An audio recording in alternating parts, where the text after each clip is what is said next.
Welcome to the Reality Revolution. I am your host, Brian Scott.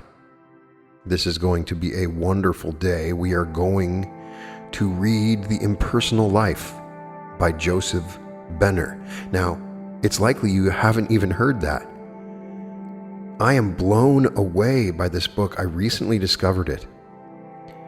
And as somebody that's been on the path of understanding the universe, been reading a lot of Neville Goddard lately, it is as if this was written by Neville Goddard. This was written in 1914, and it is as if this book is written by God.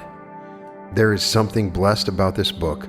It was written by a New Thought author, and I was shocked that I had never heard of it, and there's a little bit of story behind it. First of all, Sieber Benner was an American author, a New Thought writer, who used the pen name Anonymous, and he was the first to introduce the knowledge and teachings of impersonal life, also known as the I Am teaching, which I've never heard of it referred to as impersonal life.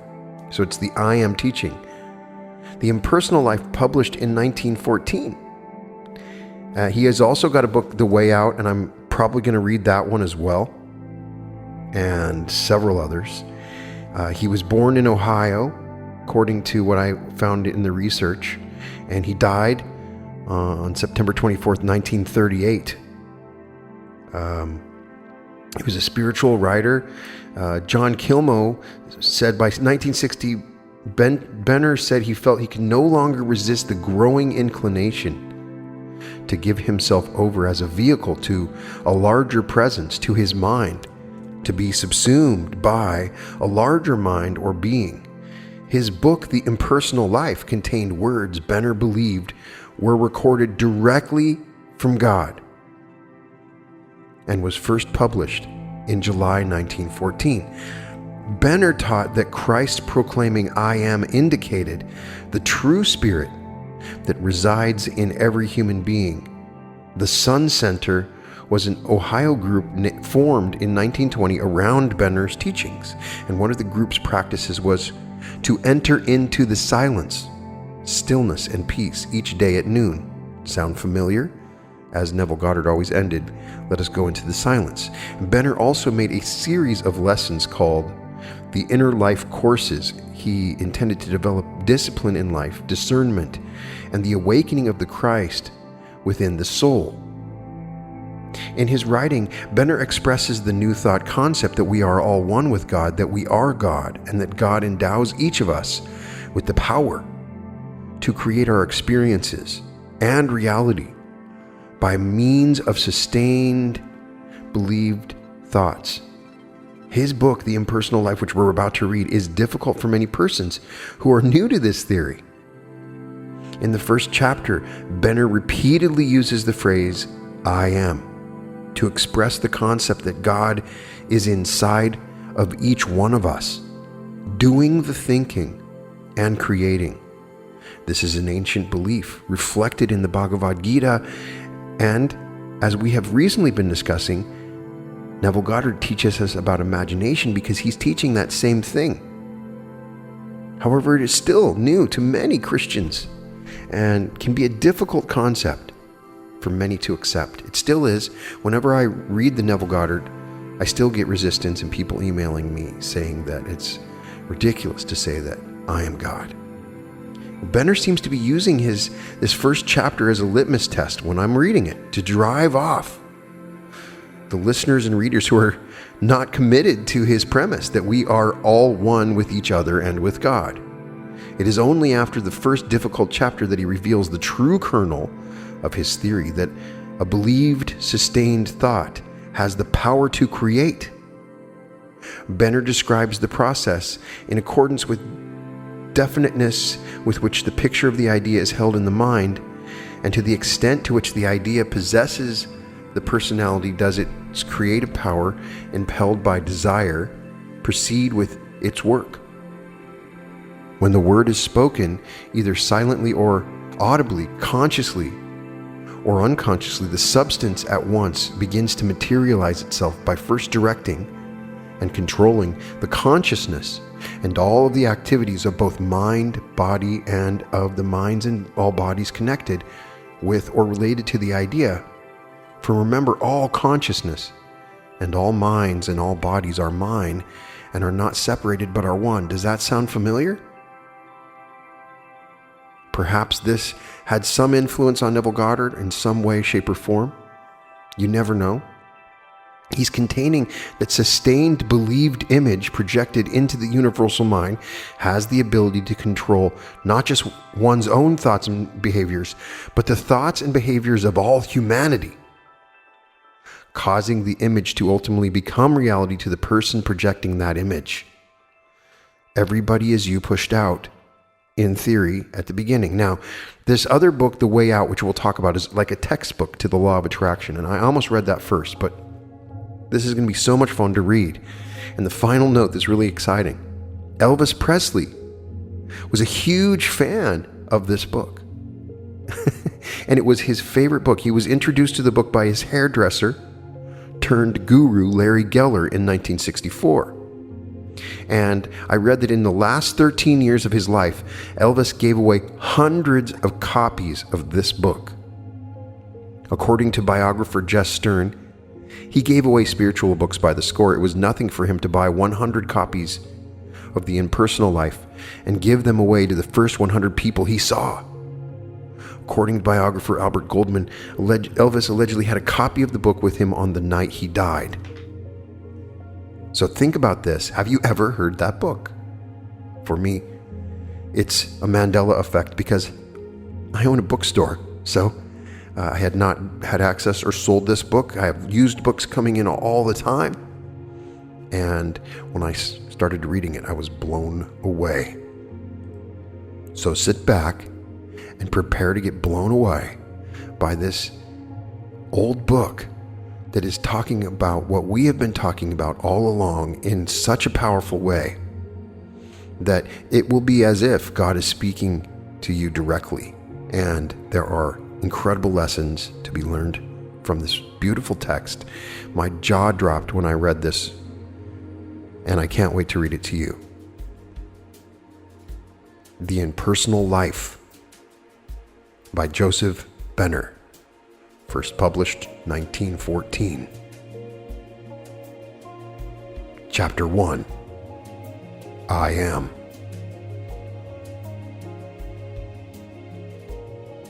To you who listen, I speak. To you who through long years and much running to and fro have been eagerly seeking in books and teachings, in philosophy and religion.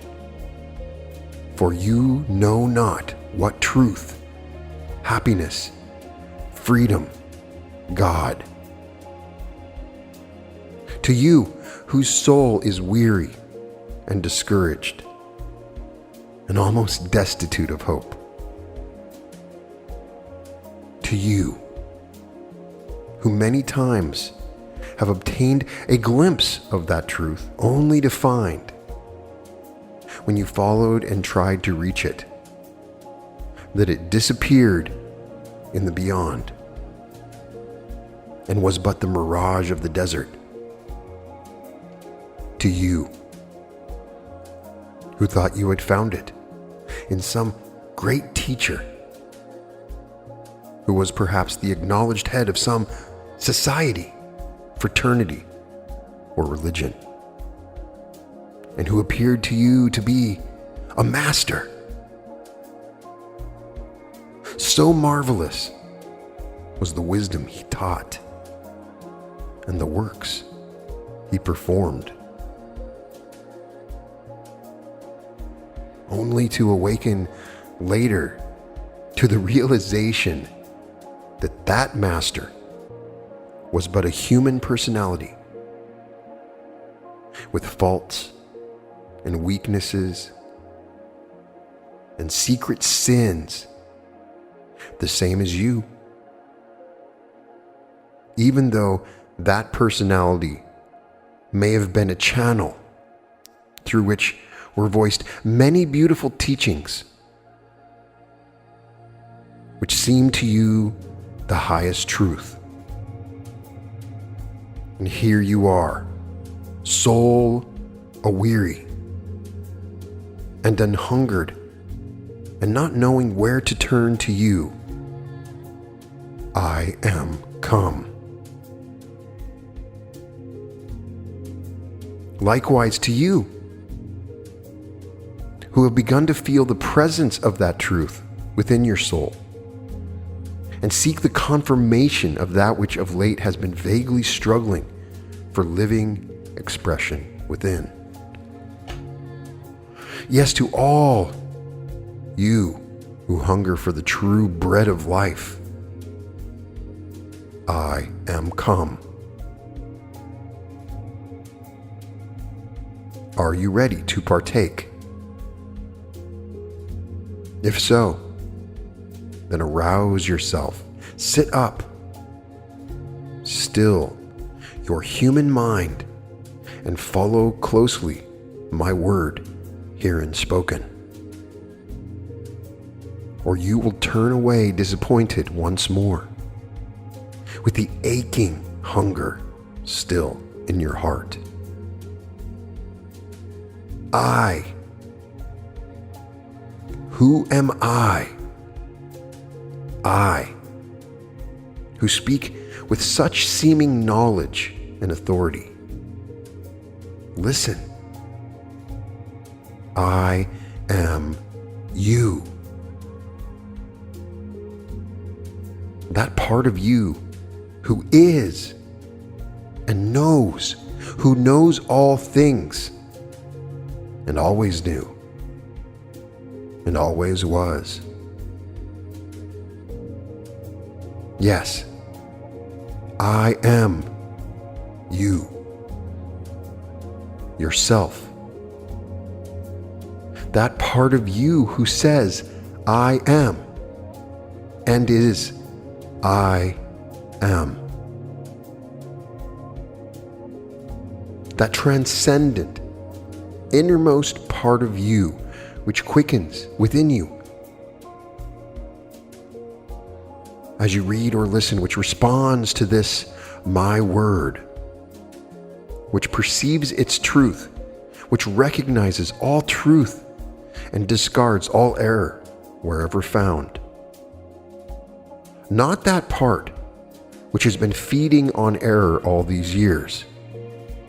For I am your real teacher, the only real one you will ever know, and the only master.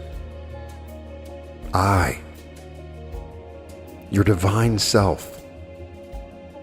I, the I am of you, bring to you this, my message, my living word, as I have brought to you everything in life, be it book or master, to teach you that I and I alone, your own true self, am the teacher for you, the only teacher, and the only God, who is and always has been providing you not only with the bread and wine of life, but with all things needed for your physical, mental, and spiritual growth and sustenance. Therefore, that which appeals to you as you read is my message spoken to your outer human consciousness from within, and is but a confirmation of that which the I am of you always knew within, but had not yet translated in definite, tangible terms to your outer consciousness.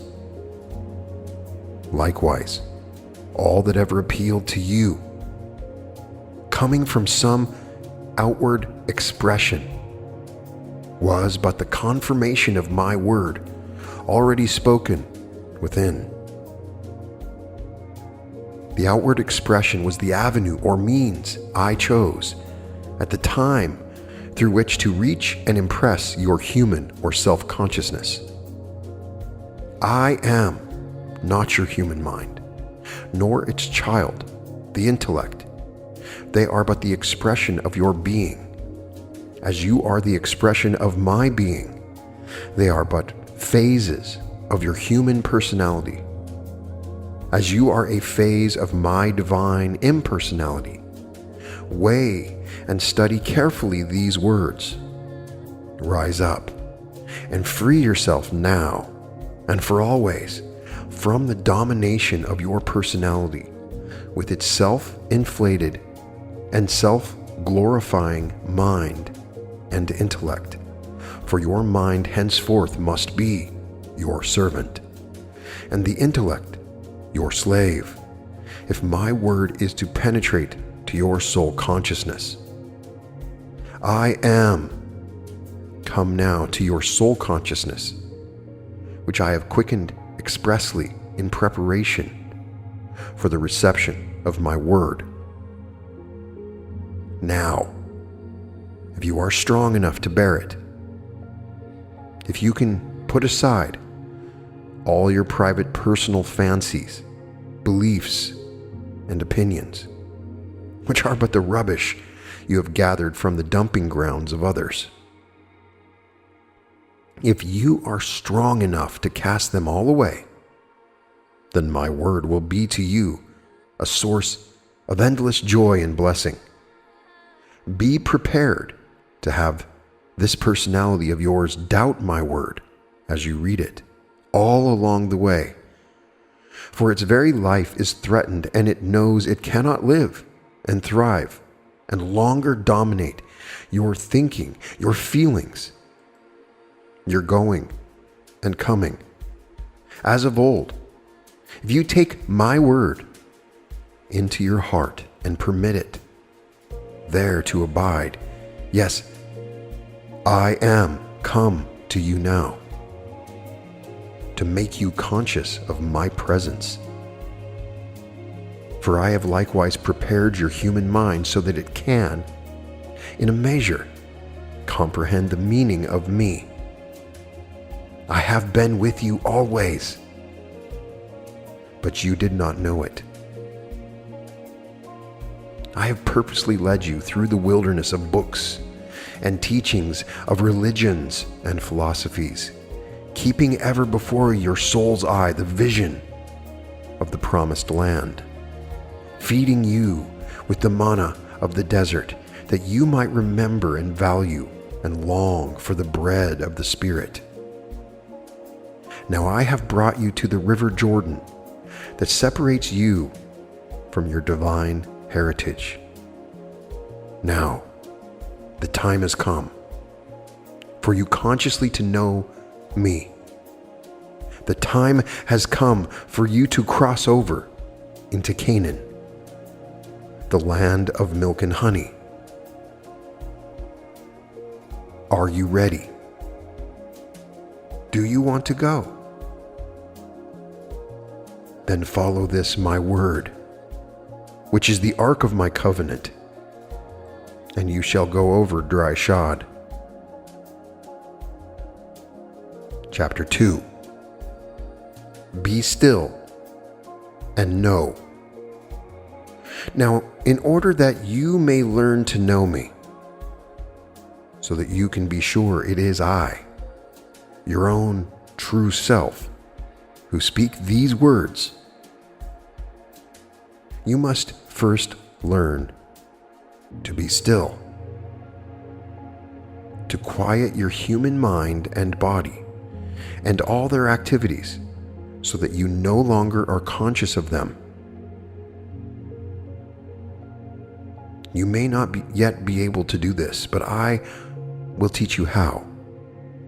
If you really want to know me and are willing to prove it by trusting me and obeying me in all that I now shall call upon you to do, listen. Try to imagine the I who speaks throughout these pages as being your higher or divine self, addressing and counseling your human mind and intellect, which you will consider the moment as being a separate personality. Your human mind is so constituted that it cannot accept anything which does not conform with what it has previously experienced or learned, and which its intellect does not consider reasonable. Therefore, in addressing it, you are using such terms and expressions as will most clearly explain to your intellect the truths it must understand before the mind can awake to the consciousness of your meaning. The fact is, this I is yourself, your real self. Your human mind has heretofore been so engrossed with the task of supplying its intellect and body with all manner of selfish indulgences that it has never had time to get acquainted with the real you, its true Lord and Master. You've been so interested in and affected by the pleasures and sufferings of your body and intellect that you have almost come to believe that you are your intellect and body, and you have consequently nearly forgotten me, your divine self. I am not your intellect and body, and this message is to teach that you and I are one. The words I herein speak, and the main burden of these instructions is to awaken your consciousness to this great fact. You cannot awaken to this fact until you can get away from the consciousness of this body and intellect, which so long have held you enslaved. You must feel me within before you can know I am there. Now, in order that you can become wholly oblivious of your mind and its thoughts, and your body and its sensations, so that you can feel me within, it is necessary that you studiously obey these, my instructions. Sit quietly in a relaxed position, and when wholly at ease, let your mind take in the significance of these words. Be still and know I am God. Without thinking, allow this, my divine command, to penetrate deep into your soul. Let whatever impressions that come to your mind enter at will without effort or interference on your part.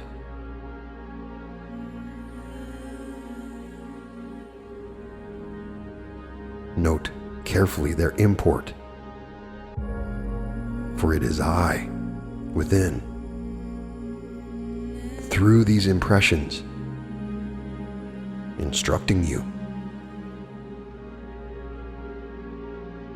Then, when somewhat of their vital significance begins to dawn upon your consciousness, speak these, my words, slowly,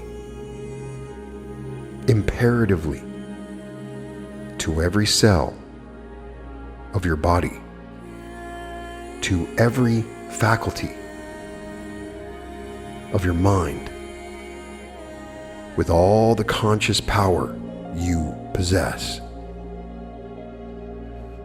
Be still and know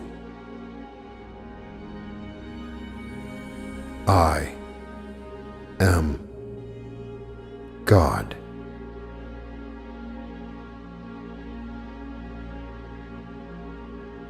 Speak them, just as they are herein written, trying to realize that the God of you commands and demands of your mortal, self-implicit obedience. Study them, search out their hidden potency, brood over them, carry them with you into your work. Whatever it be, make them the vital, dominating factor in your work, in all your creative thoughts. Say them 1,000 times a day until you have discovered all my innermost meaning, until every cell of your body thrills in joyful response to the command, "Be still," and instantly obeys. And every vagrant thought hovering around your mind hides itself off into nothingness. Then, as the words reverberate through the caverns of your now empty being, then, as the sun of knowing begins to rise on the horizon of your consciousness, then will you feel the swell of a wondrous, strange breath filling you to the extreme of all your mortal members, causing your senses almost to burst with the ecstasy of it. Then will there come surge after surge of a mighty, resistless power rising within you, lifting you almost off the earth. Then will you feel within the glory, the wholeness, the majesty of my presence. And then you will know I am God. You, when you have felt me thus in such moments within, when you have tasted of my power, hearkened to my wisdom, and know the ecstasy of my all-embracing love, no disease can touch it. No circumstance can weaken. No enemy can conquer you. For now you know I am within. And you always hereafter will turn to me in your need, putting all your trust in me and allowing me to manifest my will. You, when you turn thus to me, will always find me an unfailing and ever-present help in time of need. For I will so fill you with a realization of my presence and of my power, that you need only be still and allow me to do whatever you want done. Heal your ills and those of others. Illumine your mind so you can see with my eyes the truth you seek, or perform perfectly the tasks which before seemed almost impossible of accomplishment. This knowledge, this realization, will not come at once. It may not come for years. It may come tomorrow. It depends upon no one but you, not upon your personality, with its human desires and human understanding, but upon the I am of you, God within. Who is it that causes the bud to open into the blossom? Who causes the chick to burst its shell? Who decides the day and the hour? It is the conscious, natural act of the intelligence within my intelligence directed by my will, bringing to fruition my idea and expressing it in the blossom and in the chick. But did the blossom and the chick have anything to do with it? No, only as they submitted or united their will with mine, and allowed me and my wisdom to determine the hour and the ripeness for action. And then, only as they obeyed the impulse of my will to make the effort, could they step forth into the new life. You may, with your personality, try 1,000 times, 1,000 times to burst through the shell of your human consciousness.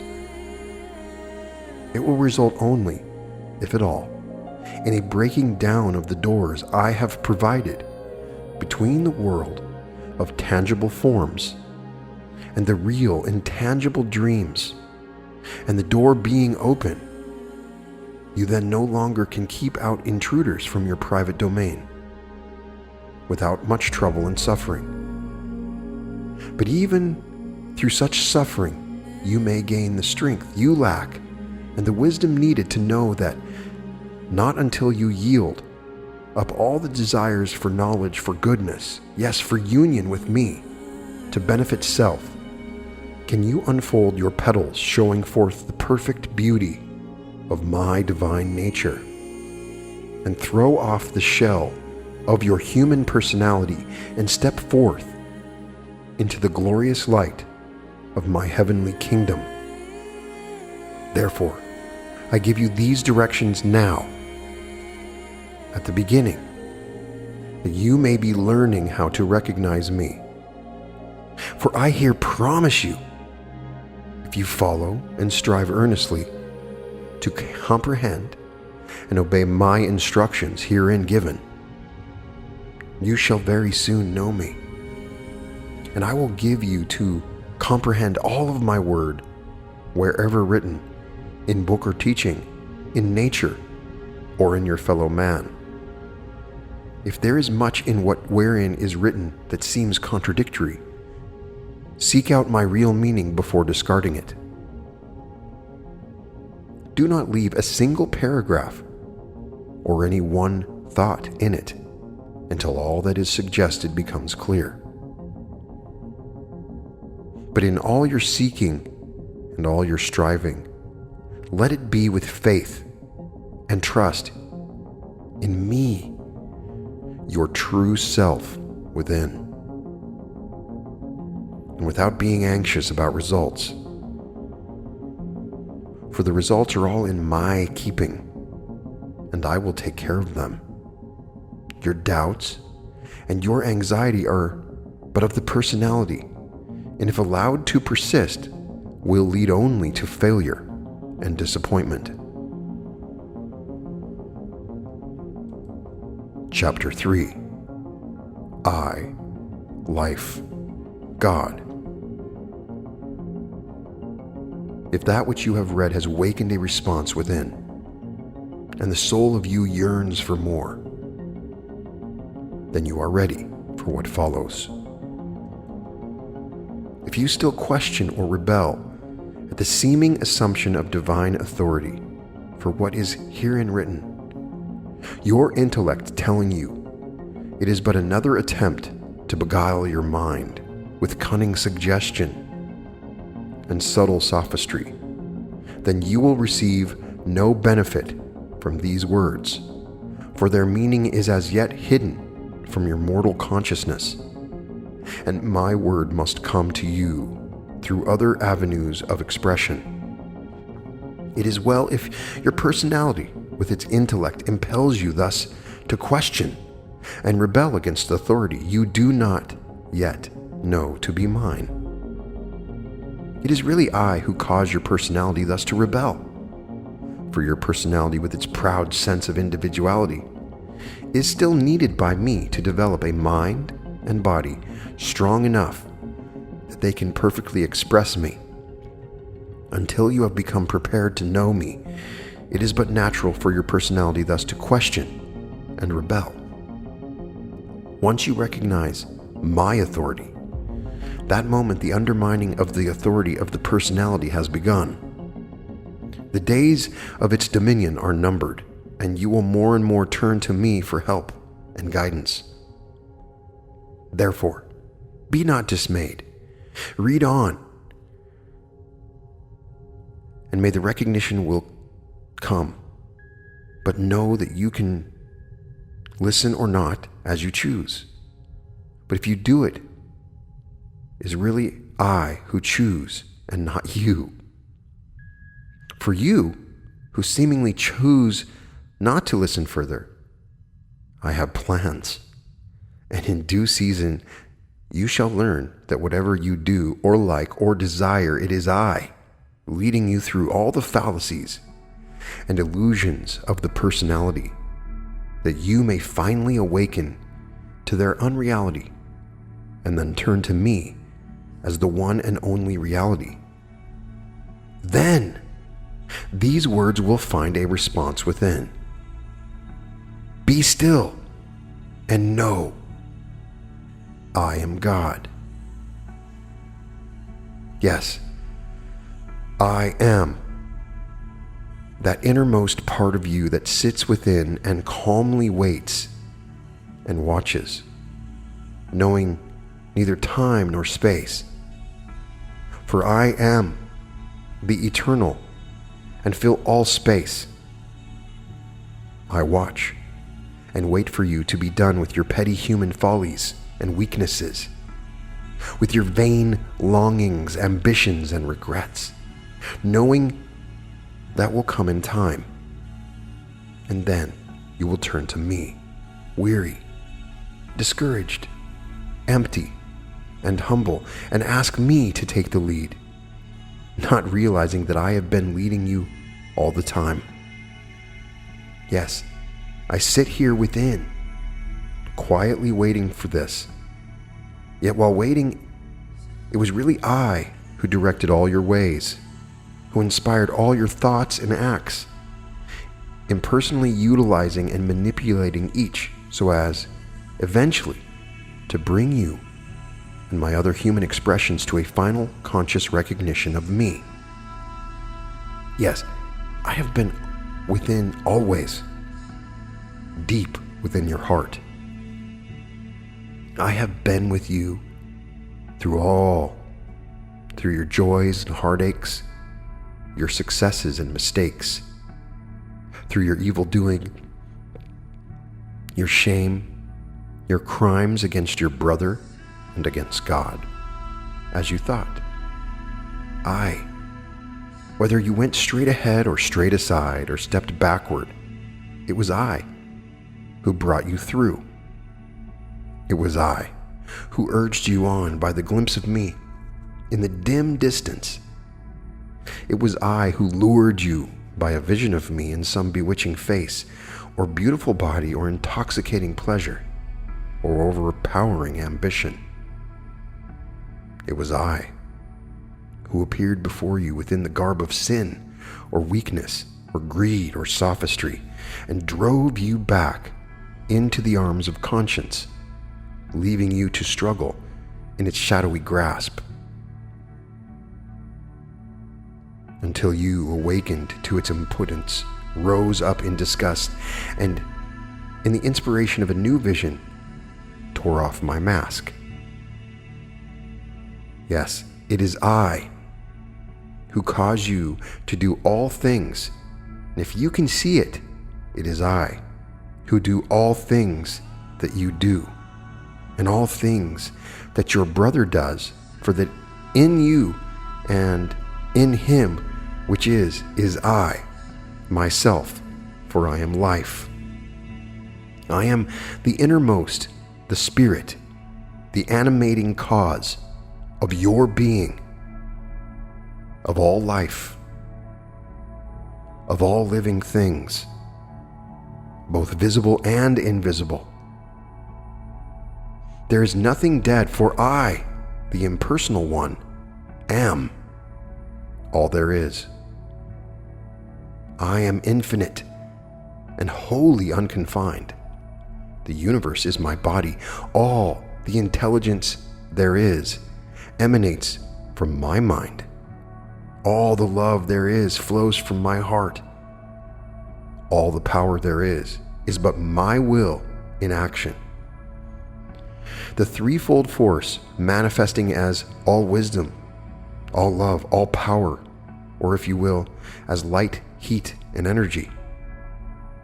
That which holds together all forms and is back of and in all expressions and phases of life is but the manifestation of myself in the act or state of being.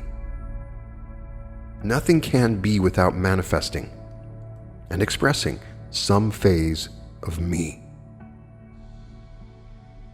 who am not only the builder of all forms, but the dweller in each. In the heart of each I dwell, in the heart of the human, in the heart of the animal, in the heart of the flower, in the heart of the stone.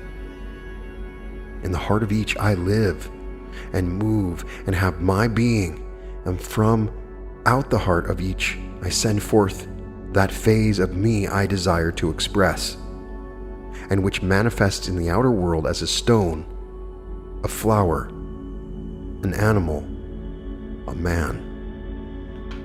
Is there nothing, then, but this great I? Am I to be permitted no individuality for myself? I hear you ask. No, there is nothing, absolutely nothing, that is not a part of me, controlled and ruled eternally by me, the one, infinite reality. As for your so-called individuality, that is nothing but your personality still seeking to maintain a separate existence. Soon you shall know there is no individuality apart from my individuality, and all personality shall fade away into my divine impersonality. Yes, and you shall soon reach that state of awakening where you will get a glimpse of my impersonality, and you will then desire no individuality, no separation for yourself. For you will see that is but one more illusion of the personality. Chapter 4. Consciousness, intelligence, will. Yes, I know the many mixed thoughts that have been crowding into your mind as you read or listen. The doubts and eager questionings, the vague fear that imperceptibility changed into a growing hope that is glimmering of my meaning, which has begun to penetrate the darkness of your human intellect, may shine brighter so you can see clearly the truth which you instinctively feel is hidden beneath my words. Again I say, this I am speaking herein is the real self of you. And in reading these words, it is necessary that you realize it is you, your own self, that is speaking them to your human consciousness in order fully to comprehend their meaning. I also repeat, this is the same I am that is the life and spirit animating all living things in the universe, from the tiniest atom to the greatest sun. That is I am is the intelligence in you and in your brother and sister, and that it is likewise the intelligence which causes everything to live and grow and become that which it is their destiny to be. Perhaps you cannot yet understand how this I am can be, at one and the same time, the I am of you and the I am of your brother, and also the intelligence of the stone, the plant, and the animal.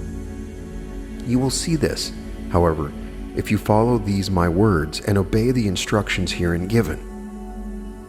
For I will soon bring to your consciousness a light that will illumine the deepest recesses of your mind and drive away all the clouds of human misconceptions, ideas, and opinions that now darken your intellect. If you listen on and strive earnestly to comprehend my meaning, so listen carefully I am you, the real self of you. All that you really are, that which you think you are not. That is only an illusion, a shadow of the real you, which is I, your immortal, divine self. I am that point of consciousness focalized in your human mind, which calls itself I. I am that I, but that which you call your consciousness is in reality my consciousness, thinned down to suit the capacity of your human mind. It is still my consciousness, and when you can drive from your mind all its human misconceptions, ideas, and opinions, and can cleanse and empty it utterly, so that my consciousness can have a chance to express freely, then you will recognize me, and you will know that you are nothing being only a focal center of my consciousness, an avenue of medium through which I can express my meaning in matter. Perhaps you cannot see this yet, and of course cannot believe it until I fully prepare your mind by convincing your intellect of its truth. You have been told that each cell of your body has a consciousness and an intelligence of its own, that were it not for this consciousness, it could not do the work it so intelligently does. Each cell is surrounded by millions of other cells, each intelligently doing its own work, and each evidently controlled by the united consciousness of all these cells, forming a group intelligence which directs and controls this work. This group intelligence apparently being the intelligence of the organ which the cells comprising it form. Likewise, there are other group intelligences in other organs, each containing other millions of cells, and all these organs make up your physical body. Now, you know you are the intelligence that directs the work of the organs of your body. Whether this directing is done consciously or unconsciously, and that each cell of each organ is really a focal center of this directing intelligence, and that when this intelligence is withdrawn, the cells fall apart, your physical body dies and exists no more as a living organism. Who is this? You, who directs and controls the activities of your organs, and consequently of each cell composing them.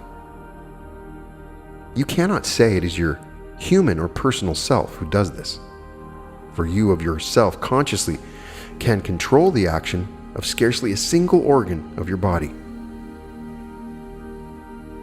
It must then be this impersonal I am of you, which is you, and yet is not you. Listen, you, the I am of you, are to me what the cell consciousness of your body is to your I am consciousness. You are a cell, as it were, of my body, and your consciousness, as one of my cells, is to me what the consciousness of one of the cells of your body is to you. Therefore, it must be that the consciousness of the cell of your body is my consciousness, even as your consciousness is my consciousness, and therefore we must be one in consciousness, the cell, you and I. You cannot know consciously direct or control a single cell of your body, but when you can at will enter into the consciousness of the I am of you and know its identity with me, then you can control not only every cell of your body, but that of any other body you might wish to control. What happens when your consciousness no longer controls the cells of your body? The body disintegrates, the cells separate, and their work for the time being is finished. But do the cells die or lose consciousness? No, they simply sleep or rest for a period, and after a while unite with other cells and form new combinations, and sooner or later appear in other manifestations of life, perhaps mineral, perhaps vegetable, perhaps animal, showing that they still retain their original consciousness and but await the action of my will to join together in a new organism to do the work of the new consciousness through which I desire to manifest. Then apparently this cell consciousness is a consciousness common to all bodies: mineral, vegetable, animal, human, each cell fitted perhaps by experience for a certain general kind of work. Yes, this cell consciousness is common to every cell of every body, no matter what its kind, because it is an impersonal consciousness, having no purpose other than doing the work allotted it. It lives only to work, wherever needed. When through with building one form, it takes up the work of building another, under what consciousness I desire it to serve. Thus it is likewise with you. You, as one of the cells of my body, have a consciousness that is my consciousness, an intelligence that is my intelligence, even a will that is my will. You have none of these for yourself or of yourself. They are all mine and for my use only. Now my consciousness and my intelligence and my will are wholly impersonal, and therefore are common within you and with all the cells of my body, even as they are common with all the cells of your body. I am the directing intelligence of all, the animating spirit, the life, the consciousness of all matter, of all substance. If you can see it, you, the real you, the impersonal you, are in all and are one with all, are in me and are one with me, just as I am in you and in all, and thereby am expressing my reality through you and through all. This will, which you call your will, is likewise no more yours personally than is this consciousness and this intelligence of your mind and of the cells of your body yours. It is but that small portion of my will which I permit the personal you to use, just as fast as you awaken to the recognition of a certain power or faculty within you, and begin consciously to use it, do I allow you that much more of my infinite power. All power and its use is but so much recognition and understanding of the use of my will. Your will and all your powers are only phases of my will, which I supply to suit your capacity to use it. Were I to entrust you with the full power of my will before you know how consciously to use it, it would annihilate your body utterly. To test your strength, and more often to show you what the misuse of my power does to you, I at times allow you to commit a sin, so-called, or to make a mistake. I even permit you to become inflated with the sense of my presence within you, when it manifests as a consciousness of my power, my intelligence, my love. And I let you take these and use them for your own personal purposes, but not for long. For not being strong enough to control them, they soon take the bit in their teeth, run away with you, throw you down in the mire, and disappear from your consciousness for the time being.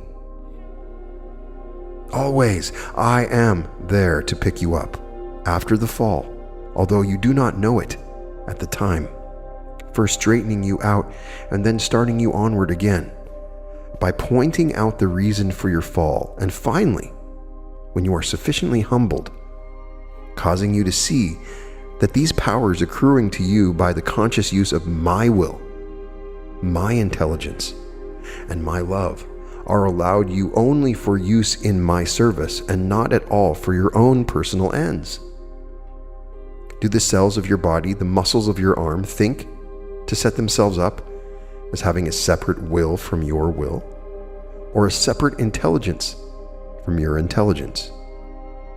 No. They know no intelligence but yours, no will but yours.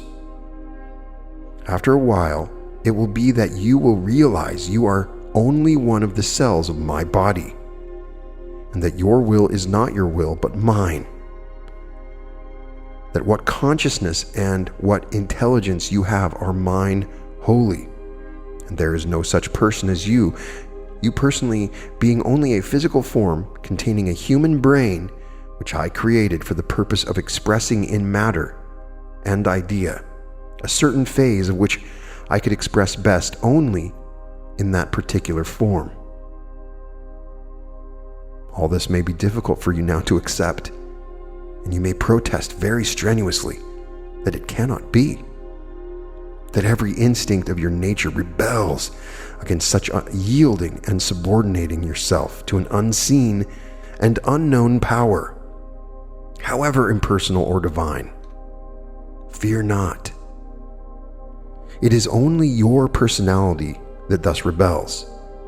If you continue to follow and study my words, all will soon be made clear, and I will surely open up to your inner understanding many wonderful truths that now are impossible for you to comprehend. Your soul will rejoice, sing glad praises, and you will bless these words for the message they bring.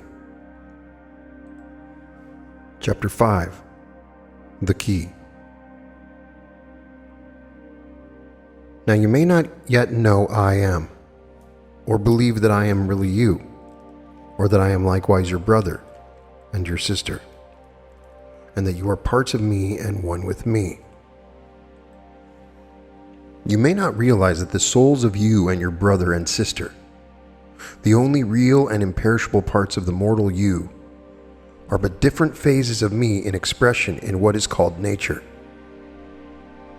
Likewise, you may not realize that you and your brothers and sisters are phases or attributes of my divine nature, just as your human personality, with its mortal body, mind, and intellect, is a phase of your human nature. No, you do not realize this yet, but I speak of it now, that you may know the signs when they begin to appear in your consciousness, as they surely will. In order to recognize these signs, all that now follows must be considered carefully and studied, and should not be passed by until my meaning, at least in some degree, is grasped. Once you fully understand the principle I here set down, then all my message will become clear and comprehensible. I first give you the key that will unlock every mystery that now hides from you the secret of my being. This key, when you once know how to use it, will open the door to all wisdom and all power in heaven and earth. Yea, it will open the door to the kingdom of heaven, and then you have but to enter in, to become consciously one with me. This key is: to think is to create, or as you think in your heart, so is it with you. Stop and meditate on this, that it may get firmly fixed in your mind. A thinker is a creator.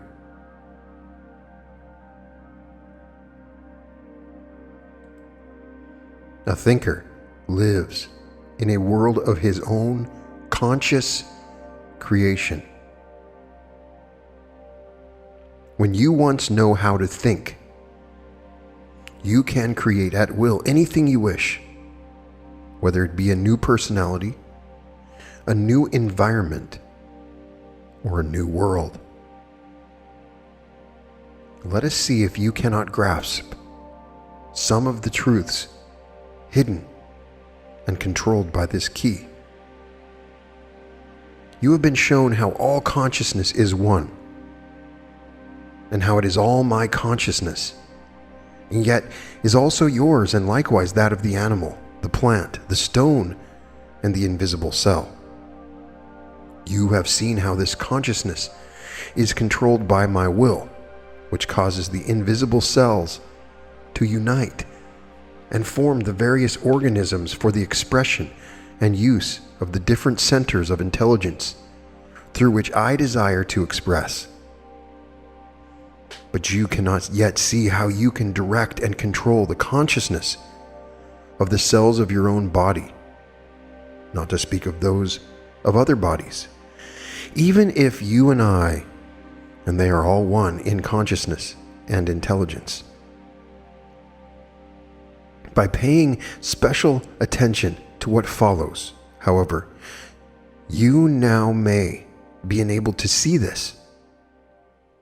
Have you ever taken the pains to study out what is consciousness?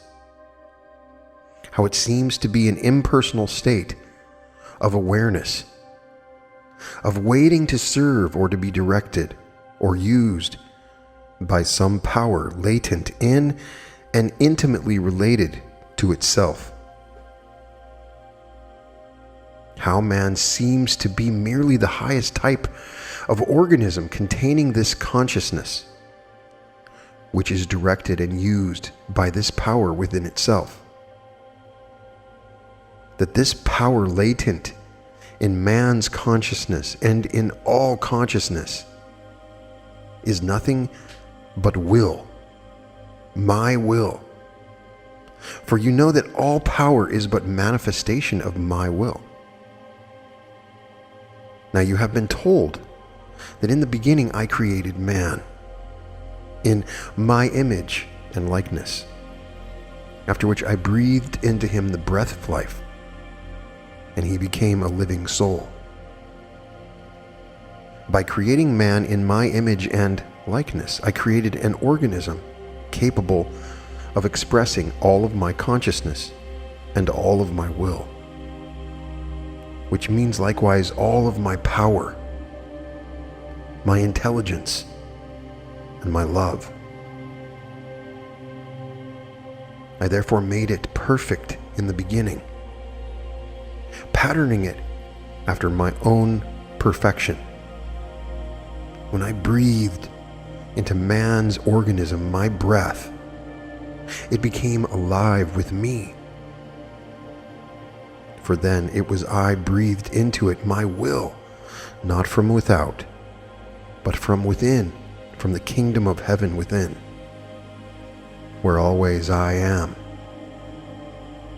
Ever afterward I breathed and lived and had my being within man, for I created him in my image and likeness only for that purpose. The proof of this is man does not and cannot breathe of himself. Sometimes far greater than his conscious natural self lives in his body and breathes through his lungs. A mighty power within his body thus uses the lungs, even as it uses the heart, to force the blood containing the life it indrew through the lungs to every cell of the body, as it uses the stomach and other organs to digest and assimilate food, to make blood, tissue, hair, and bone, as it uses the brain, the tongue, the hands, and feet to think and say and do everything that man does. This power is my will to be and live in man. Therefore, whatever man is, I am. And whatever man does, or you do, I do. And whatever you say or think, it is I who say or think it through your organism. You were also told that when man was thus possessed of my breath, he was given dominion over all the kingdoms of the earth, which means he was made Lord of the earth, the sea, the air, and the ethers, and all beings living in all these kingdoms paid him homage and were subject to his will. This naturally was so, for I, within man's consciousness and within all consciousness, am always manifesting my will. And I, the Lord and ruler of man's organism, am likewise the Lord and ruler of all organisms in which consciousness dwells.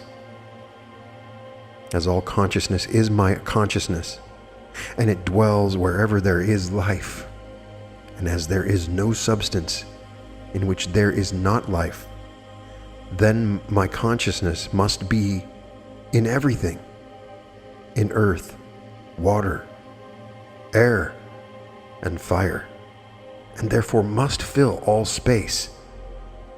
In fact, it is space, or that which man calls space. Then my will, being the power latent in all consciousness, must reach everywhere. Therefore, man's will, which is but a focalization of my will, must likewise reach everywhere. Hence, the consciousness of all organisms, including his own, is subject to man's direction and control. All it needs is for him consciously to realize this, realize that I, the impersonal self within him, am constantly directing, controlling, and using the consciousness of all organisms every moment of every day of his life. I am doing this by and through his thinking. I am doing this with and through man's organism. Man thinks he thinks, but it is I, the real I of him, who thinks through his organism. Through this thinking and his spoken word, I accomplish all that man does, and make man and his world all that they are. It makes no difference if man and his world are not what he supposes they are. They are just what I created them to be for my purpose. But if I do all the thinking, man does not and cannot think, I hear you say. Yes, here seems a mystery, but it will be revealed to you if you note carefully what follows. For I am going to teach you, man, how to think. Chapter 6. Thinking and Creating. I have said that man does not think, that it is I within him who is thinking. I have also said man thinks he thinks, as this is an apparent contradiction. I needs must show you that man ordinarily does not think any more than he does anything else he supposes he does. For I, within him, do all that he does. But I necessarily do it through his organism, through his personality, his body, mind, and soul. I will point out how this can be. First, try to realize that I made you in my image and likeness, and that I have my being within you. Even if you do not know this now and believe that I, God, am somewhere without, and that we are separated, try for the time being to imagine I am within you.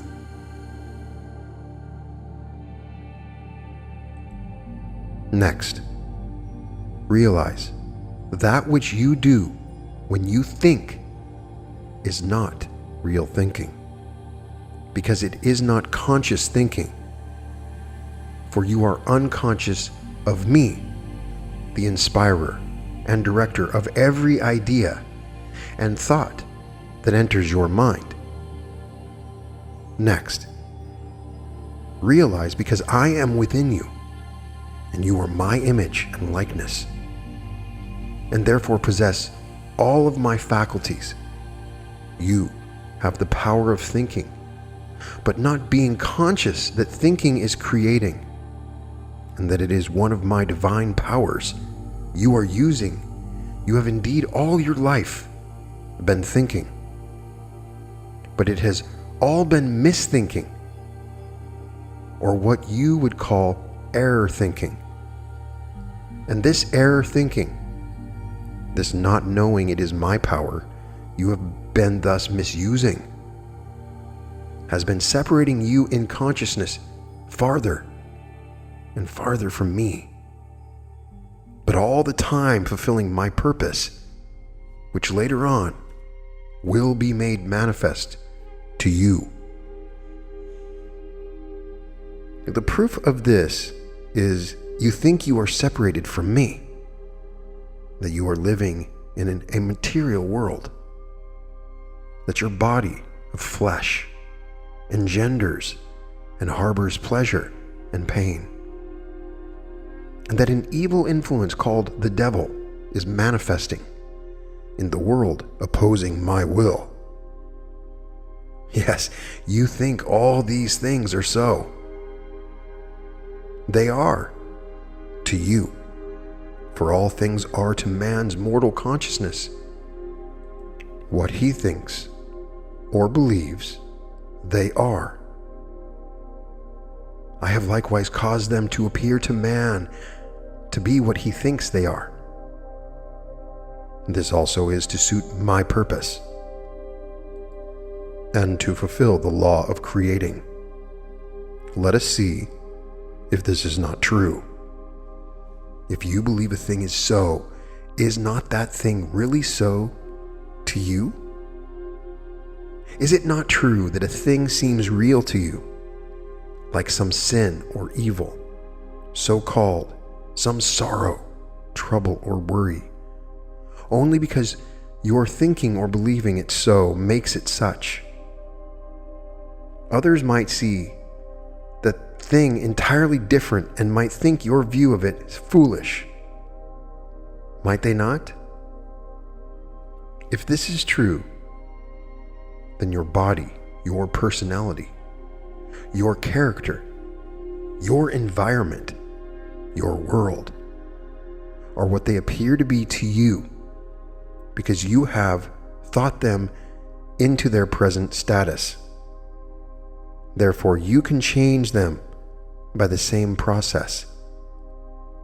If they do not please you, you can make them whatever you will by thinking them so, can you not? But how can one do real thinking, conscious thinking, so as to bring about this change? You ask. First know that I, your real self, purposely brought to your attention these things which now are displeasing and which cause you to think them as being what they now seem to be to you.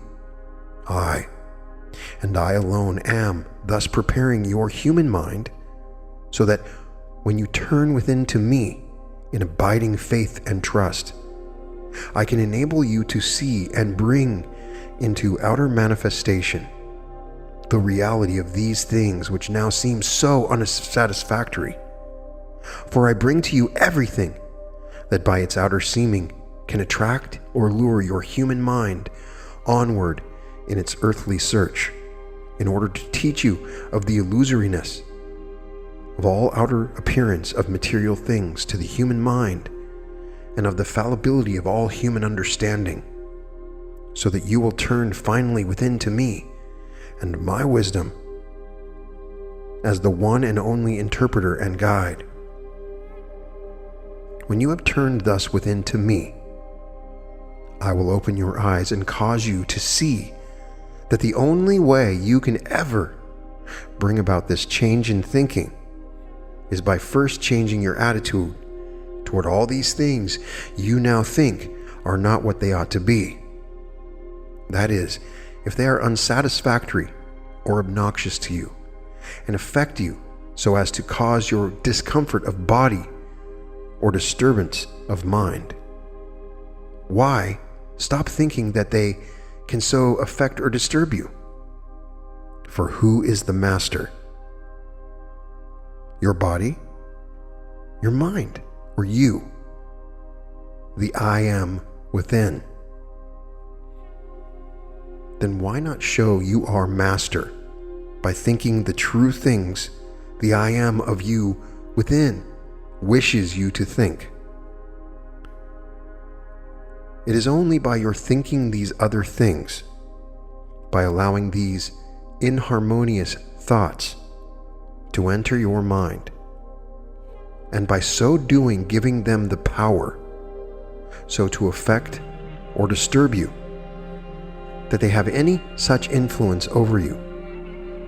When you stop thinking into them this power and turn within to me and allow me to direct your thinking, they will at once disappear from your consciousness and dissolve into nothingness from which you created them by your thinking.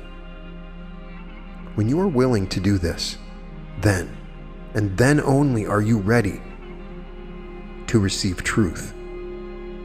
And by proper conscious thinking directed by me to create the true and permanent things I within you wish you to create. Then, when you can thus distinguish the true from the false, the real from the seeming, your conscious thinking will be as potent to create all things you desire as has been your unconsciousness thinking in the past in creating those things you once desired but now find obnoxious. For it was by your unconscious thinking, or thinking unconscious, of the control your desires exercised over your creative power, that your world and your life are now what you sometime in the past desired them to be. Have you ever studied and analyzed the process of the working of your mind when a new idea fertile with possibilities appears? Have you noticed the relation that desire bears to such an idea, and how through thinking that idea is finally brought to actual fruition? Let us study this relation and process. There is always first the idea, not considering at this moment the necessity or occasion for its appearance. It matters not whence the idea comes, from within or without, for it is always I who inspire it or cause it to impress your consciousness at the particular moment it does. Then, just to the extent that you grow quiet and focus your attention upon that idea, stilling all activities of your mind and eliminating all other ideas and thoughts from your consciousness, so that idea can have full sway, do I illumine your mind and cause you to unfold before your mental gaze the various phases and possibilities contained within that idea. This takes place, however, up to this point, without any volition on your part, other than focusing or concentrating your attention upon the idea. Once I have given your human mind a view of its possibilities and have enlisted your interest, then does your human personality take up its task. For as I created and inspired the idea in your mind, so did I cause the idea to fructify therein and give birth to desire to bring into outer manifestation all the possibilities of the idea, desire, thus becoming the mortal agent of my will and supplying the motive power, just as the human personality is the mortal instrument used to confine and focus that power.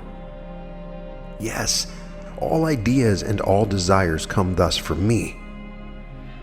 They are my ideas and my desires, which I inspire in your mind and heart in order to bring them through you into outer manifestation. You have no ideas of your own and could not possibly have a desire that came from other than me, for I am all there is. Therefore all desires are good, and when thus understood, unfailingly come into speedy and complete fulfillment.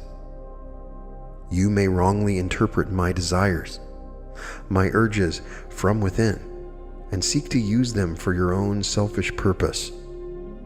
But even while permitting this, they still fulfill my purpose, for it is only by letting you misuse my gifts, and by the suffering such misuse brings, that I can make you into the clean and selfless channel I require for the perfect expression of my ideas.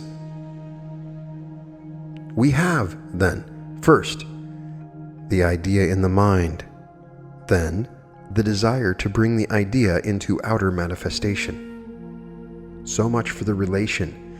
Now for the process of realization. In accordance with the definiteness with which the picture of the idea is held in the mind, and the extent to which the idea possesses the personality, does its creative power, impelled by desire, proceed with its work. This it does by compelling the mortal mind to think out or to imagine, image in, or, in other words, to build mental forms into which I can pour, as into a vacuum, the impersonal, elemental, vital substance of the idea.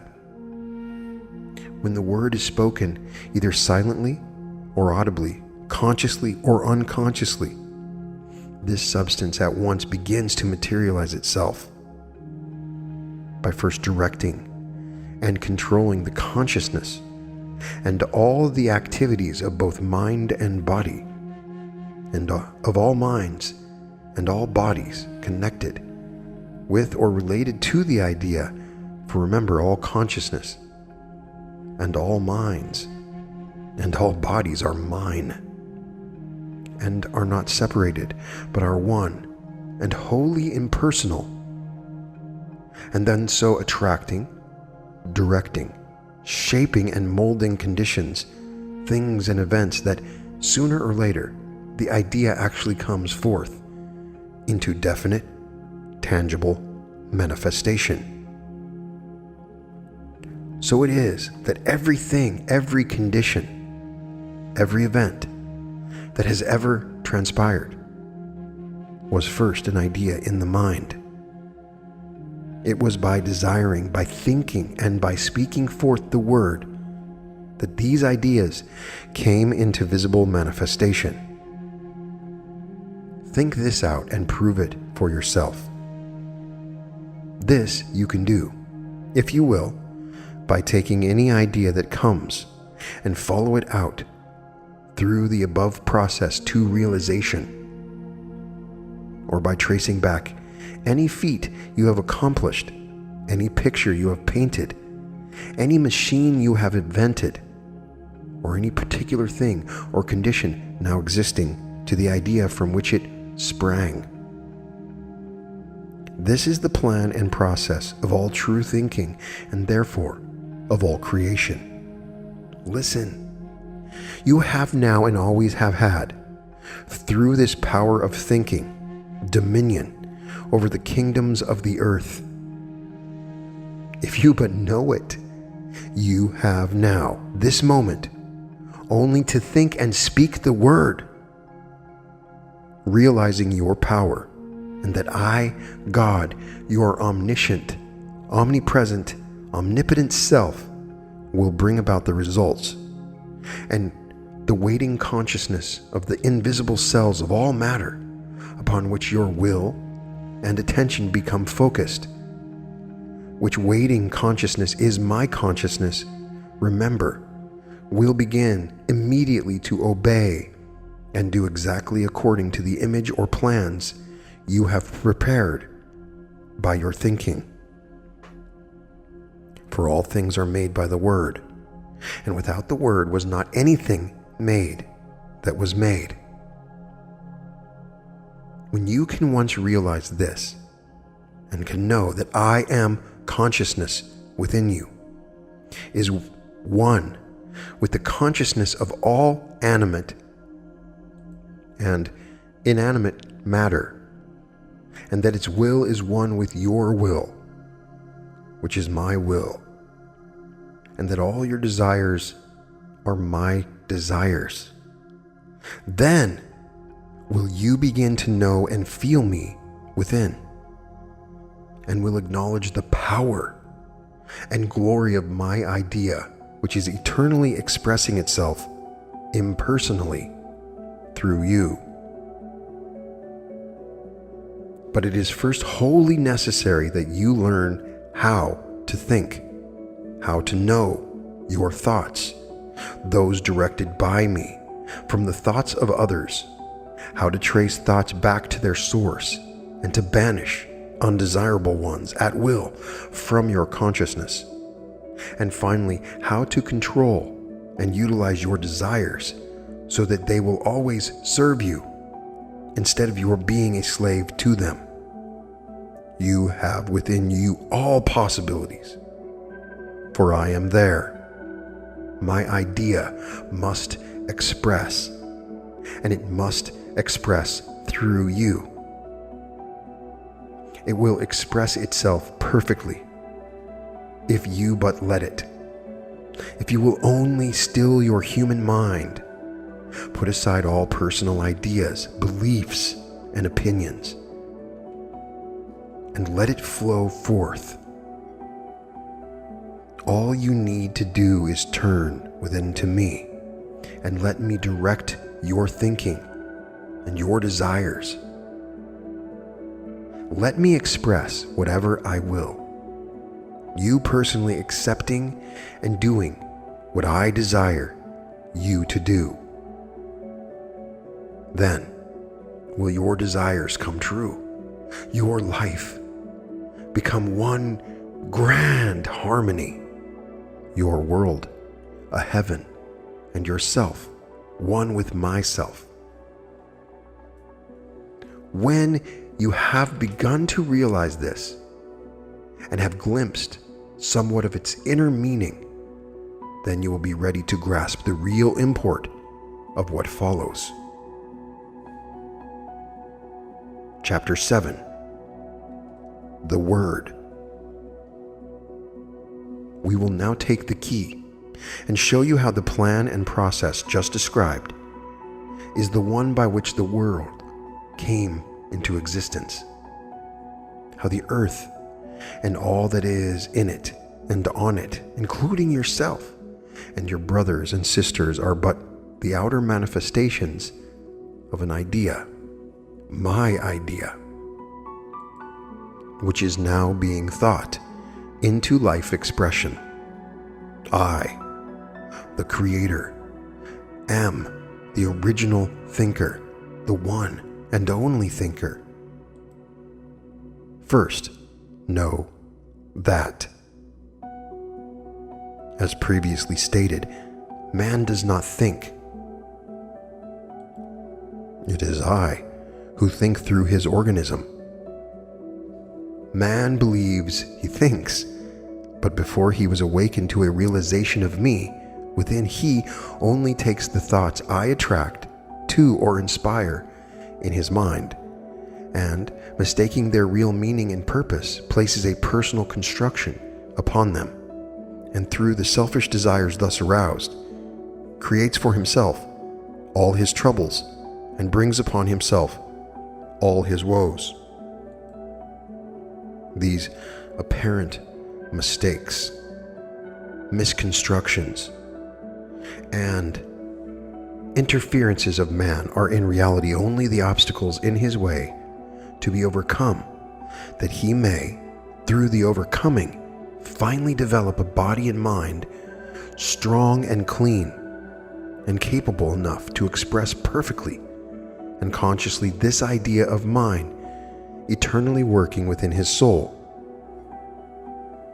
Man, then, is only the organism I am, thus preparing, through which to manifest the perfection of my idea. He provides the personality with its body, mind, and intellect, through which I can express this idea perfectly. The physical brain, with which I can think and speak it into outer manifestation. I plant in man's brain an idea, any idea. That idea would grow, mature, and speedily ripen into complete outer fruition or manifestation. If man only would let it, would give his mind and all its thoughts, his heart and all its desires wholly over to me, and let me come forth as the perfect fulfillment of that idea. I will now plant in your brain mind an idea.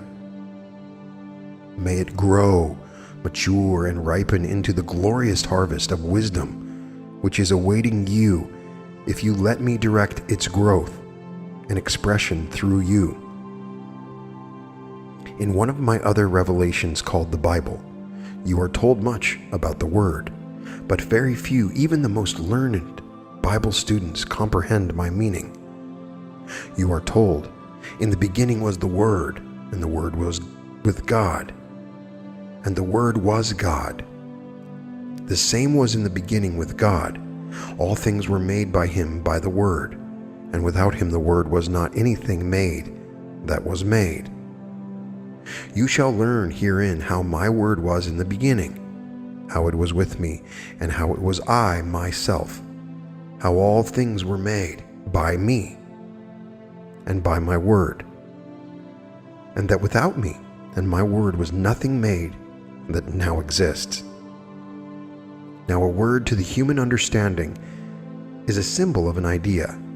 That is, it stands for, embodies, and represents an idea. You are a word, a symbol of an idea. If you can see it, so is a diamond, a violet, a horse. When you can discern the idea back of the symbol, then you know the soul, or the reality of the manifestation appearing as a man, a diamond, a horse, a violet.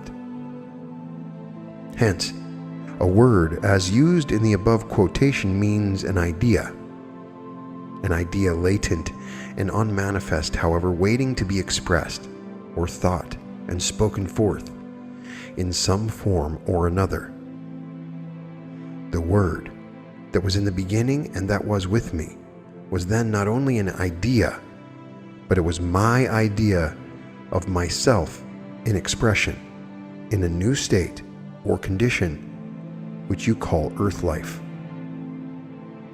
This idea was I, myself, because it was part of me, being as yet latent and unmanifest within me, for it was of the substance and essence of my being, which is itself an idea, the one original idea.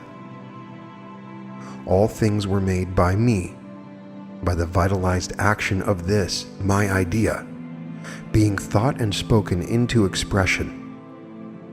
And nothing has been or ever can be expressed in earth life without having my idea as the primary and fundamental cause and principle of its being. This, my idea, therefore, is now in the process of unfoldment, or of being thought into outer expression. Some call it evolution, just as is the flower when the bud puts forth from the stalk, and finally opens into the blossom, obeying the urge to express my idea hidden within its soul. Just so will I develop and unfold all my mediums of expression, which shall finally, unitedly and completely picture forth my idea from out their souls in all the glory of its perfection. At present, these mediums are of such nature that they require many languages of many types, from the simplest to the most complex, composed of almost an infinite number of words to express my idea.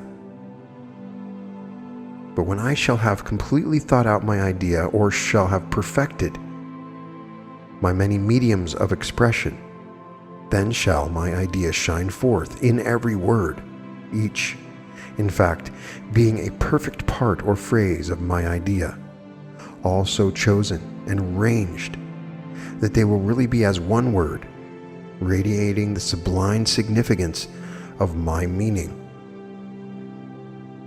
Then shall all languages have melted, merged into one language, and all words into one word, for all mediums shall have become one flesh, the now perfected medium for the complete expression in one word of my idea, myself.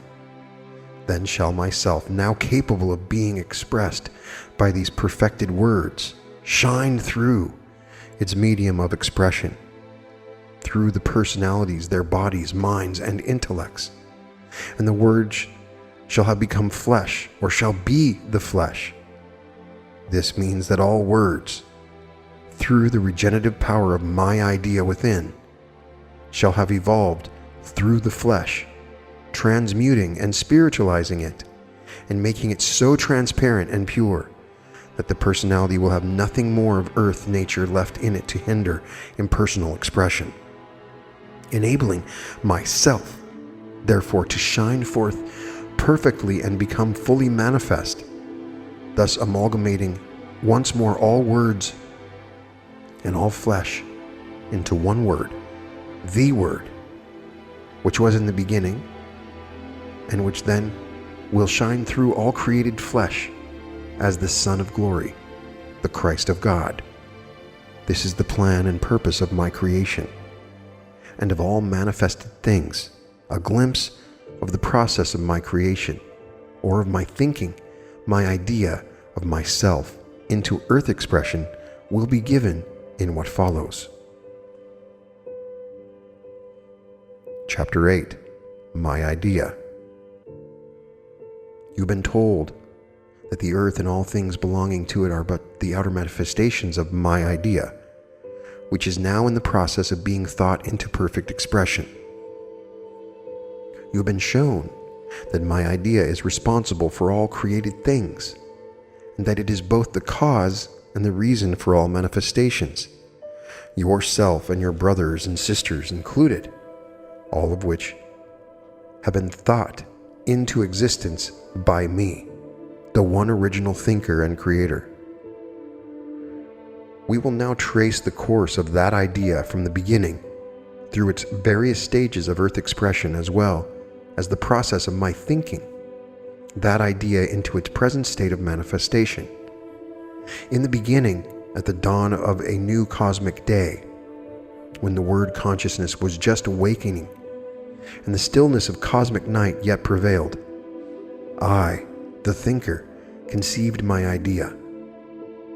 This, my idea of myself in manifestation in a new condition called earth expression, I saw completely pictured in the mirror of my omniscient mind. In this mirror I saw the real earth shining forth brilliantly in the cosmos, a perfect sphere, where all the infinite phases, attributes, and powers of my divine nature were finding perfect expression through the medium of angels of light, living messengers of my will, my word in the flesh, even as it is in the celestial world of the eternal. I saw myself manifesting outwardly as nature, and my life as the vivifying and evolving principle back of all manifestation. I saw love, the divine creative power, as the animating and vitalizing force back of all life, and my desire to give perfect expression to that love as the potential and real cause and real reason of the birth of my idea. All this I saw mirrored in my all-seeing and all-knowing mind, which could see and reflect only the soul of things or their reality. Therefore, this that I saw pictured in my mind was the real Earth.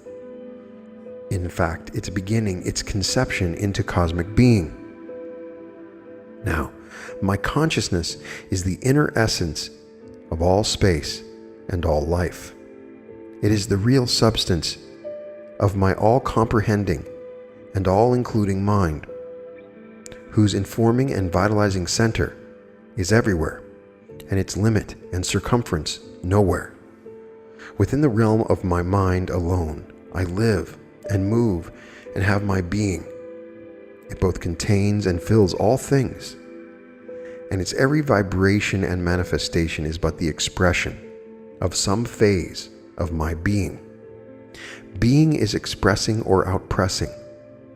You cannot imagine being without expression. Therefore, I, all that is, am expressing, constantly and continuously expressing. Expressing what? What else could I express if I am all that is but myself? You cannot yet see or comprehend when I inspire you with an idea. Therefore, if I am all there is, that idea which is direct from me must be part of or a phase of myself in being or expression. Any idea once born within the realm of my mind, as has been shown, immediately becomes a reality, for in the eternality of my being, time is not. With you, however, an idea first creates desire, a desire to express that idea. Then desire compels thinking. Thinking causes action, and action produces results. The idea in actual outer manifestation. In reality, I have no desire, for I am all things, and all things are of me. I need only to think and speak the words to produce the results. Yet that desire you feel in you is from me, because it is born of my idea, which I implanted in your mind, only that it might come forth into expression through you. Indeed, whatever you desire is I, knocking at the door of your mind, announcing my purpose of manifesting myself in you or through you in the particular form indicated by that desire. What is called desire in human personalities is but the necessary action of my will pushing forth the expression of my idea into outer manifestation or being. What to you would seem to be in me a desire for expression is but the necessity of my idea of myself to be or express itself. Therefore, every real desire you feel, every desire of your heart, comes from me, and must of necessity sometime, in some shape or other, be fulfilled. However, as I have no desire because I am all things, once this idea of expressing myself in this new condition was born, I had but to think, that is to concentrate or focus my attention upon my idea, and will it to come forth into expression, or as is told in my other revelation, to speak the creative word. And at once did the cosmic forces of my being, set in vibration by the concentrating of my will, proceed to attract the necessary elements from the eternal storehouse of my mind, and with my idea as a nucleus to combine form and shape around it these elements into what is called a thought form of a planet, filling it with my life substance, my consciousness, and endowing it with all the potentialities of my being. This act of thinking produced only a vitalized thought form of a planet, and its manifestation was still in a nebulous state in the thought realm.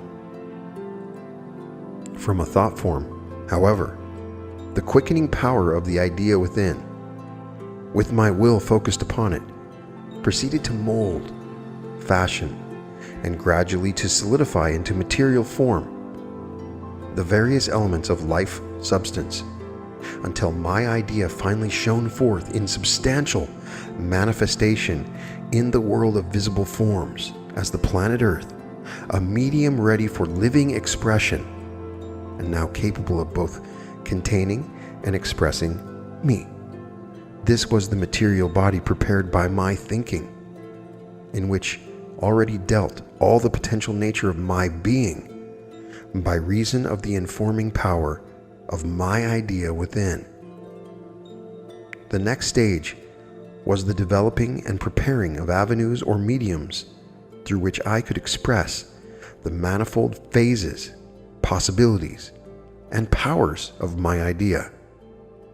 The outward evidence of this was what is known as the mineral, vegetable, and animal kingdoms, which each in turn, as it came into manifestation, gradually unfolded higher and more complex states of consciousness that enabled me more and more clearly to express the infinite phases and variety of my nature.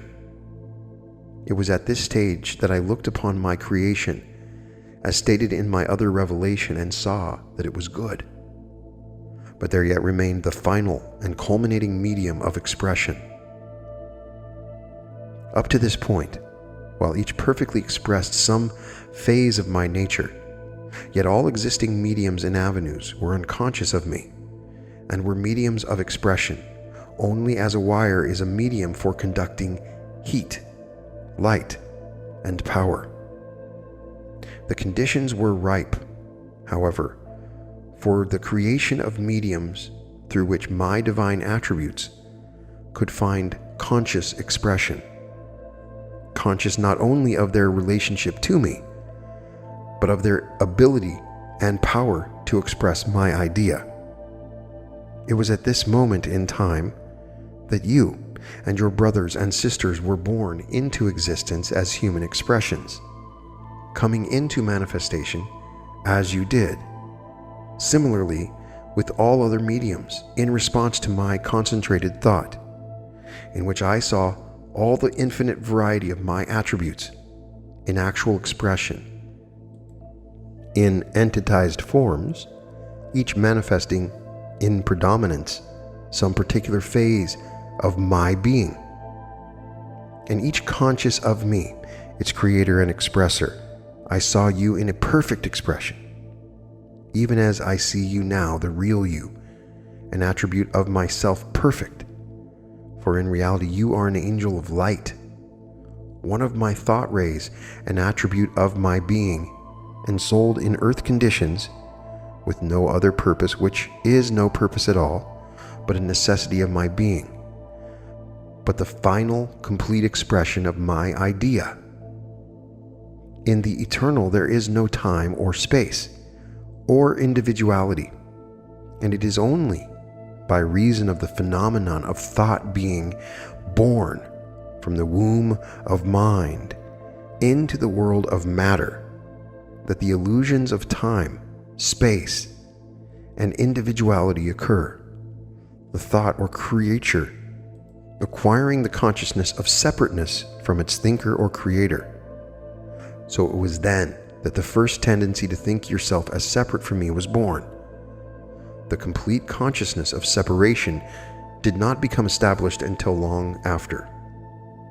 In the beginning, when you thus first entered into earth expression, obeying the impulse I had sent forth through my concentrated thought, you, one of my attributes, surrounded or clothed yourself with my idea of myself in expression as the particular attribute you represented, you being the animating force of that idea.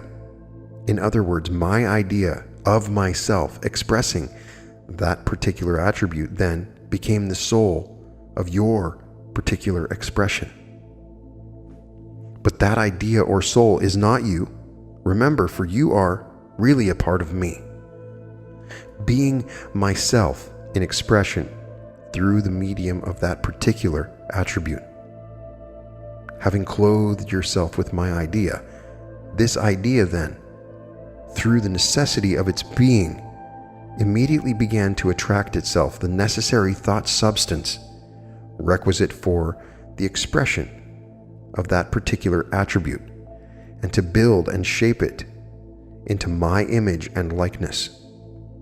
It thus became a holy temple filled with my living presence, because inhabited by you, one of my divine attributes.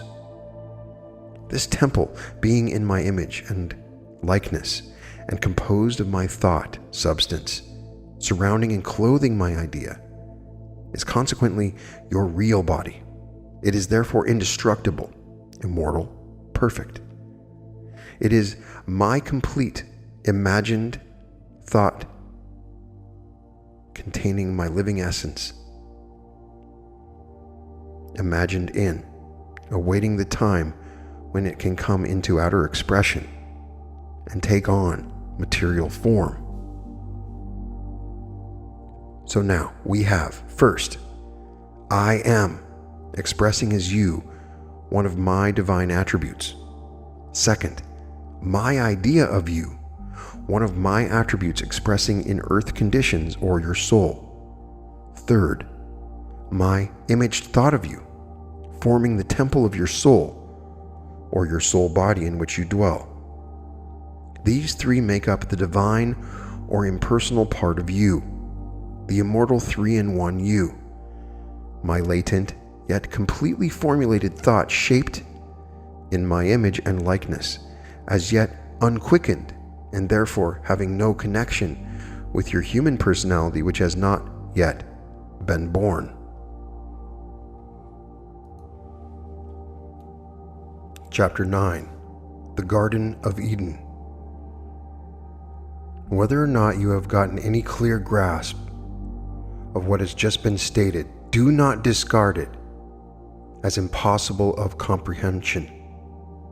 For in every line is hidden a meaning that will mean more than repay you for the study necessary to make it become clear.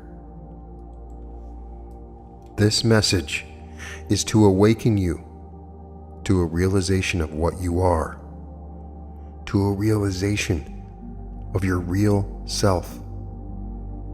It is intended to make you once more conscious of me, your divine self. So conscious that never again will you be deceived by that other self, which you have imagined as being you, and which so long has lured you on by feeding you with its unsatisfying sense pleasures, its mental dissipations, and emotional delights. Before that can be, it will be necessary for you thoroughly to know that supposed other self, that self, which you created by thinking it real and separate from me, and then kept alive by giving it the power thus to entice and deceive you. Yes, that self-created self, with its purely selfish pride and ambitions and imagined power, its love of life, of possessions, of being thought wise or good, but which self is merely your human personality, which was born only to die as a separate identity, and as such has no more reality or permanence than the leaf, the snow, or the cloud. Yes, you will be brought face to face with that petty personal self, and will see with perfect vision all its sordid selfishness and human vanities. And you will then learn, if you but turn to me and ask in simple faith, and trust that it is I, the infinite, impersonal part of you, abiding always within, who am thus pointing out to you all these illusions of the personality, which for so many ages have separated you in consciousness from me, your glorious divine self. This realization will surely come when you can recognize that this message is from me, and when you have determined that it shall be, to you whom I have inspired with such a determination, I will cause every illusion in time to disappear, and you shall in truth know me. The exercise of your mind along these abstract lines will not hurt you. Instead, it is what your mind needs. For not until you can grasp my meaning when presented to you in ideas, such as there herein contained, coming from without, can you perceive and correctly interpret my idea. When I inspire you from within, your mind I am thus preparing for use, not to gain more earthly knowledge, but in order that you can receive and give forth my heavenly knowledge to those whom I shall bring to you for that purpose, with a prayer to me, your own real self, your Father in heaven, that true realization may come. Read carefully what follows.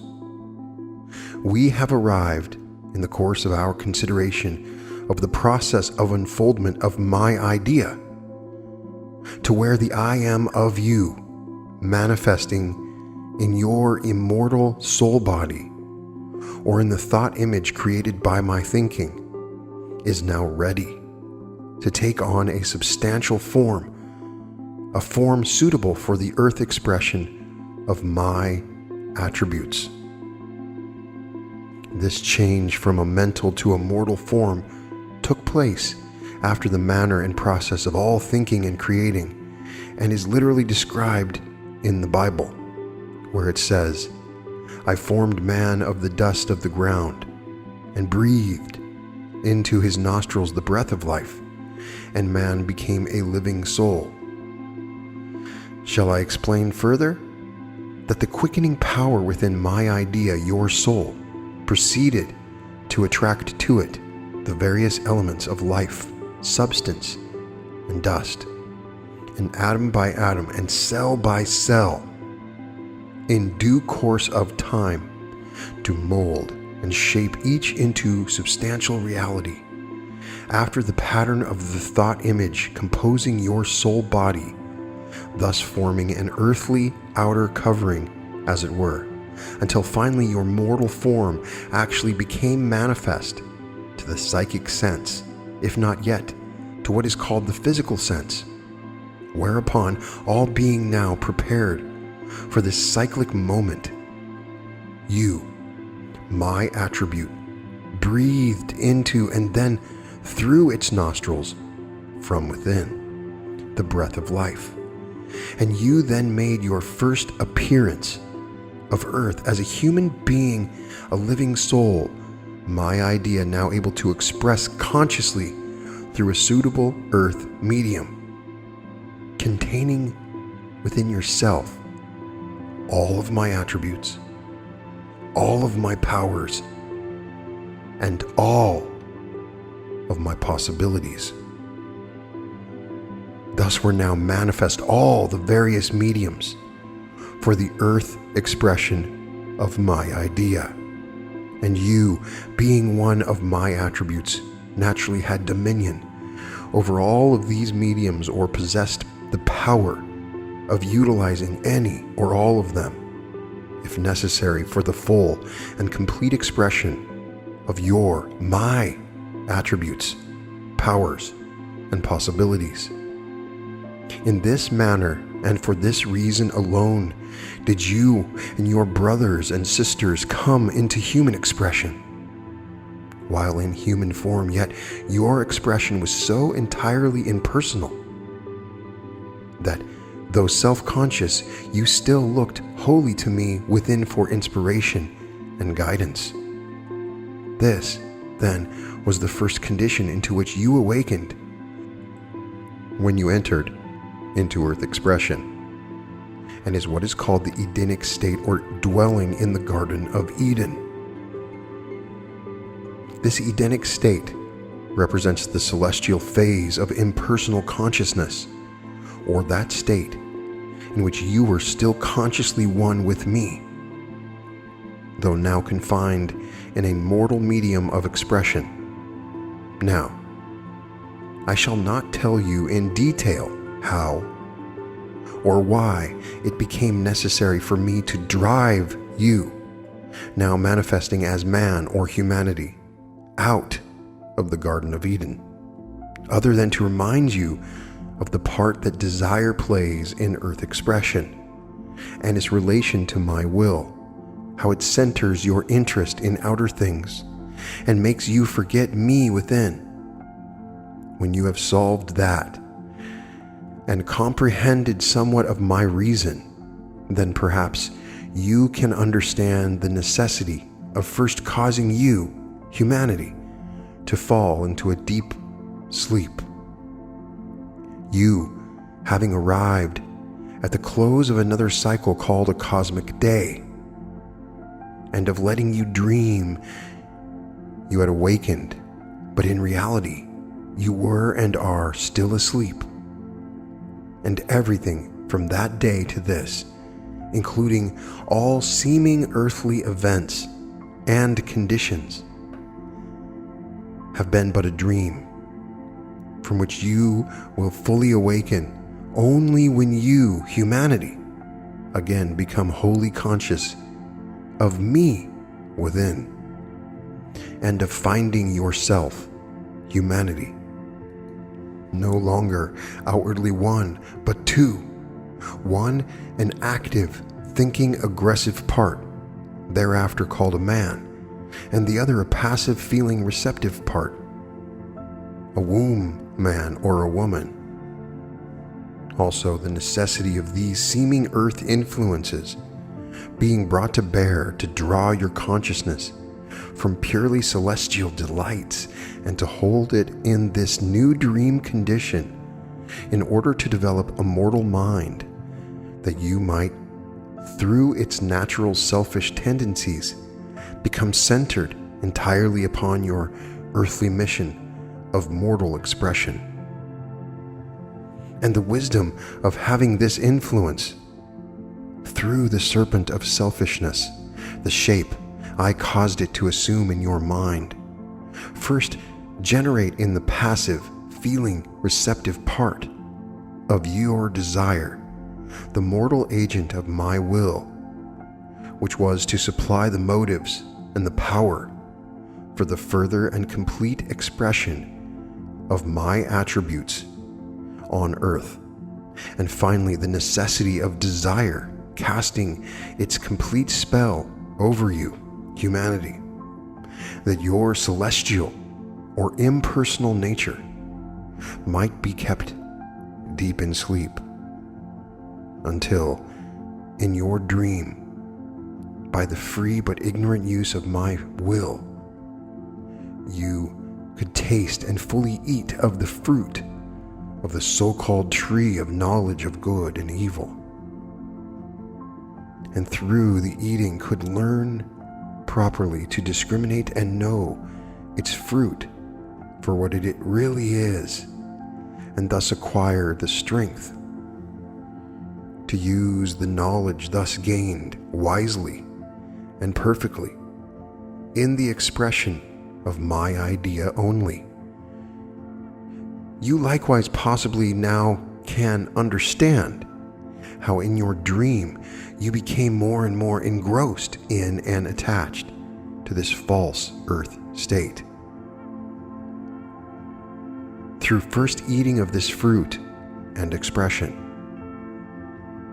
and the wisdom of having this influence through the serpent of selfishness, the shape I caused it to assume in your mind, first generate in the passive, feeling, receptive part of your desire the mortal agent of my will, which was to supply the motives and the power for the further and complete expression of my attributes on earth, and finally the necessity of desire casting its complete spell over you, humanity, that your celestial or impersonal nature might be kept deep in sleep until in your dream, by the free but ignorant use of my will, you could taste and fully eat of the fruit of the so-called tree of knowledge of good and evil, and through the eating could learn properly to discriminate and know its fruit for what it really is, and thus acquire the strength to use the knowledge thus gained wisely and perfectly in the expression of my idea only. You likewise possibly now can understand how in your dream you became more and more engrossed in and attached to this false earth state. Through first eating of this fruit and learning to know good and evil, and after learning of the new and enticing world, thus opened up to you, dying to the knowledge of the reality back of it all, and how and why it was you learned that you were naked, both the thinking and the feeling parts of you, and also why you grew afraid and tried to hide from me, thus creating in your consciousness the sense of separation from me. Now, perhaps you can see why this all had to be, why you, humanity, had to leave the Edenic state of impersonal consciousness and lose yourself wholly in the earth illusions of this dream world in order to be able to create a body and develop in it a personal or self-consciousness capable of fully expressing my perfection.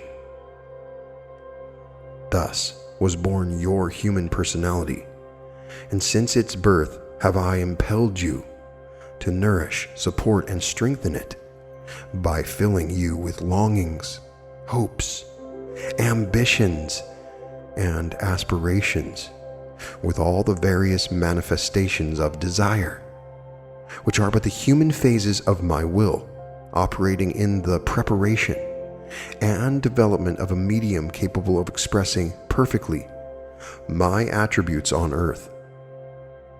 And so I spake the word, and drove you out of the Garden of Eden, and clothed you with a coat of skin, or, in other words, with flesh, the same as other animals, for now, in order that you might enter into the heart of earth conditions, into the real earth, the earth of my idea, not the one of your dream, so as to quicken my idea therein into active life expression.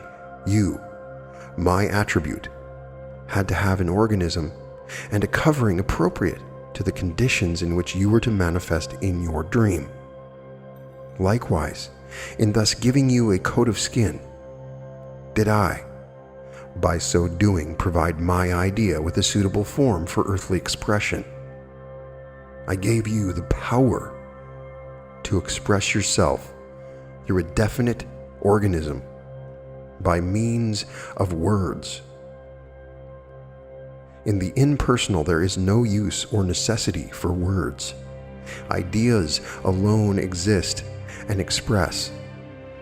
They simply are, for they are the expression of the various phases of my being.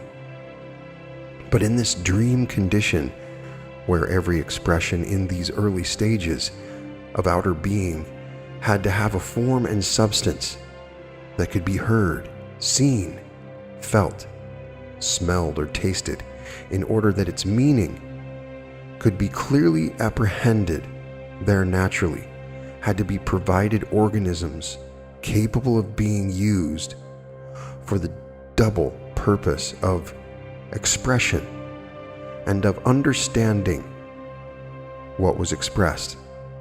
As my idea unfolded itself after your expulsion from Eden, you, one of my divine attributes, dwelling within my idea of that attribute in expression, in turn dwelling within the thought image of myself, and finally manifesting outwardly in the earth form of words, when impelled by my will in the guise of desire to express my meaning, began rapidly to increase and multiply.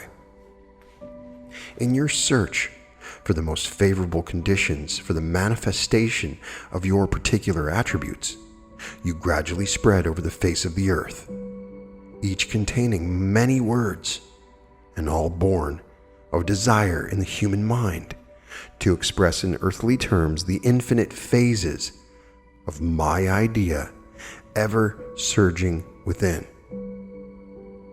The more the human mind strove thus to express in words my idea, the greater and more abject the failure. In time will the great awakening come that all words are but symbols of one idea, and all ideas of whatsoever nature are but phases of one idea, my idea of myself in expression, and that all desire to express in words that idea, without the consciousness of my will being the one and only source of inspiration, is futile. Likewise, all desire to express that idea in living acts, without losing all consciousness of your human personality, of your personal part in the acts, and centering yourself wholly in me, is vain and fruitless, and will only end in failure, disappointment, and humiliation. Chapter 10. Good and Evil. In the Garden of Eden, where you abode before entering upon your earthly mission, there grew this tree whose fruit is called the knowledge of good and evil. While dwelling in the garden, you were still wholly impersonal, for you had not yet tasted of this fruit, having once yielded to the desire, the earthly agent of my will, whose main work is to make you eat this fruit. The moment you had eaten, that moment you descended or fell or were forced from your Edenic estate, like the chick from the shell or the rose from the bud, and you found yourself involved in conditions altogether new and strange. For now, instead of having dominion over the lower kingdoms and of their supplying your every want, you had to till the ground to get it to bring forth fruit, and by the sweat of your brow had you to earn your bread. Having taken upon yourself this earthly mission, it now became necessary for you to enter fully into all conditions of earth life in order to develop a mind and perfect a body capable of expressing perfectly my idea on earth. The real cause and reason of your entering into this dream condition, so having fallen or stepped out of your impersonal or Edenic estate, you yielded completely to the lure of this dream world, and now permitting desire wholly to lead, you no longer were capable of seeing the reality or soul of things. For you had put on a physical body, an earthly covering with a human brain, which acted as a veil to your soul consciousness, and so bedimmed your sight and clouded your mind that the light of truth did not penetrate through, and everything was falsely colored and distorted by your human understanding. In this dream condition, you saw all things darkly, as through a mist, and with this mist enshrouding everything, you could not see things in their reality, but only their misty appearance, which now, however, seemed to you the real things themselves. This was so with everything you saw through your dream eyes, with things both animate and inanimate, with everything you conceived in your human mind, with even your own self and your other selves round about you, thus no longer seeing the soul of things, but only their misty shadows, You grew to thinking these shadows were real substance, and that the world about you was composed of and filled with such substance. This mist was only the effect of the light of truth being invisible to your human mind, whose intellect, like an imperfect lens, only befogged and twisted everything and made it appear as real, keeping your consciousness continually busied with these myriad illusions of your dream world. Now the intellect is a creature of and wholly controlled by desire, and is not, as many suppose, a faculty of the soul. In other words, this mist, then, was the clouded lens of your human intellect, which, because controlled by desire, falsely portrayed and interpreted to your consciousness every image, idea, and impulse I inspired from within or attracted from without. During the process of my awakening your consciousness to a recognition of my idea within ever urging for outer expression. All this I did purposely, however, through the agency of desire, in order to lead you consciously into the heart of earth conditions. While this false vision, inspired by desire, caused many missteps and much trouble and suffering, and you gradually lost confidence in yourself, in me, the impersonal one within. In fact, you forgot me, so that you did not know where to turn in your helplessness. Yet it was only through your thus losing the memory of your divine estate and centering all your consciousness in these earthly conditions that I could develop your human mind and will and all your faculties, and provide your human body with the strength and powers that would enable me to give perfect expression to my divine idea on earth, which eventually must be. So, through your mistakes and troubles and sufferings, desire for relief caused the idea of evil to spring up in your mind. And likewise, when these troubles were not, it inspired the idea of good. To all appearances of things and conditions, you attributed these qualities of good or evil, according to whether or not they satisfied desire, my agent, in reality my human self, or you, in your human personality.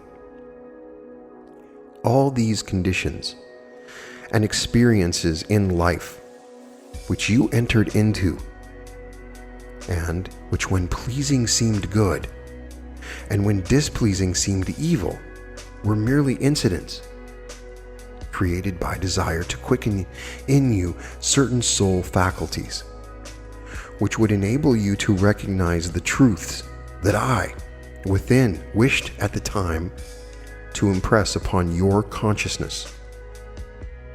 The apparent evil was the negative aspect of the fruit of the tree, which always lured you on by its fair appearance and by the sweetness of the first taste to eat and enjoy to satiation, or until its harmful effects manifested and became a curse, bringing final disillusionment, which served to turn or force you back in humiliation to me, your true self, who, through the new consciousness thus aroused, was then enabled to extract the essence of the fruit and incorporate it into soul substance and tissue. Likewise, the apparent good was the positive aspect of the fruit, which, having pushed forth of itself into expression through your recognition of and obedience to its urge, was now permitting you to enjoy its happy and natural effects, and to receive the outward benefits of my loving inspiration and guidance.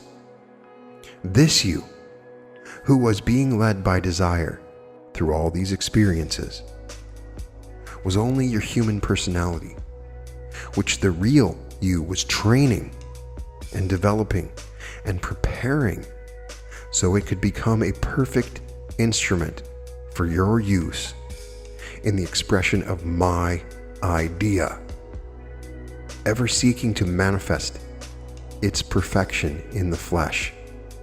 All of this you did, not only compelling your human personality to eat, but to live on the fruit of the so-called tree of knowledge of good and evil, until you had seen and known all the so-called evil, and from living on and with it, had discovered in it the germ of so-called good, plucked it, lifted it up, and turned it right side out, so that you from time on knew that good and evil had no real existence, and there were but relative terms descriptive of outside conditions looked at from different viewpoints, or were only different outer aspects of a central inner truth, the reality of which was what you sought to know, be, and express.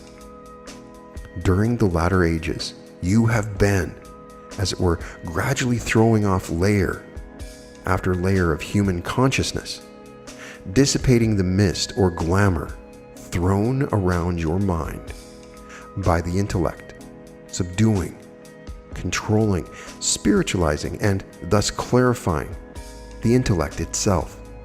Until now, you are beginning to awaken and to see, through the ever-thinning remaining layers, occasional glimpses of me, the one great reality within all things.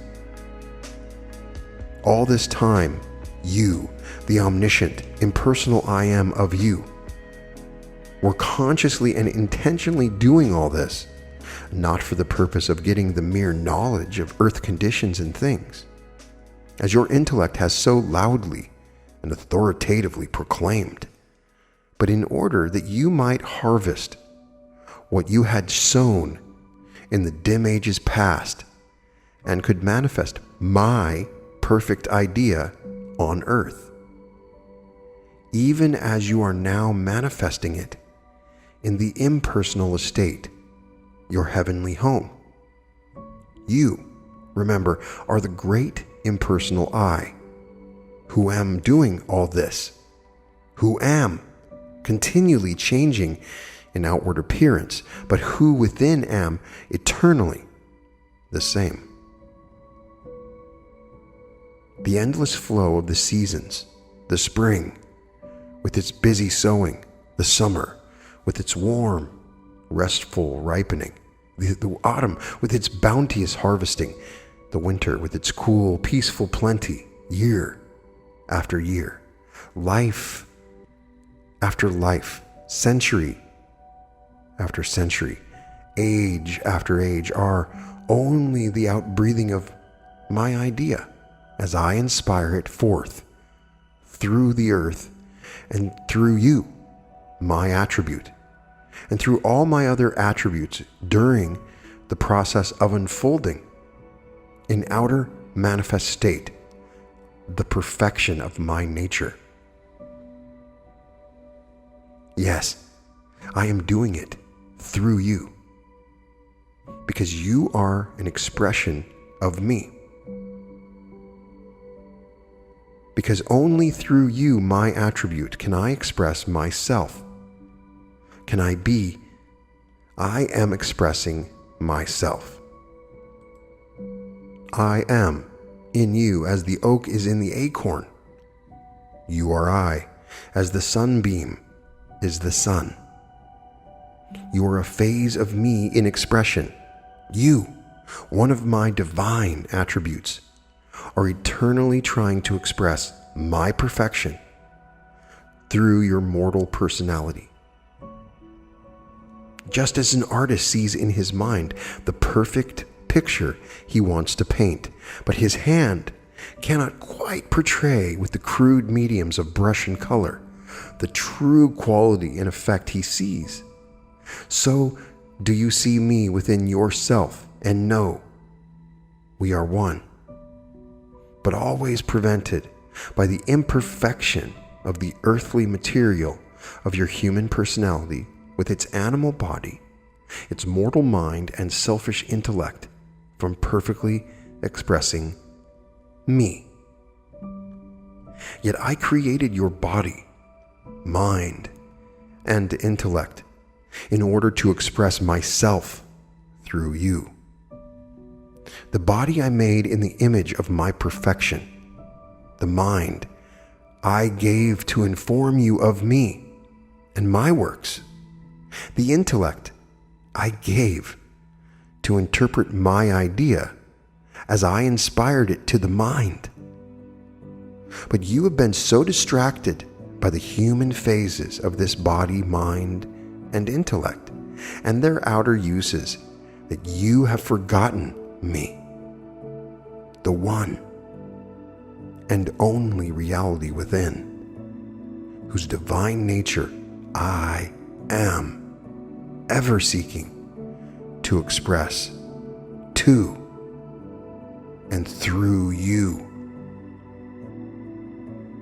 The time is soon here when the outward uses shall no longer distract, and my reality shall be revealed unto you in all the glory of its perfection within you. You, when I thus reveal myself, shall not be more blessed than before, unless that which I have revealed shall become the bread of life to you, and you shall live and manifest the life it reveals. Chapter 11. Use.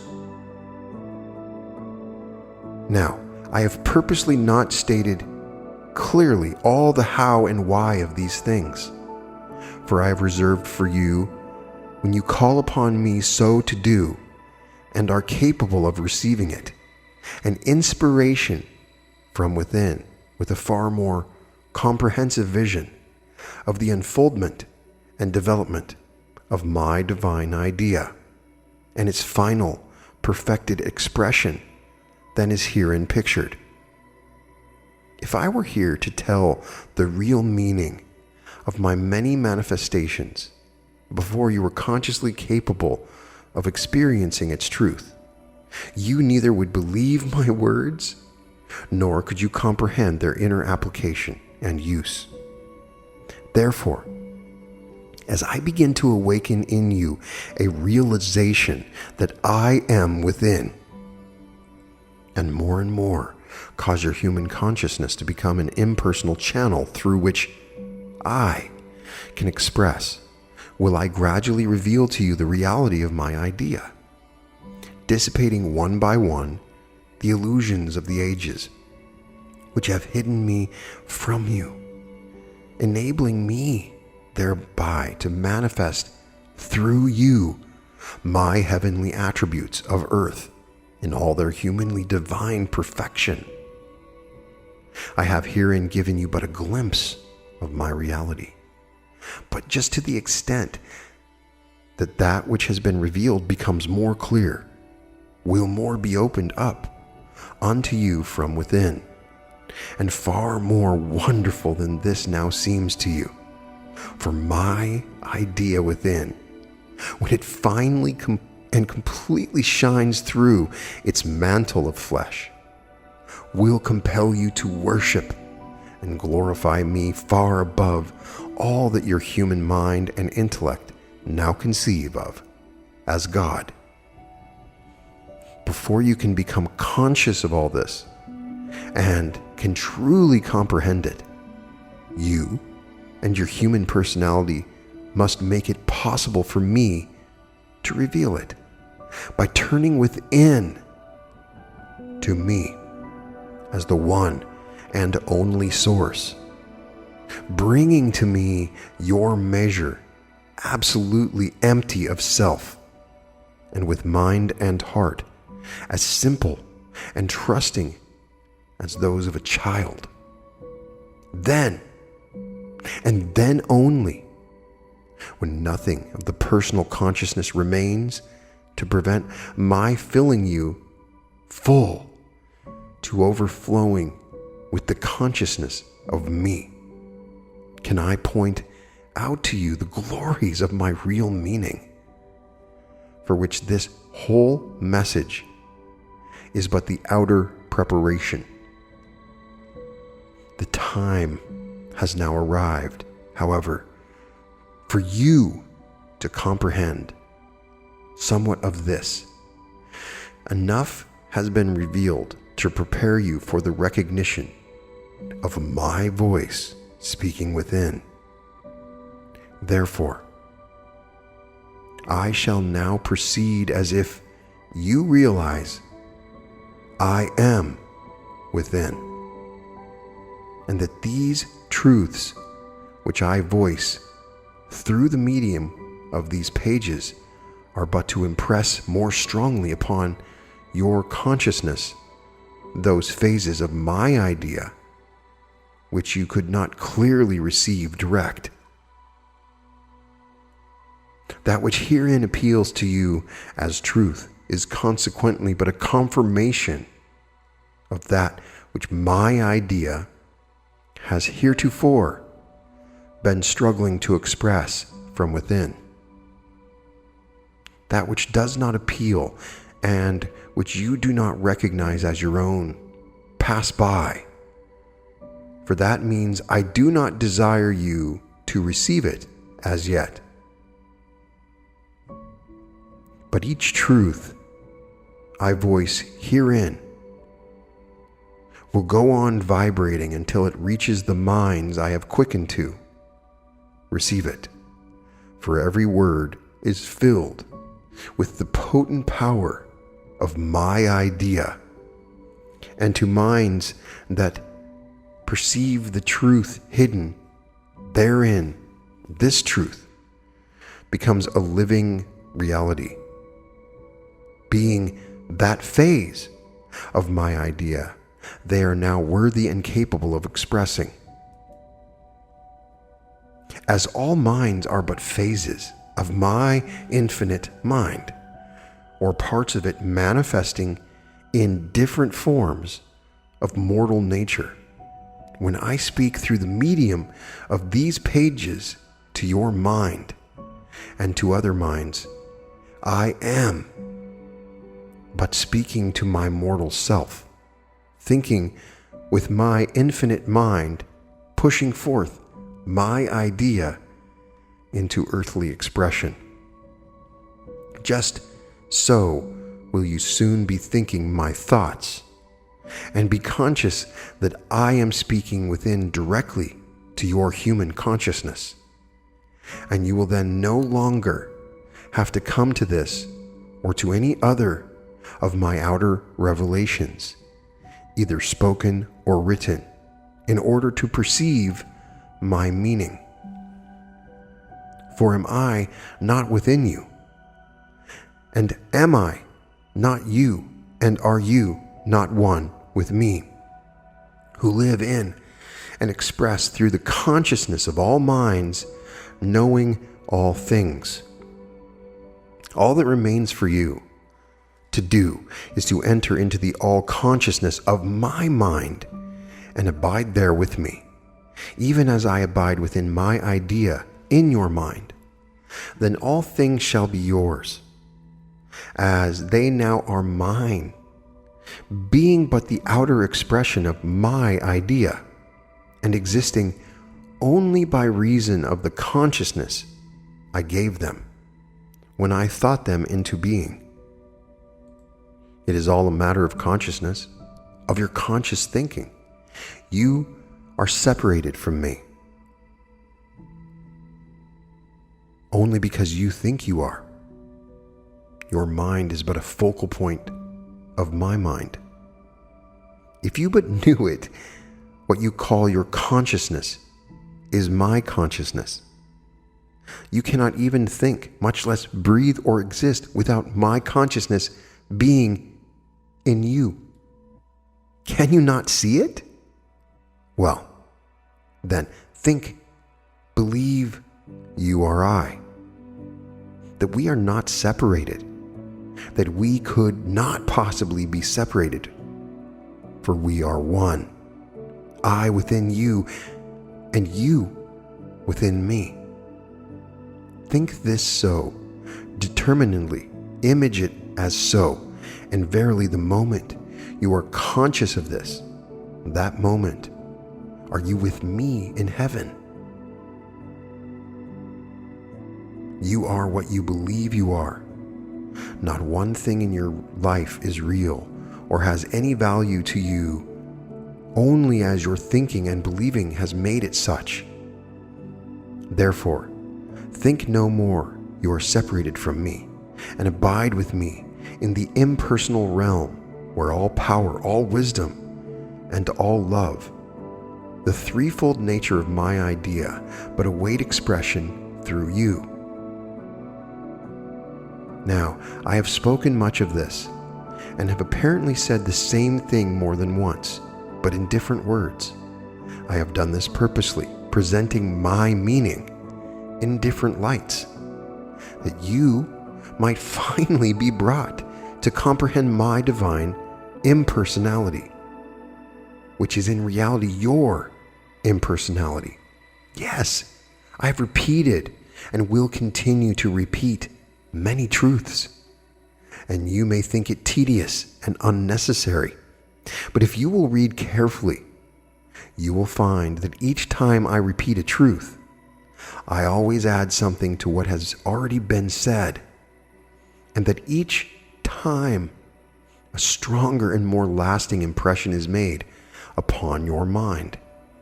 This done, my purpose has been accomplished, and you will soon come into a soul realization of that truth.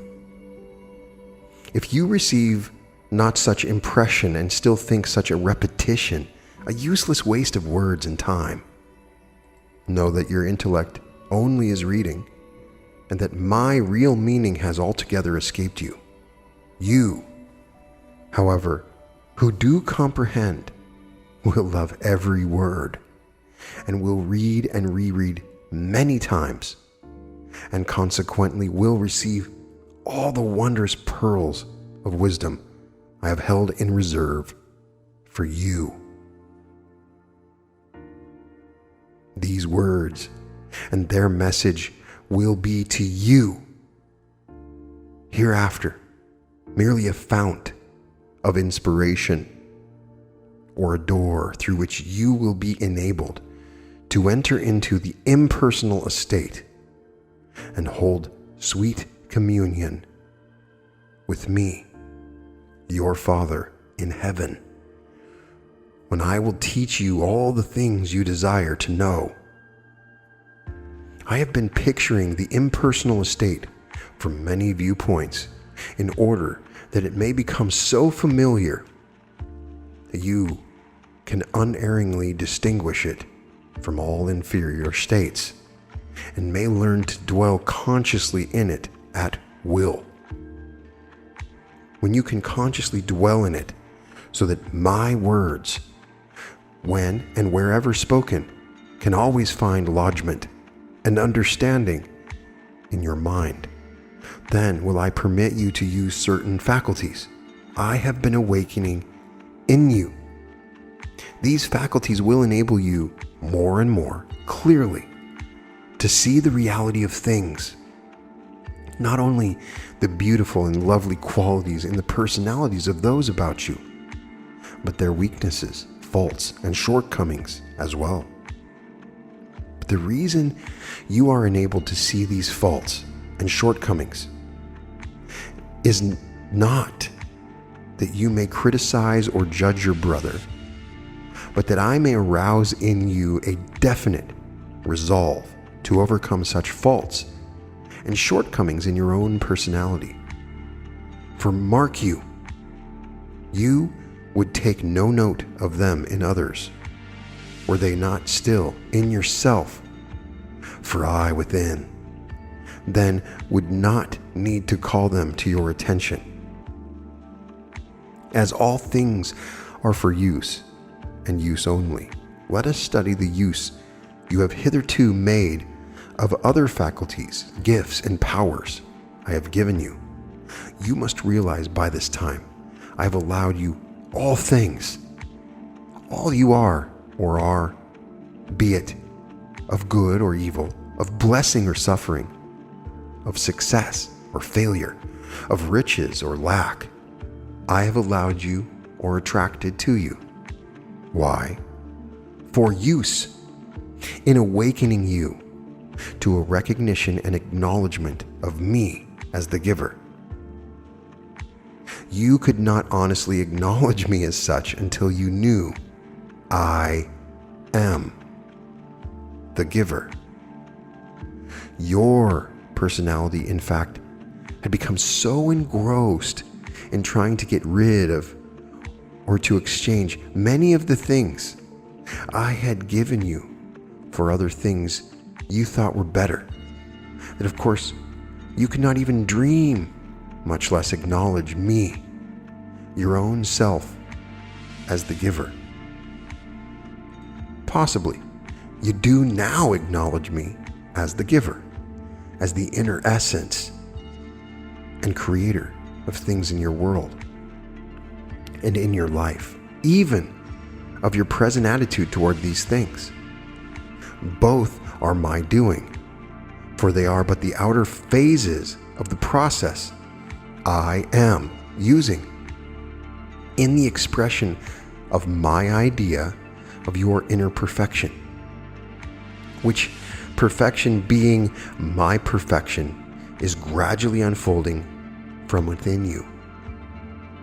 As you more and more realize this, with the true meaning and use of the things, conditions, and experiences I send be revealed unto you, for you will then begin to glimpse my idea within. And when you glimpse that idea, will you begin to know me, your own real self. Before you can truly know me, however, you must learn that all things I give you are good, and that they are for use, my use, and that you personally have no interest in or actual right to them, and they are of no real benefit to you, only as you put them to such use. I may be expressing through you beautiful symphonies of sound, color, or language that manifest as music, art, or poetry, according to human terminology, and which so affect others as to cause them to acclaim you as one of the great ones of the day. I may be speaking through your mouth or inspiring you to write many beautiful truths, which may be attracting to you many followers who hail you as a most wonderful preacher or teacher. I may even be healing through you diverse diseases, casting out devils, making the blind to see and the lame to walk, and performing other marvelous works which the world calls miracles. Yes, all these I may be doing through you, but of absolutely no benefit is any of it to you personally, unless you use and apply these harmonies of sound in your every spoken word, so that to all hearers they will seem as the sweet music of heaven. And unless your sense of color and proportion so manifests in your life that only kind, uplifting, helpful thoughts flow from you, proving that the only true art is that of seeing clearly my perfection in all my human expressions, and of allowing the quickening power of my love to pour through you into their heart, picturing to their inner vision my image hidden therein. Likewise, no credit attaches to you, no matter what wonderful truths I speak or works I perform through you, unless you yourself live these truths daily, hourly, and make these works serve as a constant reminder of me and my power, which I ever pour out freely for you, my beloved, and for all to use in my service. You, to whom I have apparently given none of such gifts, and who deem yourself unworthy, and not yet advanced enough to serve me in such ways. To you, I would say, just to the extent that you truly recognize me within, and seek in real earnestness to serve me, just to that extent will I use you, no matter what your personality, no matter what its faults, tendencies, and weaknesses. Yes, I will cause even you, who thus seek to serve me, to do many wondrous things towards the quickening and awakening of your brothers to a like acknowledgement of me. I will cause even you to influence and affect the lives of many of those whom you contact, inspiring and uplifting them to higher ideals, changing their way of thinking and their attitude toward their fellows, and therefore towards me. Yes, all you who seek to serve me, no matter what your gifts, will I make to be a vital force for good in the community, altering the mode of life of many, inspiring and molding their ambitions and aspirations, and altogether becoming a leavening influence in the midst of the worldly activities in which I will place you. You at the time will probably know nothing of this. You may even be still longing to serve me and hungering for a more intimate consciousness of me, thinking you are doing nothing or still making many mistakes and failing to live up to your highest ideals of me, not realizing that this longing and hungering is the avenue through which I pour forth my spiritual power, which, being wholly impersonal, is used by you, unconscious of its being within you, using it to bring about my purposes in your heart and life, and in the hearts and lives of my and your other selves. So, as you finally grow into the realization of all this, as you surely will, and prove it by the practical use of all you have in my service, will I gradually give you the strength and ability to consciously to use impersonally my power, my wisdom, and my love in the expression of my divine idea, which is eternally striving to manifest through you its perfection.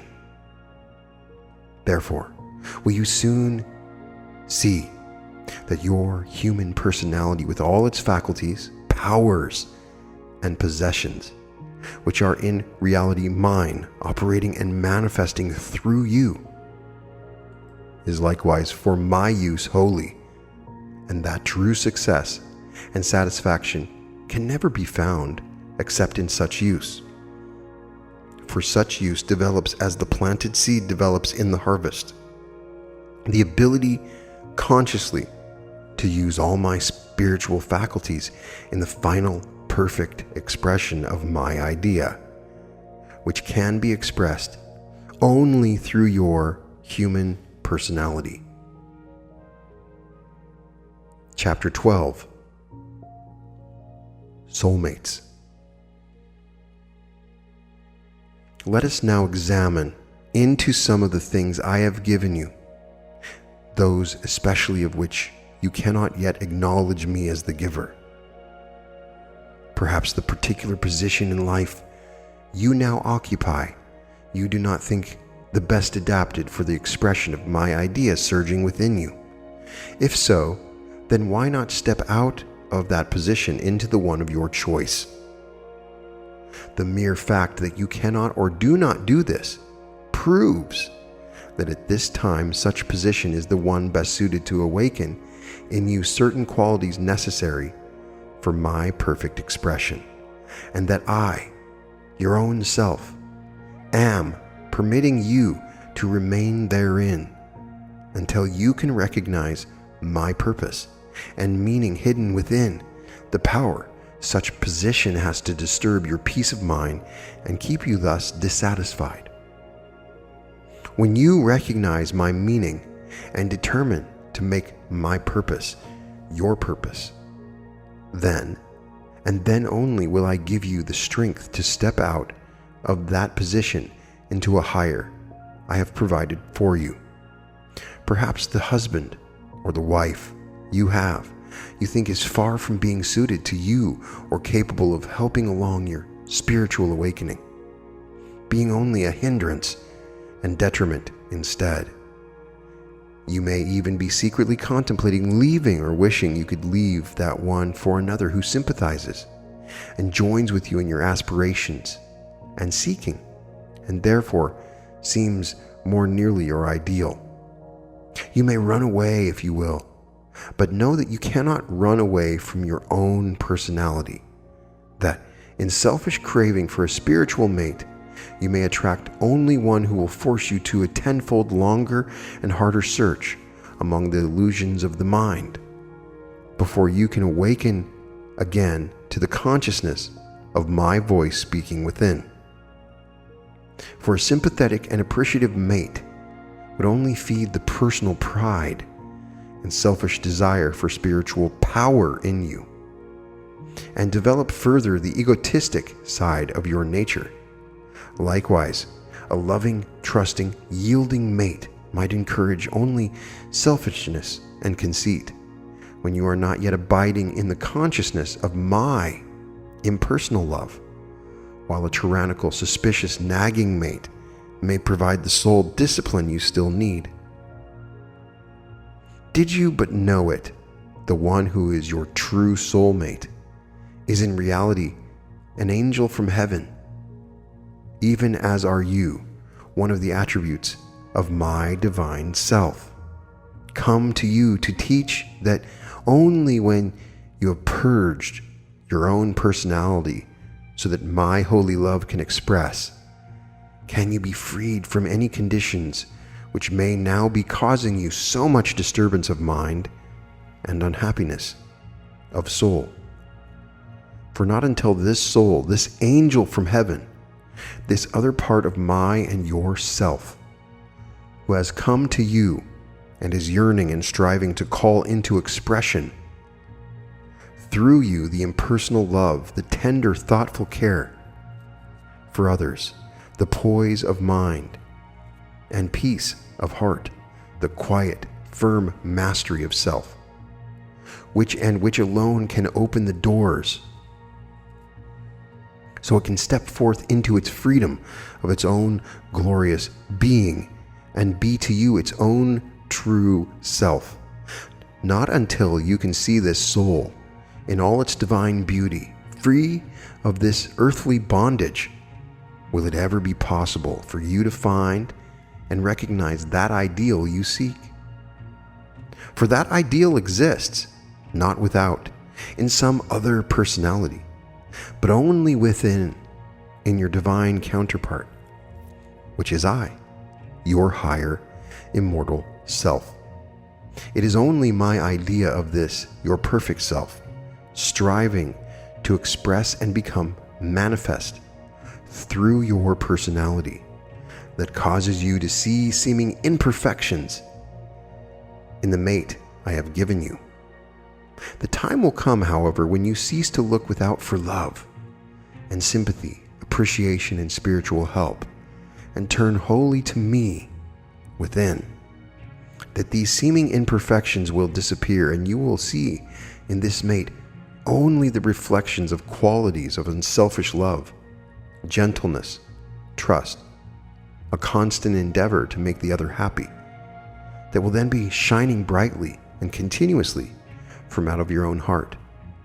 Perhaps you cannot yet wholly believe all this, and you still question that I, your own self, am responsible for your present position in life, or that I chose for you your present mate. If so, it is well for you thus to question until all is made plain. For remember, I will speak much more clearly, direct, from within. If you but turn trustingly to me for help, for I ever preserve my holiest secrets for those who turn to me in deep, abiding faith that I can and will supply their every need.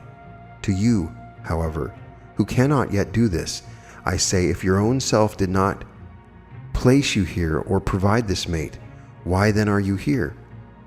And why have you this mate? Think. I, the all, the perfect one, make no mistake. Yes, but the personality does, you say. And the personality chose this mate and perhaps has earned no better position. Who caused the personality to choose this particular one and earn this particular position in life? Who picked out and placed this one where you could thus choose, and who caused you to be born in this country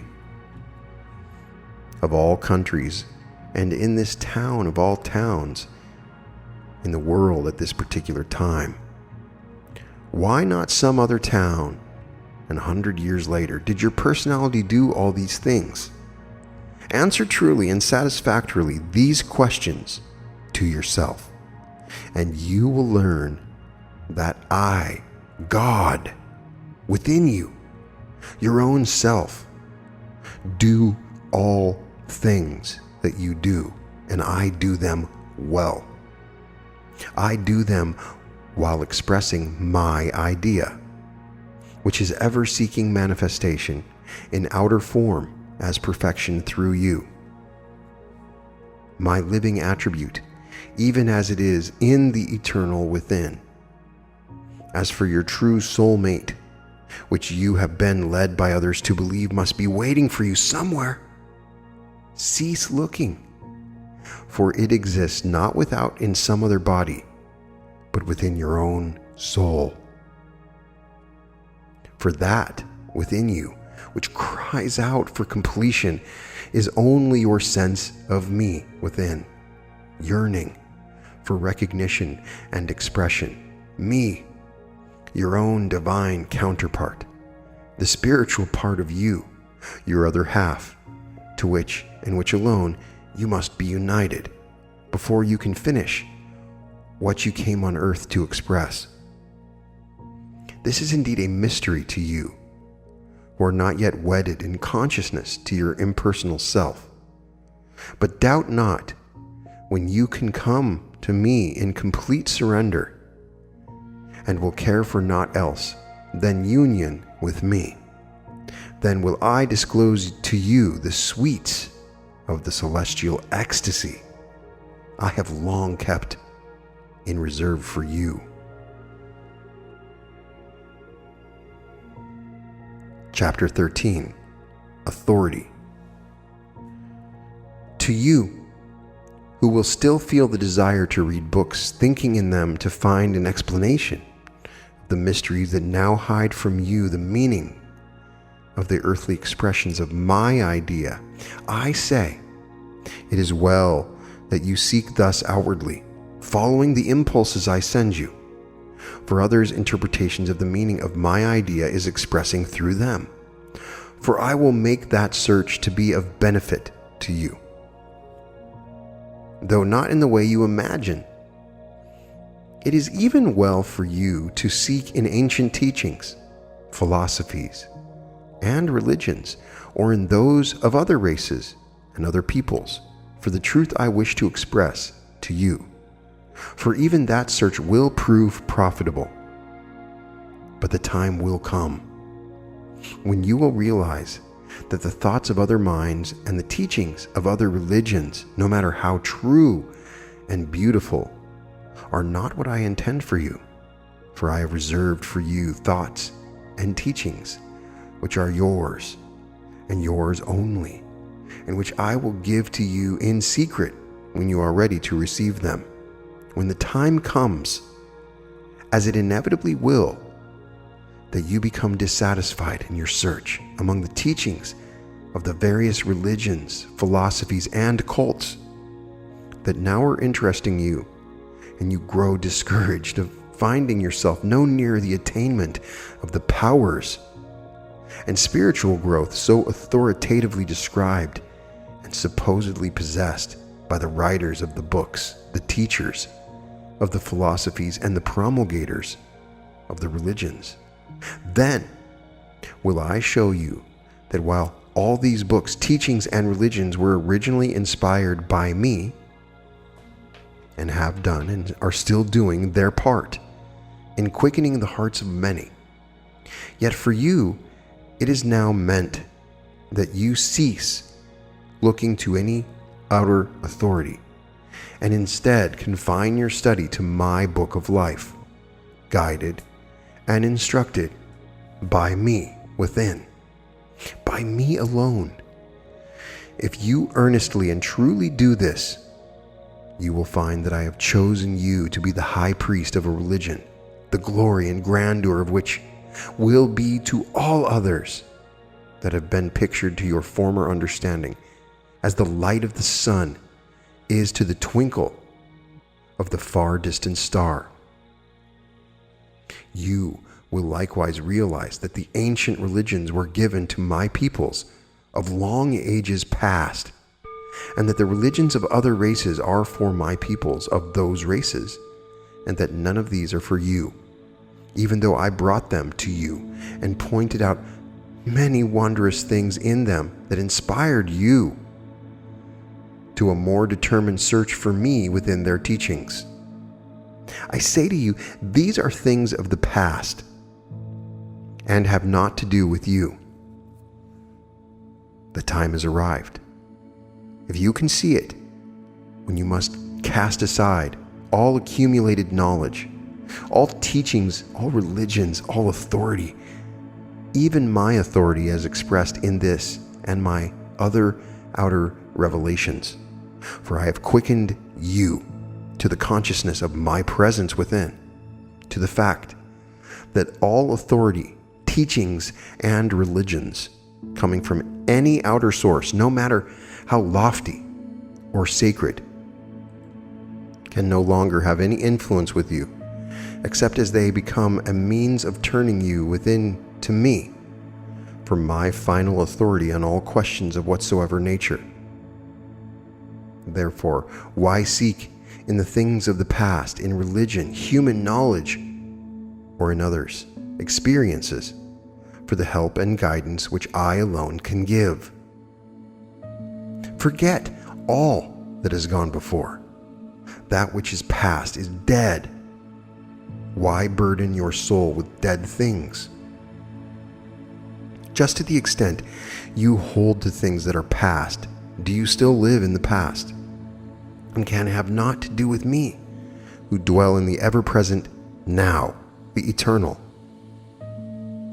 Just to the extent you hold to things that are past, do you still live in the past, and can have naught to do with me, who dwell in the ever-present now, the eternal? Just to the extent you attach yourself to past acts or experiences, religions, or teachings, do they cloud your soul vision, hiding me from you. They will ever prevent your finding me until you free yourself of their darkening influence and step within into the light of my impersonal consciousness, which recognizes no limitations and penetrates to the infinite reality of all things. Likewise, the future concerns you not. He who looks to the future for his final perfection is chained to the past and can never get free until his mind no longer is thus engrossed with the consequences of his acts, and he recognizes me as his only guide and throws all responsibility upon me. You, who are one with me, are perfect now and always were perfect. knowing neither youth nor old age, birth nor death. You, the perfect, have naught to do with what has been or what is to be. You care not for anything but the eternal now. That only concerns you, which immediately confronts you. How perfectly to express my idea here and now in the condition in which I have placed you purposely for such expression. When that has been done, why not leave it behind, instead of dragging it along with you, burdening your mind and soul with consequences which are but empty shells from which you have extracted the meat. All this applies to reincarnation, to which belief many minds are fast chained. What have you, the perfect, the eternal, to do with past or future incarnations? Can the perfect add to its perfection, or the eternal come out of or return to eternity? I am, and you are, one with me, and always have been, and always will be. The I am of you dwells in and reincarnates in all bodies for the one purpose of expressing my idea. Humanity is my body. In it I live, move, and have my being, expressing the glorious light of my idea through my attributes, whose celestial radiance to the human vision is bedimmed and distorted by the myriads of clouded and imperfect facets of the human intellect. I and you, who are one with me, reincarnate in humanity as the oak reincarnates in its leaves and acorns, season after season, and again, in the 1,000 oaks born from their 1,000 of acorns, and their oaks generation after generation. You say you remember your past lives. Do you? Are you sure? Very well. What if you do? Just because I have permitted you a glimpse of the reality of one of my past expressions, that you might better comprehend my meaning, which I am now expressing to you, is no assurance from me that you personally were my avenue of that expression. For do I not express through all avenues, and you with me? And are we not the life and intelligence of all expressions, no matter what the character or the age or race? If it pleases you to believe that you actually were that expression, it is well, and I shall cause such belief to be of benefit to you, but only to the extent of preparing you for the great realization that afterward will come. In the meantime, you are chained fast, your personality with its selfish desires and selfish seeking is still bound hand and foot to the past, and looks only to the future for its deliverance after the final wearing out of all the consequences of its acts, dominating your mind and intellect with this false belief in birth and death, and that such is your only way to final emancipation and union with me, preventing the realization of our eternal and ever-constant oneness, and that you can free yourself any moment you will. For it is only the personality that is born and dies, and which seeks and strives to prolong its stay in the body and in earth life, and then to return to other bodies after I no longer have any use for its body. It is only to this personality that you are bound by the benefits and opinions it has engrafted on you back through the ages, during which it has kept your human mind busied with such delusions. It is only when you can rise up in the realization of your divine immortality omnipotence, and intelligence, and can cast off all personal beliefs and opinions, that you can free yourself from this perverted relation and can assume your true position as master and king, one with me, seated upon the throne of self, compelling the personality to take its proper and natural place as servant and subject, ready and willing to obey my slightest command, thereby becoming an instrument worthy of my use. Chapter 14. Mediums and Mediators. You, who, in your desire to serve me, have joined yourself with a church, religious organization, occult society, or spiritual order, of whatsoever nature, thinking by aiding in and supporting its work, it would please me, and that you might receive special favors from me in consequence. Hearken to these my words and ponder over them. First, know that I am already pleased with you, for you do nothing that I do not cause you to do, and you do it to fulfill my purpose. Although it may seem to you at times you are acting contrary to my wish, and only to satisfy your own desires, know likewise that I provide all minds with all their experiences of life, which I utilize solely to prepare the body, quicken the heart, and develop the consciousness so that they can comprehend me, so that I can express through them my idea. I inspire minds with glimpses of me and my idea through these experiences.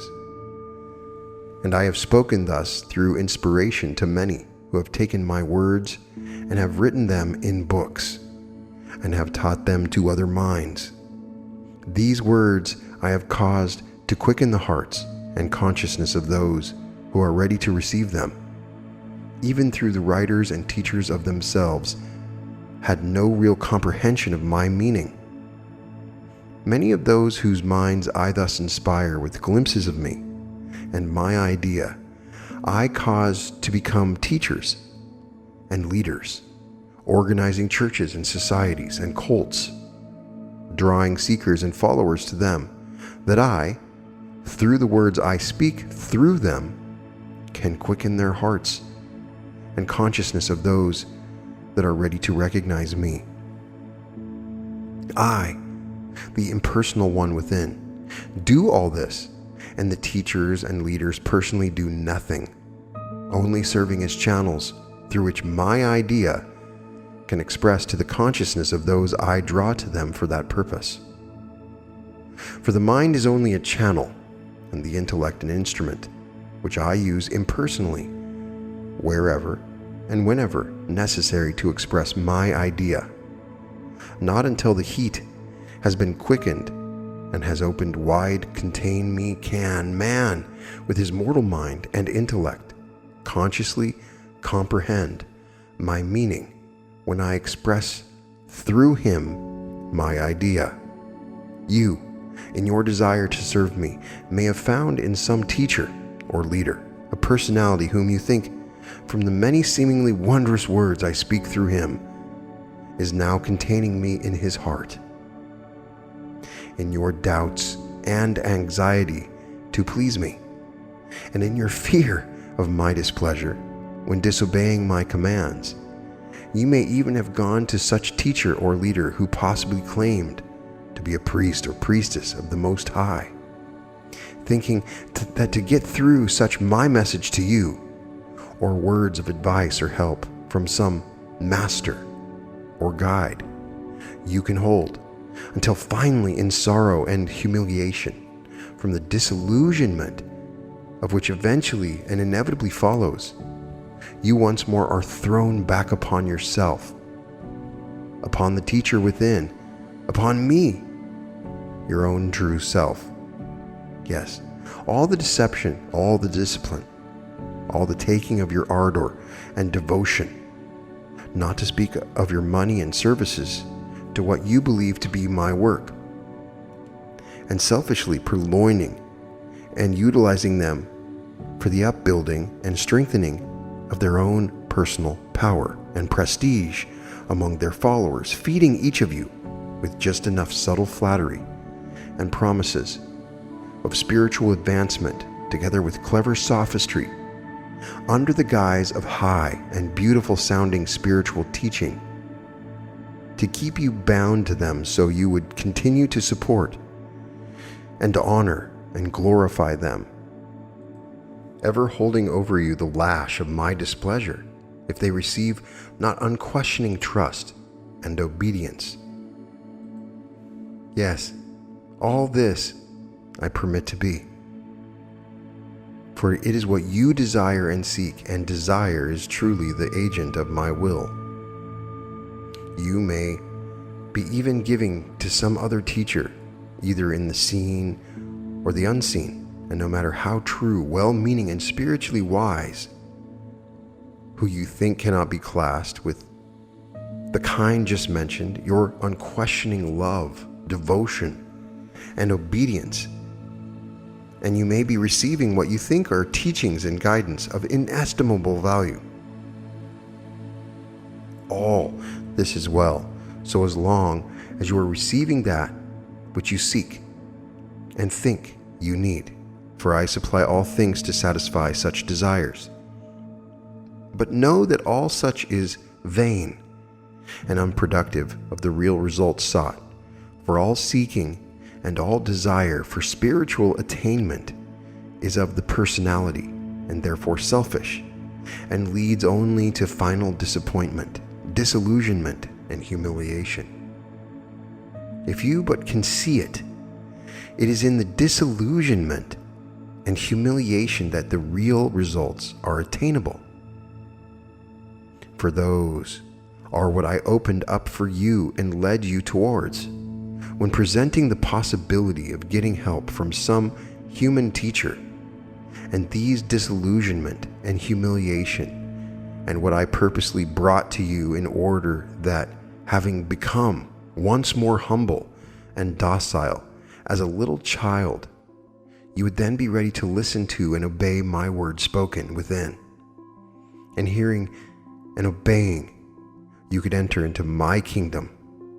Yes, all outward seeking will end thus, and will but bring you back to me, weary, naked, starving, willing to listen to my teaching, and to do anything for even a crust of my bread, which in your stubbornness and conceit you disdained before, and deemed not good enough for your proud spirit.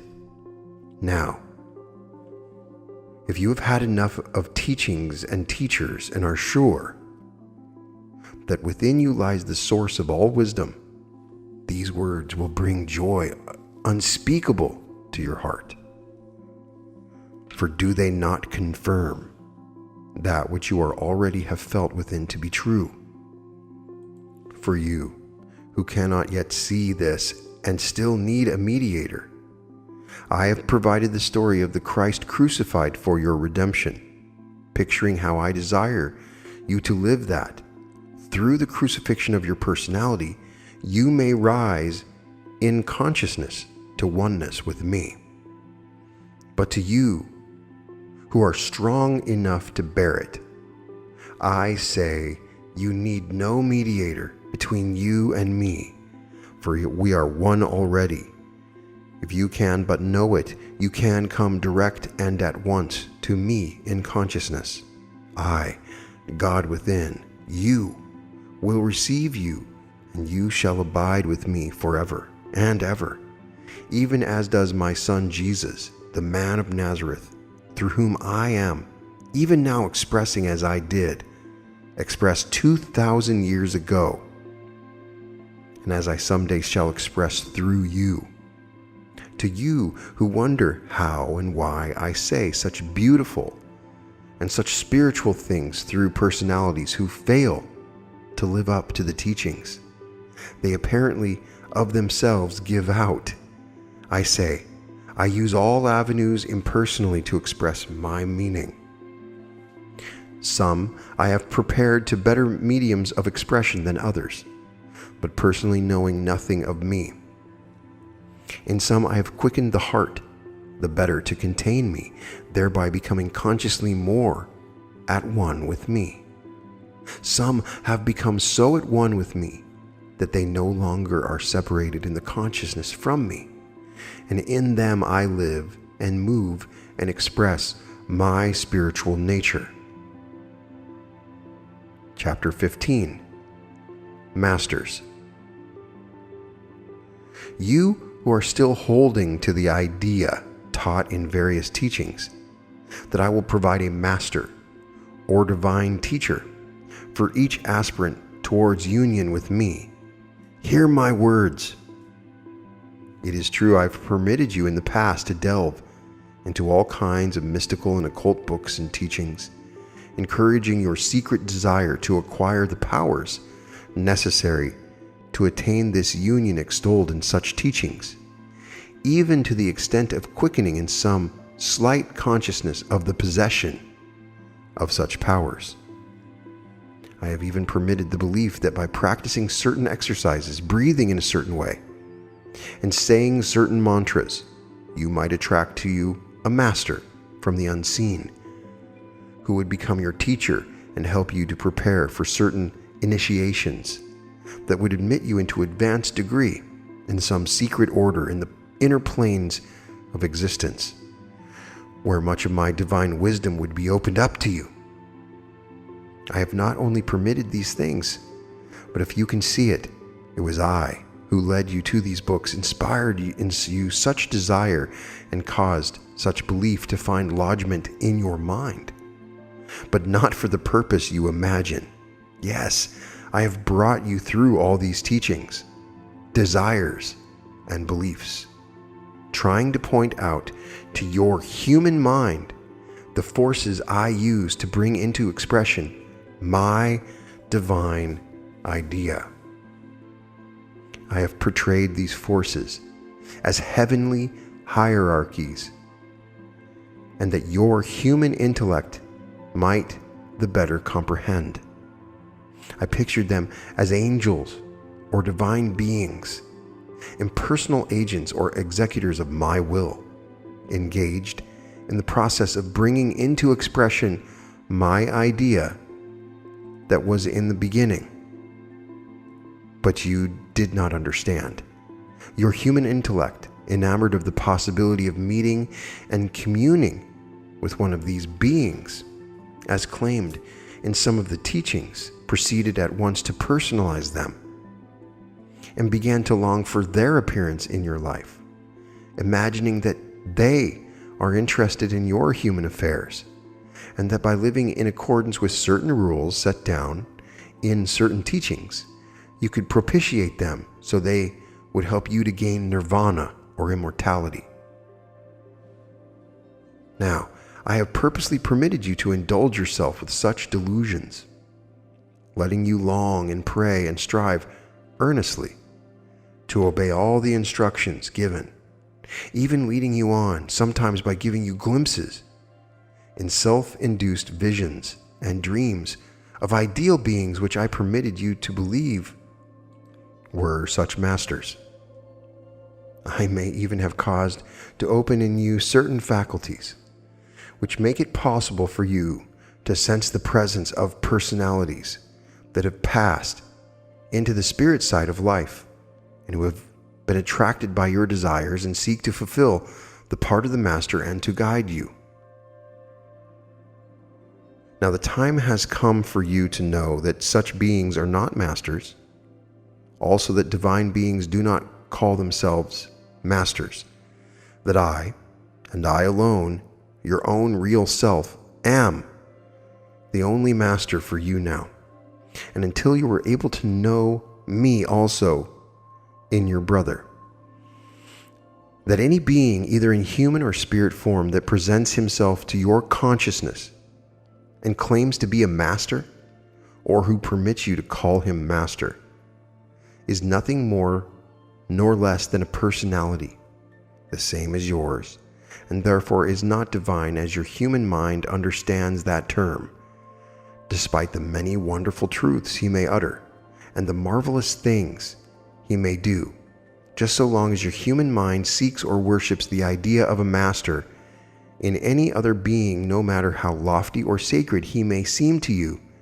Just so long will you be fed with such ideas, until verily I may perhaps permit you to meet and commune with such a master. If that privilege is vouchsafed you, it will be only in order to hasten your awakening and your consequent disillusionment. When you will learn that master is indeed but a personality, even though far more advanced in awakening than you, but still a personality, and not the divine one your innermost soul is yearning for you to know.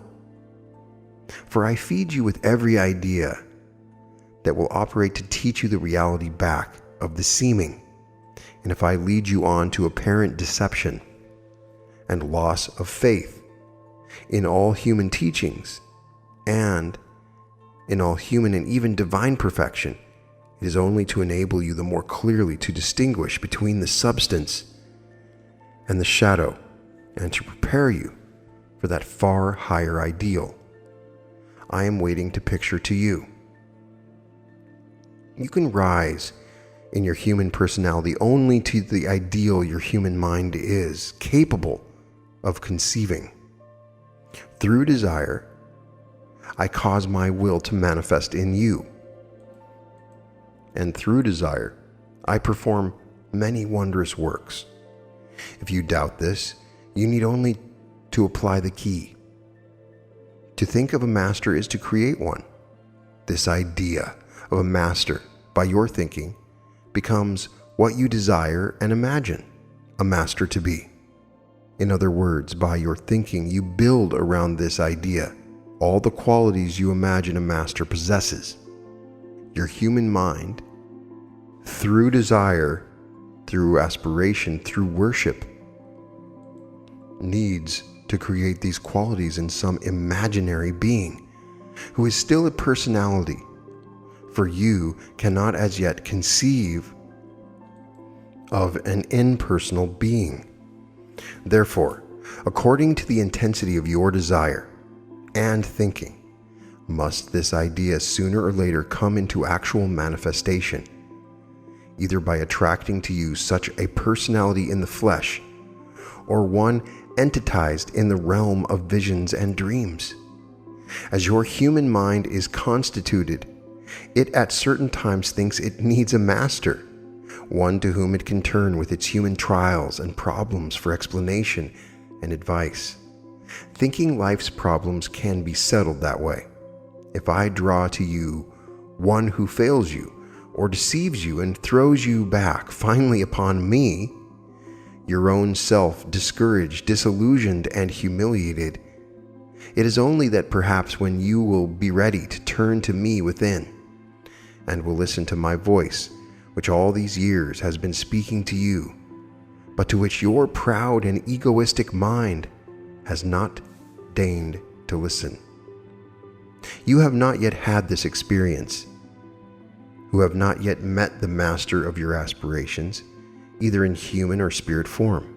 You, within whom my words have failed to awaken a quickening response to their truth. For you, I have in store certain experiences, which will surely lead you to me later on. And then you will be brought to know that I am the master, the inspiring idea, back and within every thought of and every aspiration towards a master that enters your mind. Whether coming from within or without, it is taught. When the pupil is ready, the master appears. And this is true, in a sense, but not as you have interpreted it. Your secret desire for a master will bring him to you, but only when I have prepared you for such appearance. But such appearance will be only an appearance of a master. The true master or teacher, when he appears, you may never recognize, for he may be hidden in an interesting friend, a business associate, your next-door neighbor, or in your own wife or husband or child. You, who have risen above desire, you who no longer seek a master or teacher, or even me, but are abiding alone in the faith of my eternal presence and promise. For you, I have in store a meeting and a communion, which will bring your soul such joy and blessings as your human mind is incapable of conceiving. Now, this is a mystery, and until you can comprehend it, you are justified in claiming the above as not consistent with certain statements herein, and as contradicting teachings in my other revelations. Fear not. This mystery will be revealed unto you if you truly wish to know my meaning. Until then, why, in your seeking, be satisfied with anything short of the highest? Why seek in human or spirit teacher, guide, master, or angel for the necessarily limited manifestation of my perfection, when you can come directly to me, God within you, the omniscient, omnipotent, omnipresent, the inspiring idea back of and within all manifestations? As I am in you, even as I am in any you seek, and as all the wisdom of all the power and all the love they possess come only from me, why not now come to me and let me prepare you also, so I can express my all through you? You are a human personality, yet you are divine and therefore perfect. The first of these truths you believe, the latter you do not believe, yet both are true. That is the mystery. You are just what you think you are. One or the other, which are you, or both? You are one with me. I am in you, in your human personality, in your body, mind, and intellect. I am in every cell of your body, in every attribute of your mind, in every faculty of your intellect. I am the soul, the active principle of each. You are in me. You are a cell of my body. You are an attribute of my mind. You are a faculty of my intellect. You are a part of me, yet you are I, myself. We are one, and always have been. This idea of a master I brought to your mind's attention was only to lead you to and prepare you for this idea of me, your impersonal self, an angel of light, a radiation of my being, your own divine Lord and Master within. Yes, I, your divine self, am the master your soul has caused you to seek. And when you do find me and know I am yourself, then will you in your human consciousness gladly become my disciple, will lovingly wait upon me, and will be concerned only that you faithfully serve me, both within yourself and within your fellow men. And then will you understand why only one is your master, even Christ. For I, as the Christ, dwell in all men, and am their one and only self. Through all men I am ever calling to you and trying to reach and impress your human consciousness, as I am continually teaching you, not only through all men, but through every avenue needed at the time. I have many ways of reaching your consciousness and utilize all to bring you to a realization of my meaning. I speak with many voices, with the voice of all human emotions, passions, and desires. I speak with nature's voice, with the voice of experience, even with the voice of human knowledge. Yes, these are all my voice, which I use impersonally to express to you the fact that I am in all and that I am all. What this voice says in its 1,000 ways is that you, too, are part of this all, and that I am in you, waiting for your recognition of me and your conscious cooperation in the expression of me, idea of impersonal perfection on earth, even as it is expressing in heaven.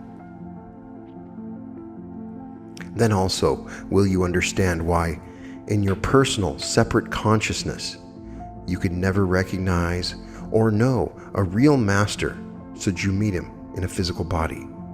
That not until you are able to enter into your Christ consciousness, my consciousness, within you and within him, he would not exist to you other than perhaps as a kind and helpful friend or teacher.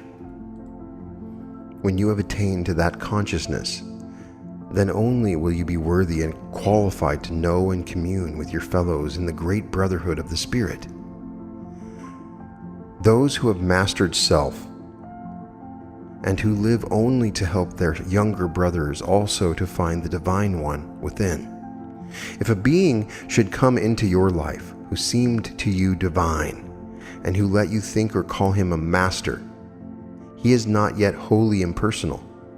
Such a one might be a master man, but he would not be the Divine One your soul yearns to serve. Perhaps you would be satisfied to have such a one for a master, even if he were not wholly impersonal.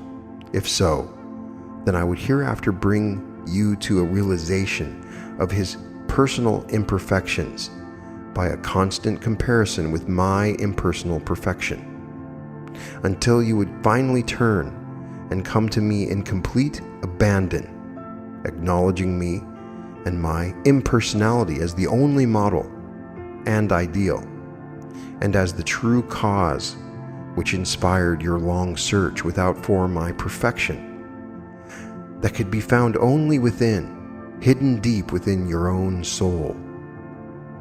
Since the earliest days of expression on earth, I have prepared my priests and my prophets and my messiahs to vision forth to the world my idea Messiah, or through a little child, or through your worst enemy, all words that appeal vitally to you are the words the I am of you speaks through the organism of such medium to your soul consciousness. Should a number be gathered together to hear my word spoken through one of my priests, it is not the priest of himself, but I, in the heart of each hearer, who draw from the priest the vital words that sink deep into the consciousness of each. The priest knows not what he says that so affects you and may not even comprehend my meaning of the words he speaks to you. I within him do draw from the combined devotion to and belief in me, consciously and unconsciously expressed by all those gathered around him, the spiritual force which serves as a channel or a connecting line through or over which I reach the consciousness of those minds I have prepared to comprehend my meaning. For although I speak the same words to all, yet these words contain a distinct and separate message for each, and no one knows any but the message I speak to him. For I within you choose from the words the meaning I intend for you, and I within your brother and your sister likewise choose the meaning I intend for each of them. When 2 or 3 are gathered together in my name, there will I always be. For the idea which draws them together, I, within each, inspire for it is my idea. From the union of their aspirations towards me do I create a medium or channel through which I enable the soul consciousness to gain such glimpses of me as each is capable of comprehending. Every priest, every teacher, every medium I cause instinctively to know this, for they're mine chosen ministers, and I likewise cause to awaken in them a desire to surround themselves with followers, that I may quicken in the hearts of those who are ready a consciousness of my presence within. The priest, the teacher, or the medium themselves may never have recognized me within, and may be deeming me as entitized or personalized in some master or guide or savior without themselves. But nevertheless, there are those whom I lead to these, my ministers, in whom through certain words I cause my ministers to speak together with the spiritual force furnished by the various aspirants, I am enabled to awaken their soul consciousness to a real comprehension of me, the impersonal one, seated within, in the very midst of all, in the heart of each. For the I am of my minister and the I am of each follower are one in consciousness, one in understanding, one in love, and one in purpose, which purpose is the fulfillment of my will. This I am, which is wholly impersonal and knows neither time, space, nor different identities, merely utilizes the personalities of both minister and followers and the circumstance of personal contact as a means of giving voice to my idea, ever struggling within for outer expression. Those ministers who take the confidence and trust of my followers and use it to further their own private purposes, I cause to awaken to a recognition of my will and my idea all in proper season. This awakening, however, is not pleasant to their personalities and almost always causes much suffering and humiliation, but their souls rejoice and sing grateful praises to me when I bring it to pass. Therefore, wonder not at the sometimes wonderful words of truth that come from mouths apparently unfit to speak them, and comprehending not their meaning, nor at the fact that simple followers oftentimes awaken faster than and grow beyond their teachers. I, who dwell within both teacher and follower, choose different conditions and provide each different ways for the expression of my attributes in each different soul, fitting each into just the time and place where they can complement and help each other the best, thus uniting all into the most harmonious expressions of my idea possible under the circumstances. Chapter 16. The Christ and Love.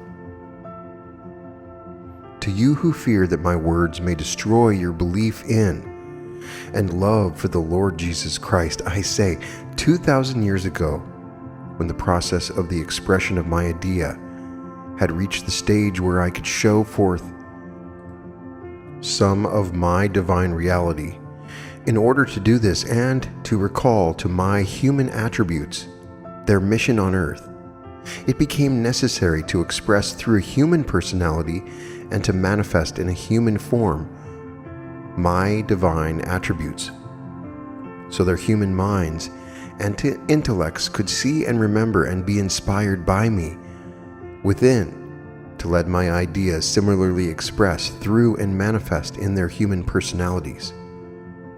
This I did through the personality of Jesus, the man of Galilee, picturing to the human understanding by my teachings given through him and by my life manifested by him, which was necessary in order to express fully my divine idea. I showed, by the experiences of a symbolic nature through which I caused his human personality, I created for such purpose to pass what all personalities must pass through before you, my human attributes, who created these personalities, can again become impersonal enough to be conscious expressors with me of my divine idea. All of you, my human attributes, before the I am within can awaken your human minds to a realization of me, your divine self must be born of a virgin love in a humble manger, the place where the cattle come to feed. The humble and contrite heart filled with faith and trust in God, to which the state, the human or animal nature, must come. You must then be taken into Egypt, the land of darkness or intellectual activity, there to grow and thrive in body and understanding until you become strong with the feeling of me within. Then you are sufficiently conscious of my power and my love. Will I begin to speak through you words of wisdom and truth, which will confound the learned of the world, even the doctors of the law. Then will follow a long period of study and meditation, which ripens the mind and develops the soul until you arrive at full maturity of the I Am consciousness within, and which prepare you for your baptism in the Jordan, when you will be opened completely to me, to the full consciousness that you and I are one, that there is no separation, that I am your real self, and I am henceforth permitted wholly to direct your lives. I then lead you out into the world called in my other revelation the wilderness, there to try you and make you strong and to accustom you to the impersonal use of my divine attributes. I bring to you 3 great temptations of power, self-righteousness, and money, until you have proven that nothing of the intellect, nothing of the self, nothing from without can tempt you to forget me within, and that my voice and mine alone, whether speaking in your heart or in the hearts of your brothers, is the only voice you are now capable of hearing. This proven, there will begin the period of performing miracles and of teaching the multitude, accompanied by the revilement and persecution of the unbelieving and scoffing world, followed by the trial before Pontius Pilate, the representative of the worldly law, the sentence, the ascent of cavalry carrying the cross, the being nailed upon the cross, the agony, the 3 days in the tomb, and the final resurrection when you enter into complete union with me, all of which has its inner meaning or soul application, and which should be readily understood by you if you have opened your heart to me. Such has been the way in the past for you, and for all who have studied and followed my teachings, given forth in my former revelations. Now the time has come when I have prepared you and many for a new dispensation, wherein you can enter into the consciousness of me directly and at once by the impersonal way. Those who are big enough and strong enough to throw off all claims of the human personality, and who can say I am, and know I am the one, within who gives them this strength and enables them to rise above the attractions and influences of the outer world. Those are the ones I have chosen, through whom to express all the wondrous glories of my divine idea. You heretofore have not known the meaning of the impersonal life. Hence, you could not know the meaning of impersonal love. Love to you, if you will carefully analyze that feeling, has always been a human emotion or expression, and you have been unable to conceive of a love devoid of or unattached to some human or personal interest. Now, as you begin to feel me within your heart and open it wide to contain me, will I fill you with a wondrous, strange new feeling, which will quicken every fiber of your being with the creative instinct, and be to you a veritable elixir of life. For in the outer expression of that feeling, when I thus, through you, pour it forth into the world, will you taste of the unutterable sweetness of my holy impersonal love, with its accompanying illumination of mind and consciousness of unlimited power, and it will make you a wholly selfless and therefore perfect channel for the impersonal expression of my divine idea. You will then realize that you are part of me and part of every other being, and that all you have or are is not yours but mine, for use wherever and however I direct. Your life will no longer be centered in yourself, but that self will be lost, merged in your other selves, giving freely of your life, your understanding, your strength, your substance, which are but phases of my impersonal life, or my impersonal love that I have portioned out to you only for such use. In the personality of Jesus the Christ, I manifested much of the love, impersonal, enough to inspire and lead you into seeking to emulate his life and his personality, and through such seeking and striving to awaken in you the consciousness of the Christ within you.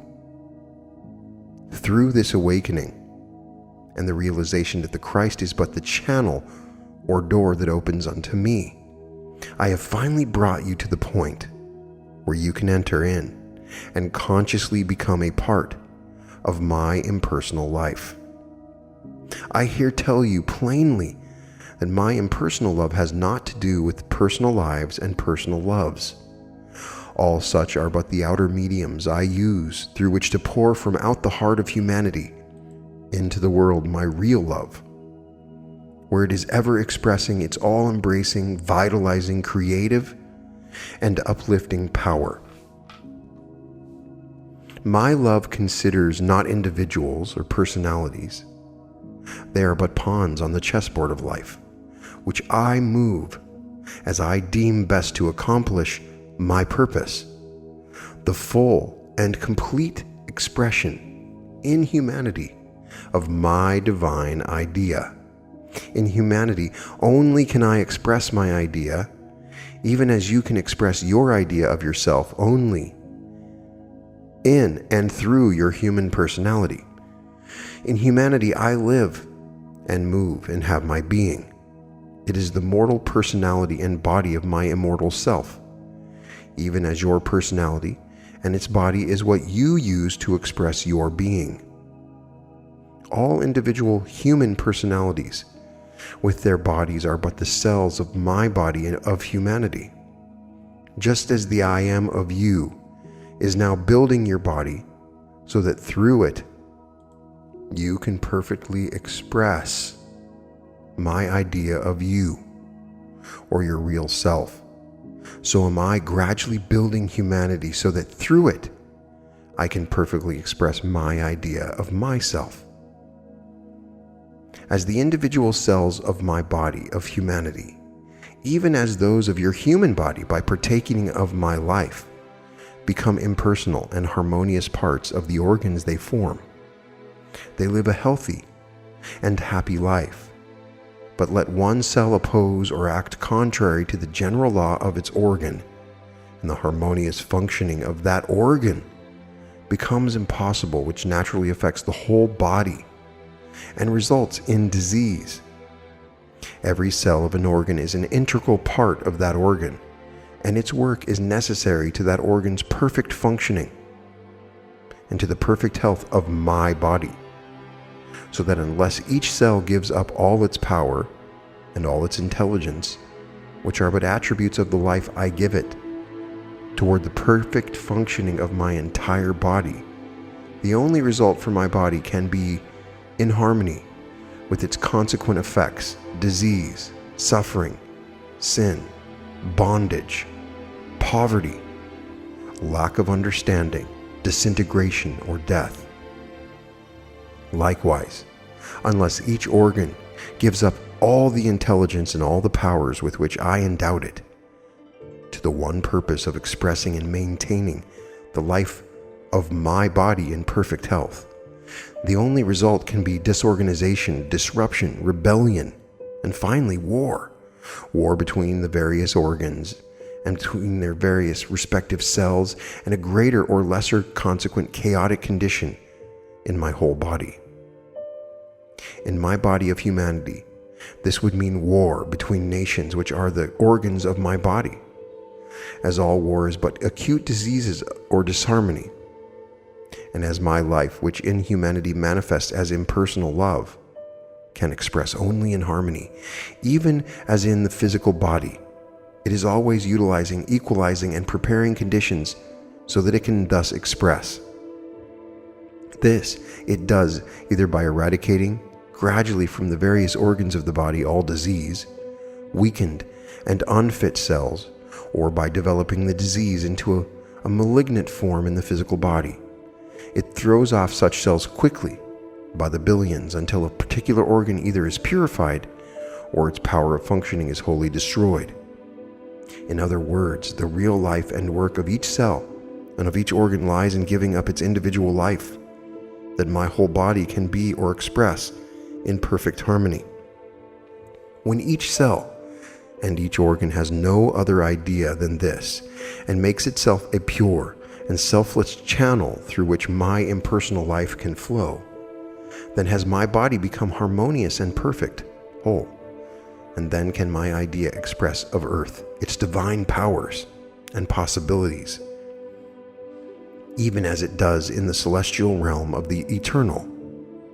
As you give up yourself wholly to me, that I can pour through you my holy impersonal love, having no other thought than the perfect expression of that love, which is my real life, then will I through you be enabled to quicken and awaken those about you gradually to a recognition of me, the Christ within them, so that they too will likewise give up their selves wholly to me.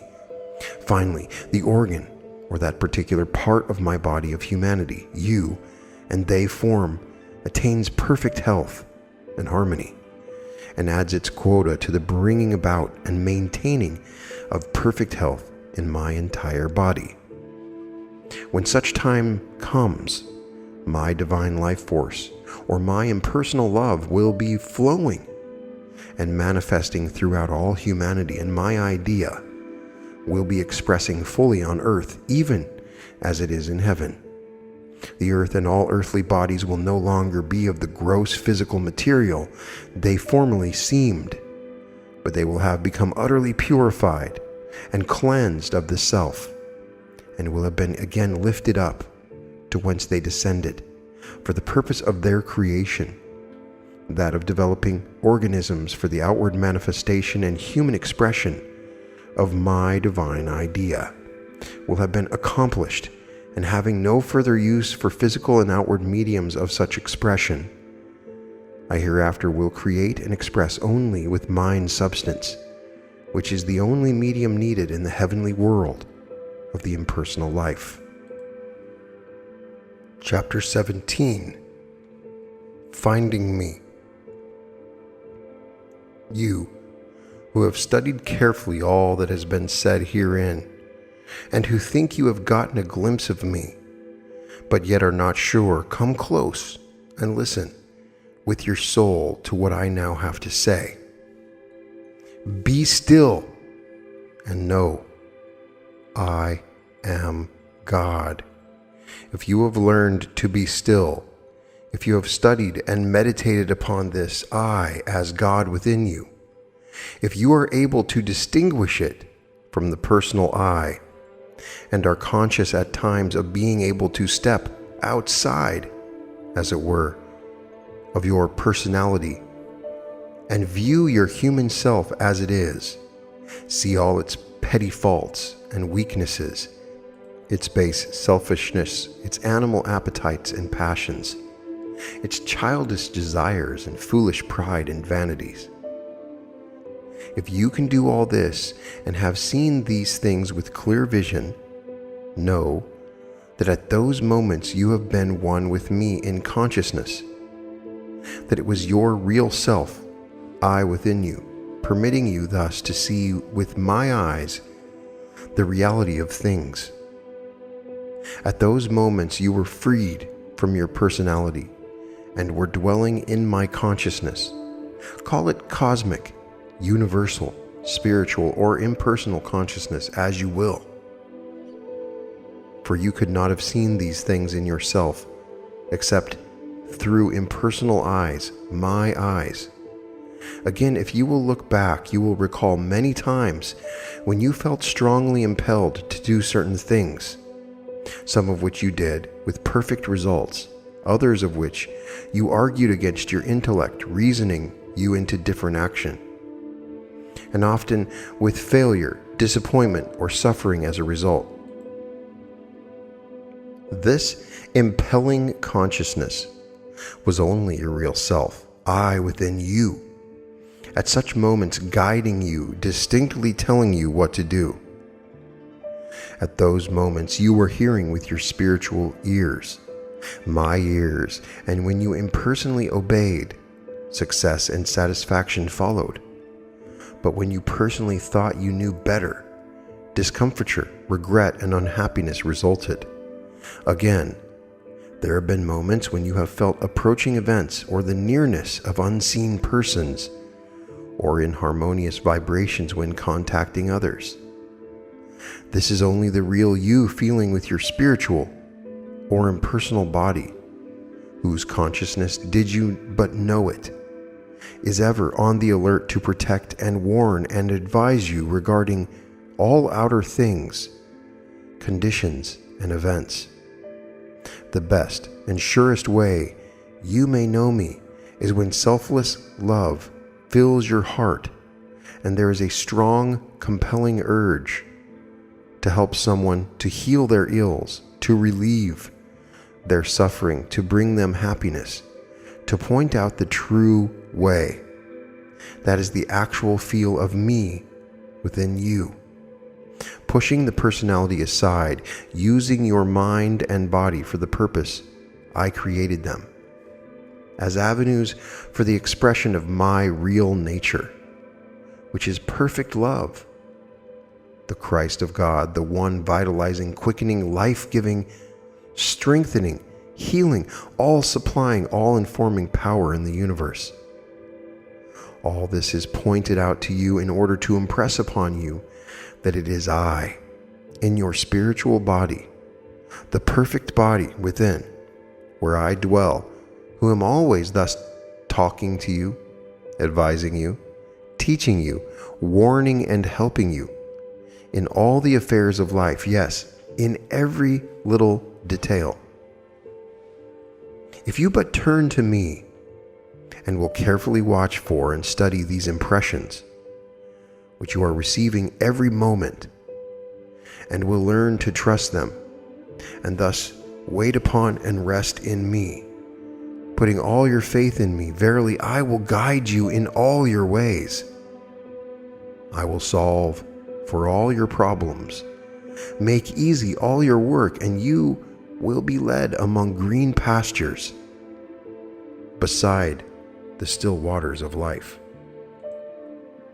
Ah, my child, if you will spend but 1/10 of the time and energy you have wasted in seeking without among the husks of human knowledge and human teachings, in earnest, determined efforts directed within to find me, if you will devote but 1 hour each day thus to me alone, imagining and practicing the presence of me within you, I here promise you that you will not only soon, very soon find me, but I will be to you an exhaustless fount of such wisdom and strength and help as your human mind now can not possibly conceive. Yes, if you will but seek me, thus making me first in your life, never resting until you do find me,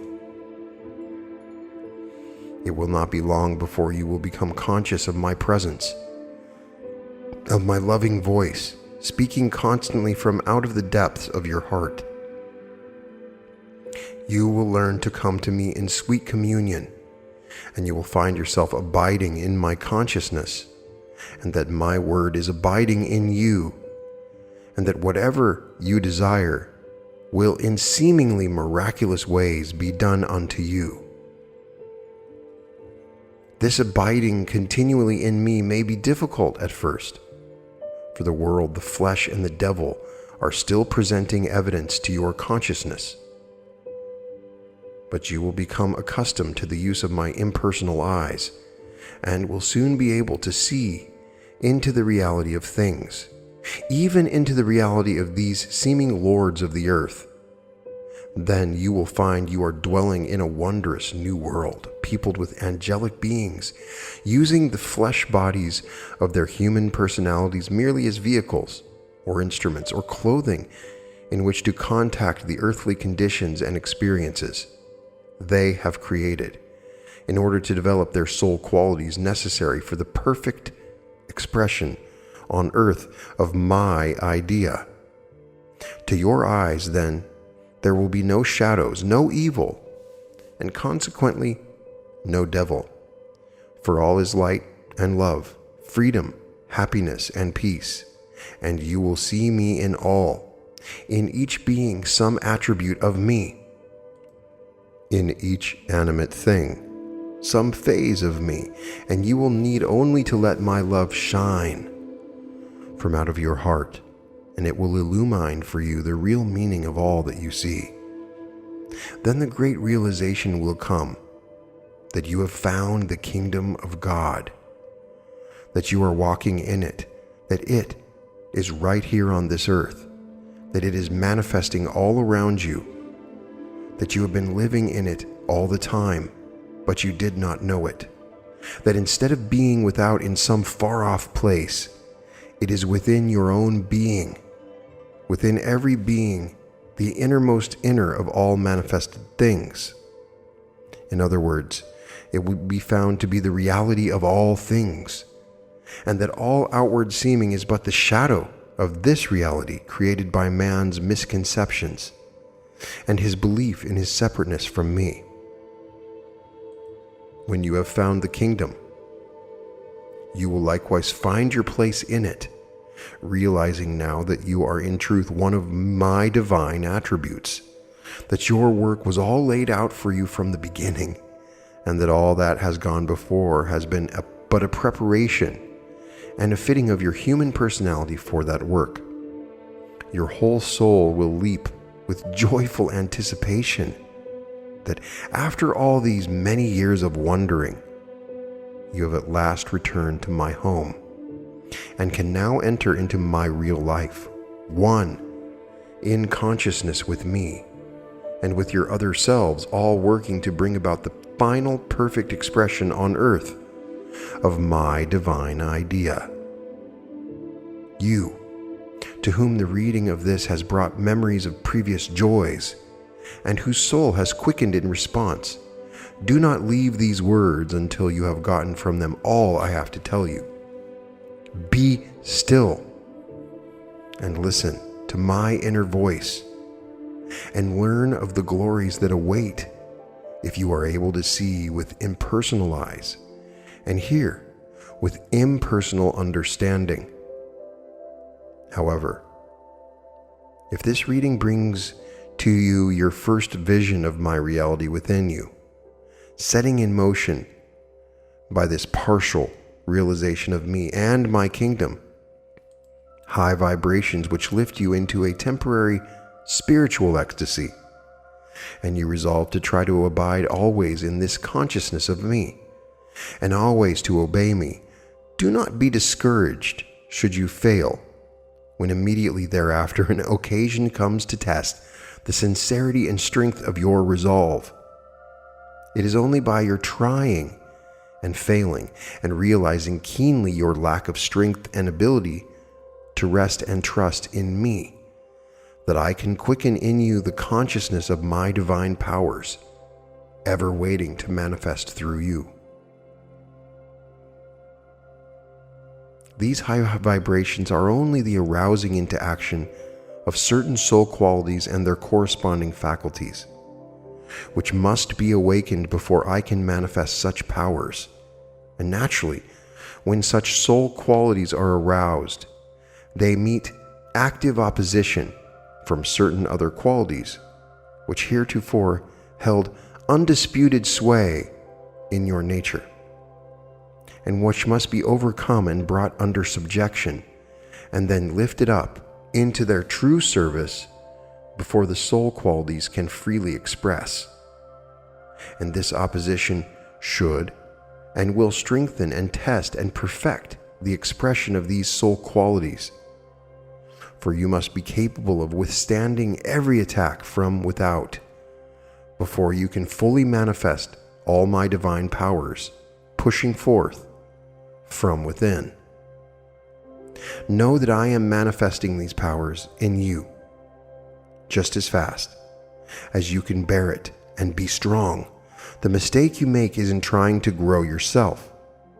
I am the tree of life within you. My life will and must push forth, but it will do it by gradual and steady growth.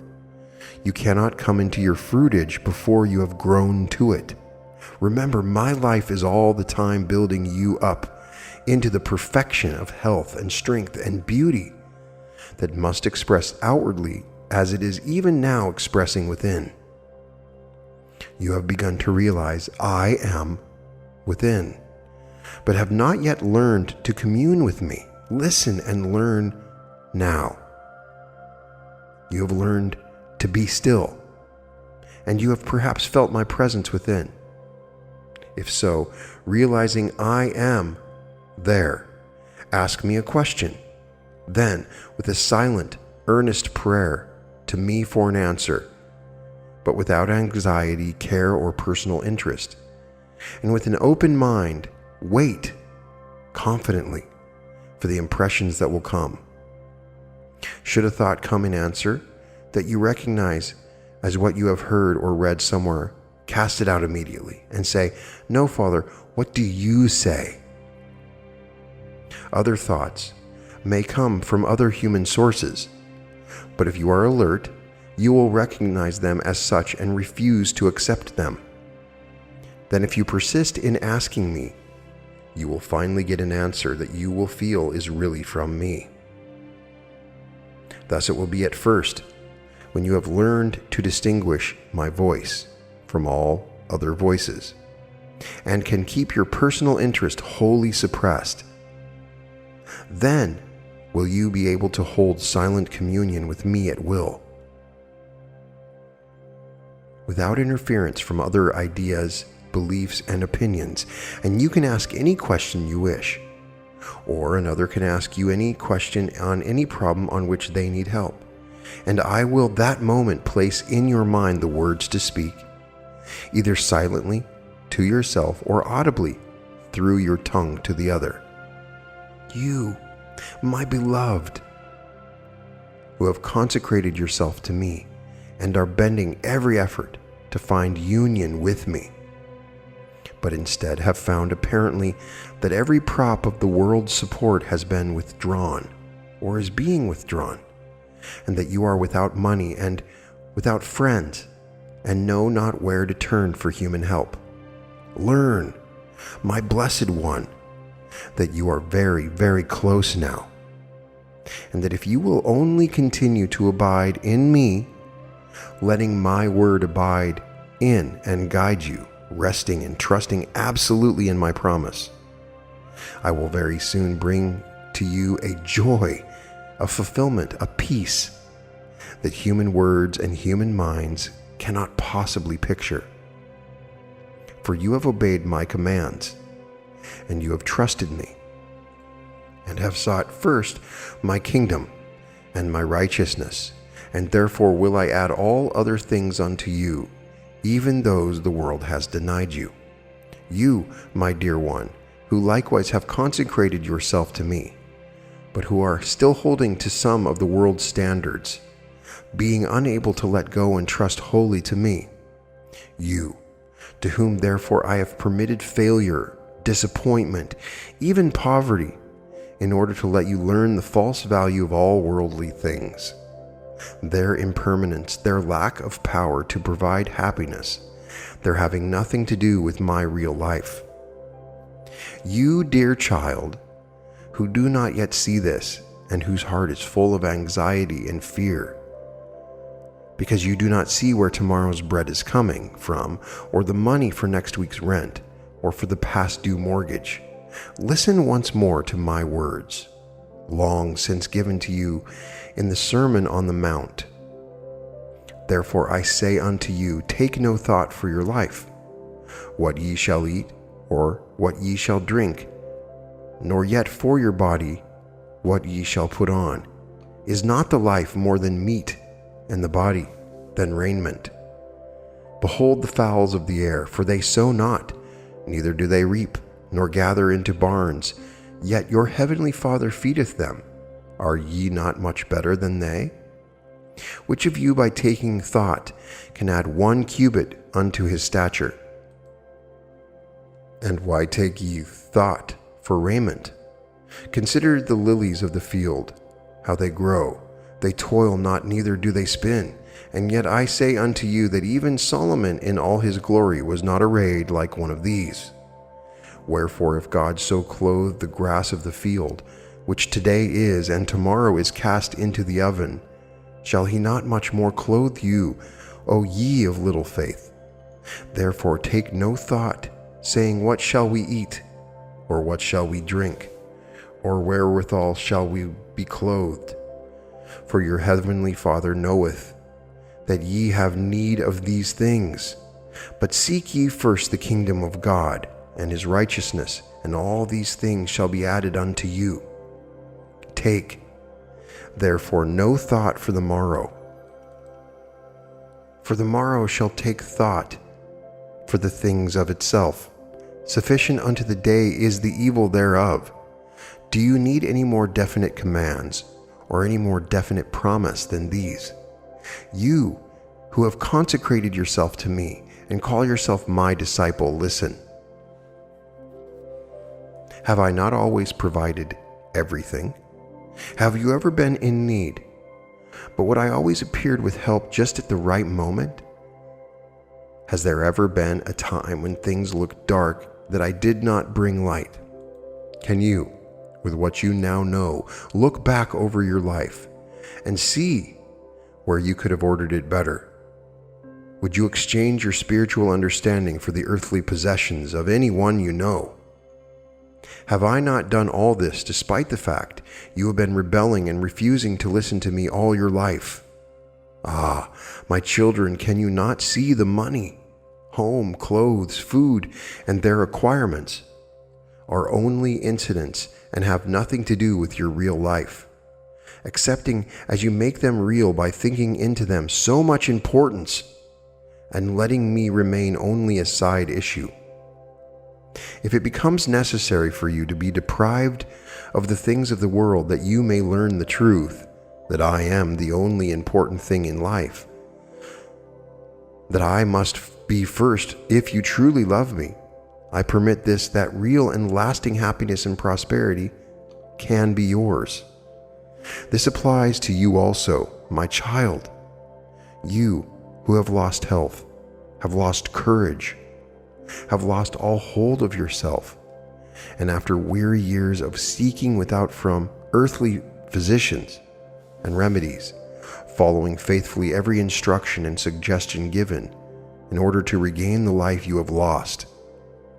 You who have turned finally within to me, with the faint hope that I may be able to help you, know, my little one, that you, too, must come in complete surrender to me, the one and only physician who can heal you, for I am the life omnipotent within you.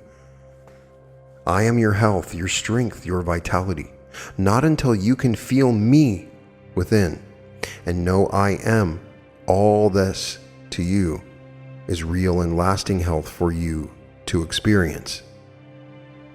And now, my child, draw close, for I am now going to tell you the means of obtaining all these things: health, prosperity, happiness, union, peace. In the following words lies hidden the great secret. Blessed be you who find it. Be still and know I am God. Knowing I am in you, know I am you. Know I am your life. Know all wisdom, all love, all power abides in this life, which is flowing freely through your entire being now. I am the life. I am the intelligence. I am the power in all substance, in all the cells of your body, in the cells of all minerals, vegetable and animal matter, in fire, water, and air, in sun, moon, and stars.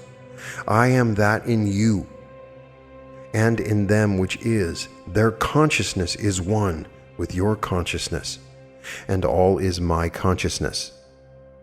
Through my consciousness in them, all that they have or are is yours for the asking. Speak in the consciousness of your oneness with me. Speak in the consciousness of my power in you and of my intelligence in them. Speak, command what you will in this consciousness, and the universe will rush to obey. Rise up, O aspirant for union with me. Accept now your divine heritage. Open wide your soul, your mind, your body, and breathe in my breath of life.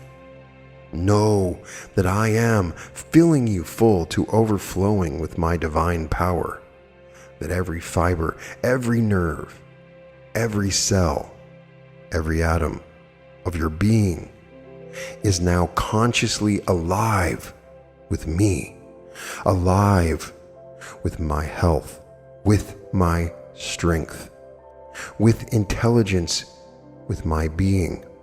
For I am within you. We are not separated. We could not possibly be separated, for I am you. I am your real self, your real life, and I am manifesting myself and all my powers in you now. Awake! Rise up and assert your sovereignty. Know yourself and your powers. Know that all I have is yours, that my omnipotent life is flowing through you, that you can take it and build with it what you will, and it will manifest for you as health, power, prosperity, union, happiness, peace, anything you will of me. Imagine this. Think it. Know it. Then, with all the positiveness of your nature, speak the creative word. It will not return to you void. But know, beloved, that this cannot be until you have come to me in complete and utter surrender, until you have given yourself, your substance, your affairs, your life into my keeping, putting all care and responsibility upon me, resting and trusting in me absolutely. When you have done this, then will the above words quicken into active life, my divine powers latent in your soul, and you will be conscious of a mighty force within you, which, just to the extent that you abide in me and let my words abide in you, will free you entirely from your dream world, will quicken you fully in spirit, will make all the way clear for you, supply all things you desire, and lift trouble and suffering from you forevermore. Then will there be no more doubts and questionings, for you will know that I, God, your very self, will always provide, will always point out the way. For you will have found that you and I are one. Chapter 18, Union. You, who truly wish to consecrate yourself thus to me, and are willing to give your whole life to me, putting aside all personal ideas, hopes, and aims, in order that I may freely and fully express through you my impersonal idea, listen carefully to these words. I have led you through all your experiences of life, up to just this point. If you are now really ready and willing to serve me, and have learned that you of yourself can know nothing and can do nothing, and that I am, and what you call your intelligence and your strength and your substance are really mine, and that it is I who direct all your thoughts, and both cause and enable you to do all that you do, then you can comprehend the significance of my words and are quite prepared to obey them. I have hitherto brought to you the experiences that would teach you just these things. But now, if you are ready and worthy, you shall work consciously with me, joyfully, yet calmly awaiting each new experience, knowing that in each are contained marvelous expressions of my meaning, which I will make altogether clear to you, and which will more and more bring you into loving, intimate union with me. Thus, all experiences will hereafter be blessings, instead of trials and tests or karmic effects of previous acts. For in each will I disclose unto you glorious visions of my reality, of your own true, wonderful self, until you no longer will have any disposition to follow any of the old desires, but will seek only to know my wishes and to please me. This will manifest in many new ways in your activities, be they what they may. You will care not what the task, but do whatever lies before you, knowing that is what I require, and striving always and only to please me by your impersonal part in the doing, which enables me thus speedily to accomplish my will. In your business, even you will find I am there. In fact, it is I who provide you with such business, whatever it be. Not that in it you can be the success or failure of the common plotter you are, nor that you can pile up riches for your descendants, or lose all that you have, or never accumulate any. No. But that through the success or failure or lack of ambition or special ability, I may quicken your heart to a realization of me, the impersonal one, seated within, inspiring and directing all these things that you do, waiting for you consciously to participate in the true success and accept of the real riches I have in store for you. You will then learn that your business or labor or condition of life are but incidents or the outer vehicles I choose and use to carry you through certain experiences which I deem best adapted to bring you to this realization, and at the same time to quicken in your certain soul qualities that now but imperfectly express. If you can but know me dwelling thus in your heart, accompanying you to your office, to your shop, to your labor, whatever it be, and will permit me to direct your business and all your ways, verily I say unto you, when you can do this, you will at once become conscious of a new power within you, a power that will flow forth from you as a gentle, kindly sympathy, a true brotherliness, a loving helpfulness to all with whom you come into contact, inspiring them to higher principles of business and of life, creating in them a longing to shed a similar influence within their own circle, a power that will attract to you business, money, friends, and abundance of all things you need, a power that will connect you with the highest realms of thought, enabling you both to vision clearly and to manifest consciously all my impersonal powers and attributes every moment of your life. You will no longer feel any need to go to church or to religious meetings of any kind, or even to read the teachings of my revelations in order to find me and to worship me. Instead, you will turn within, always find me there, and you will be so filled with the joy of communing with me and serving me, and of thus worshiping me, that you will care not for any other thing than just to listen to and obey my voice, and to feel the warmth and thrill of my tender love, as it fills and surrounds you and prepares the way and softens the conditions wherever you go and whatever be your work. You I will cause to be an uplifting and leavening influence in the community where I send you, drawing all men to me to receive my blessing through you, who now are able so to make your personality subservient to my holy impersonality, that they forget you and see only me, and feel the quickening of my presence within their own hearts, so that they go forth with a new light in their eyes and the sense of a new purpose in their lives. In you homes particularly will I dwell.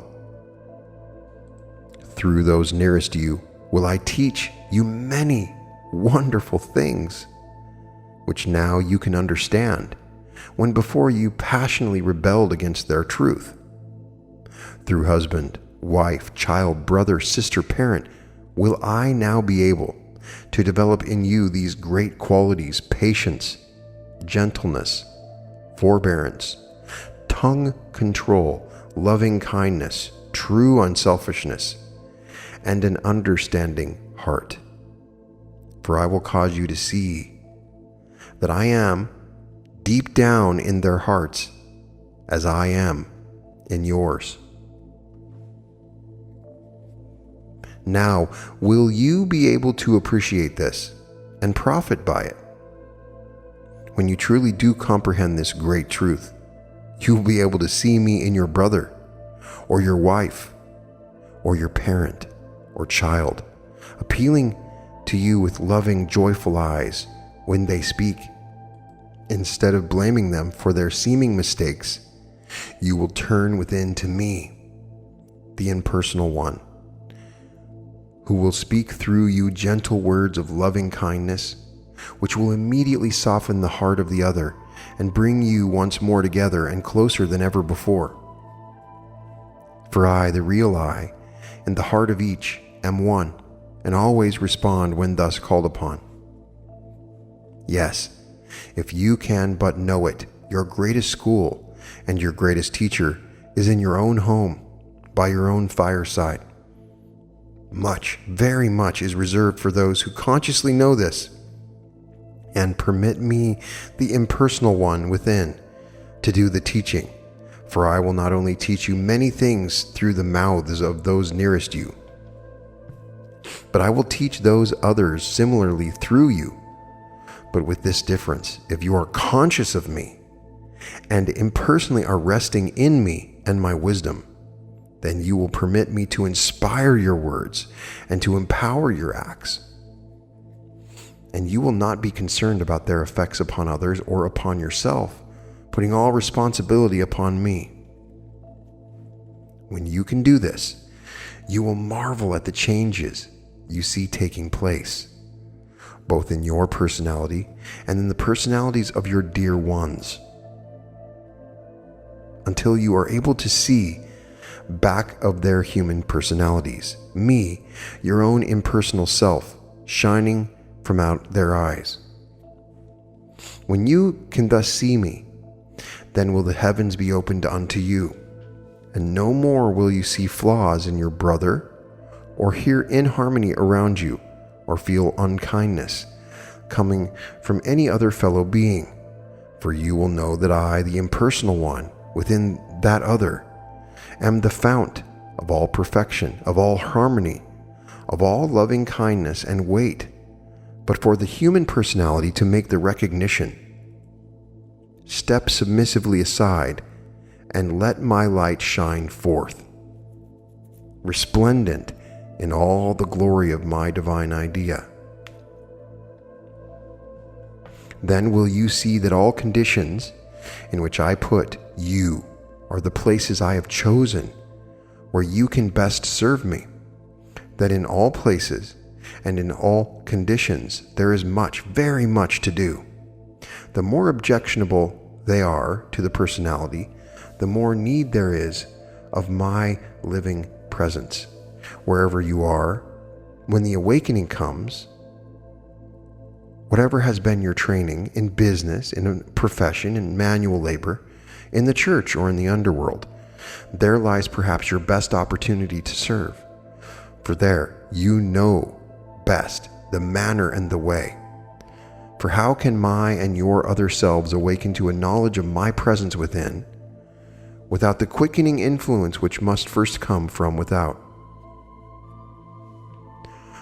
You who have received must give. You who have been quickened must become the quickener.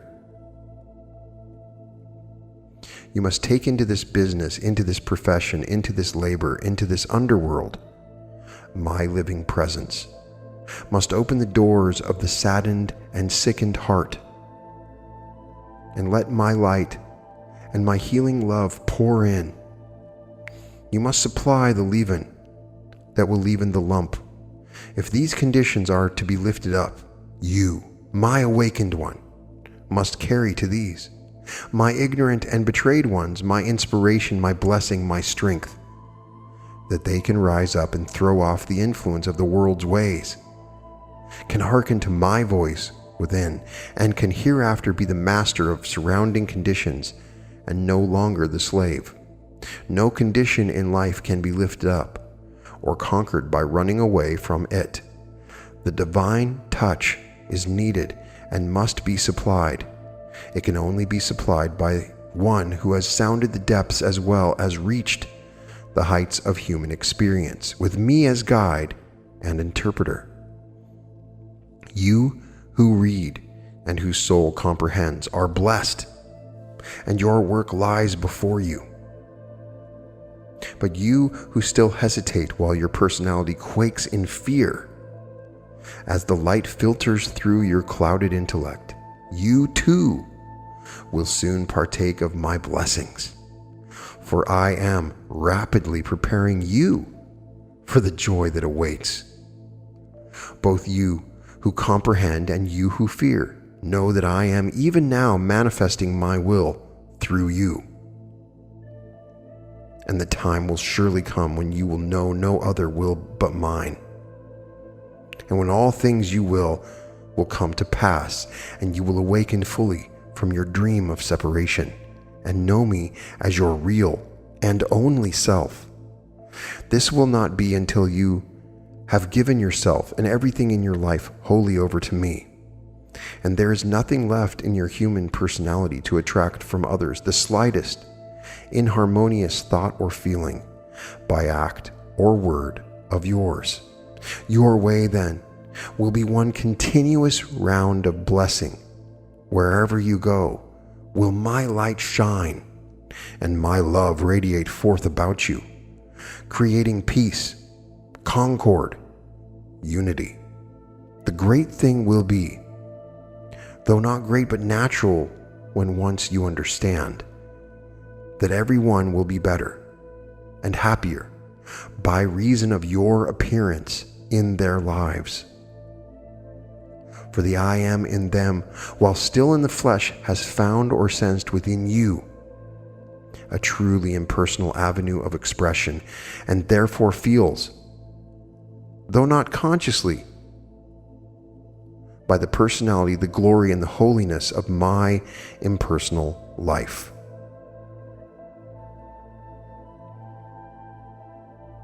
I hope you enjoyed this reading of The Impersonal Life by Sieber Benner.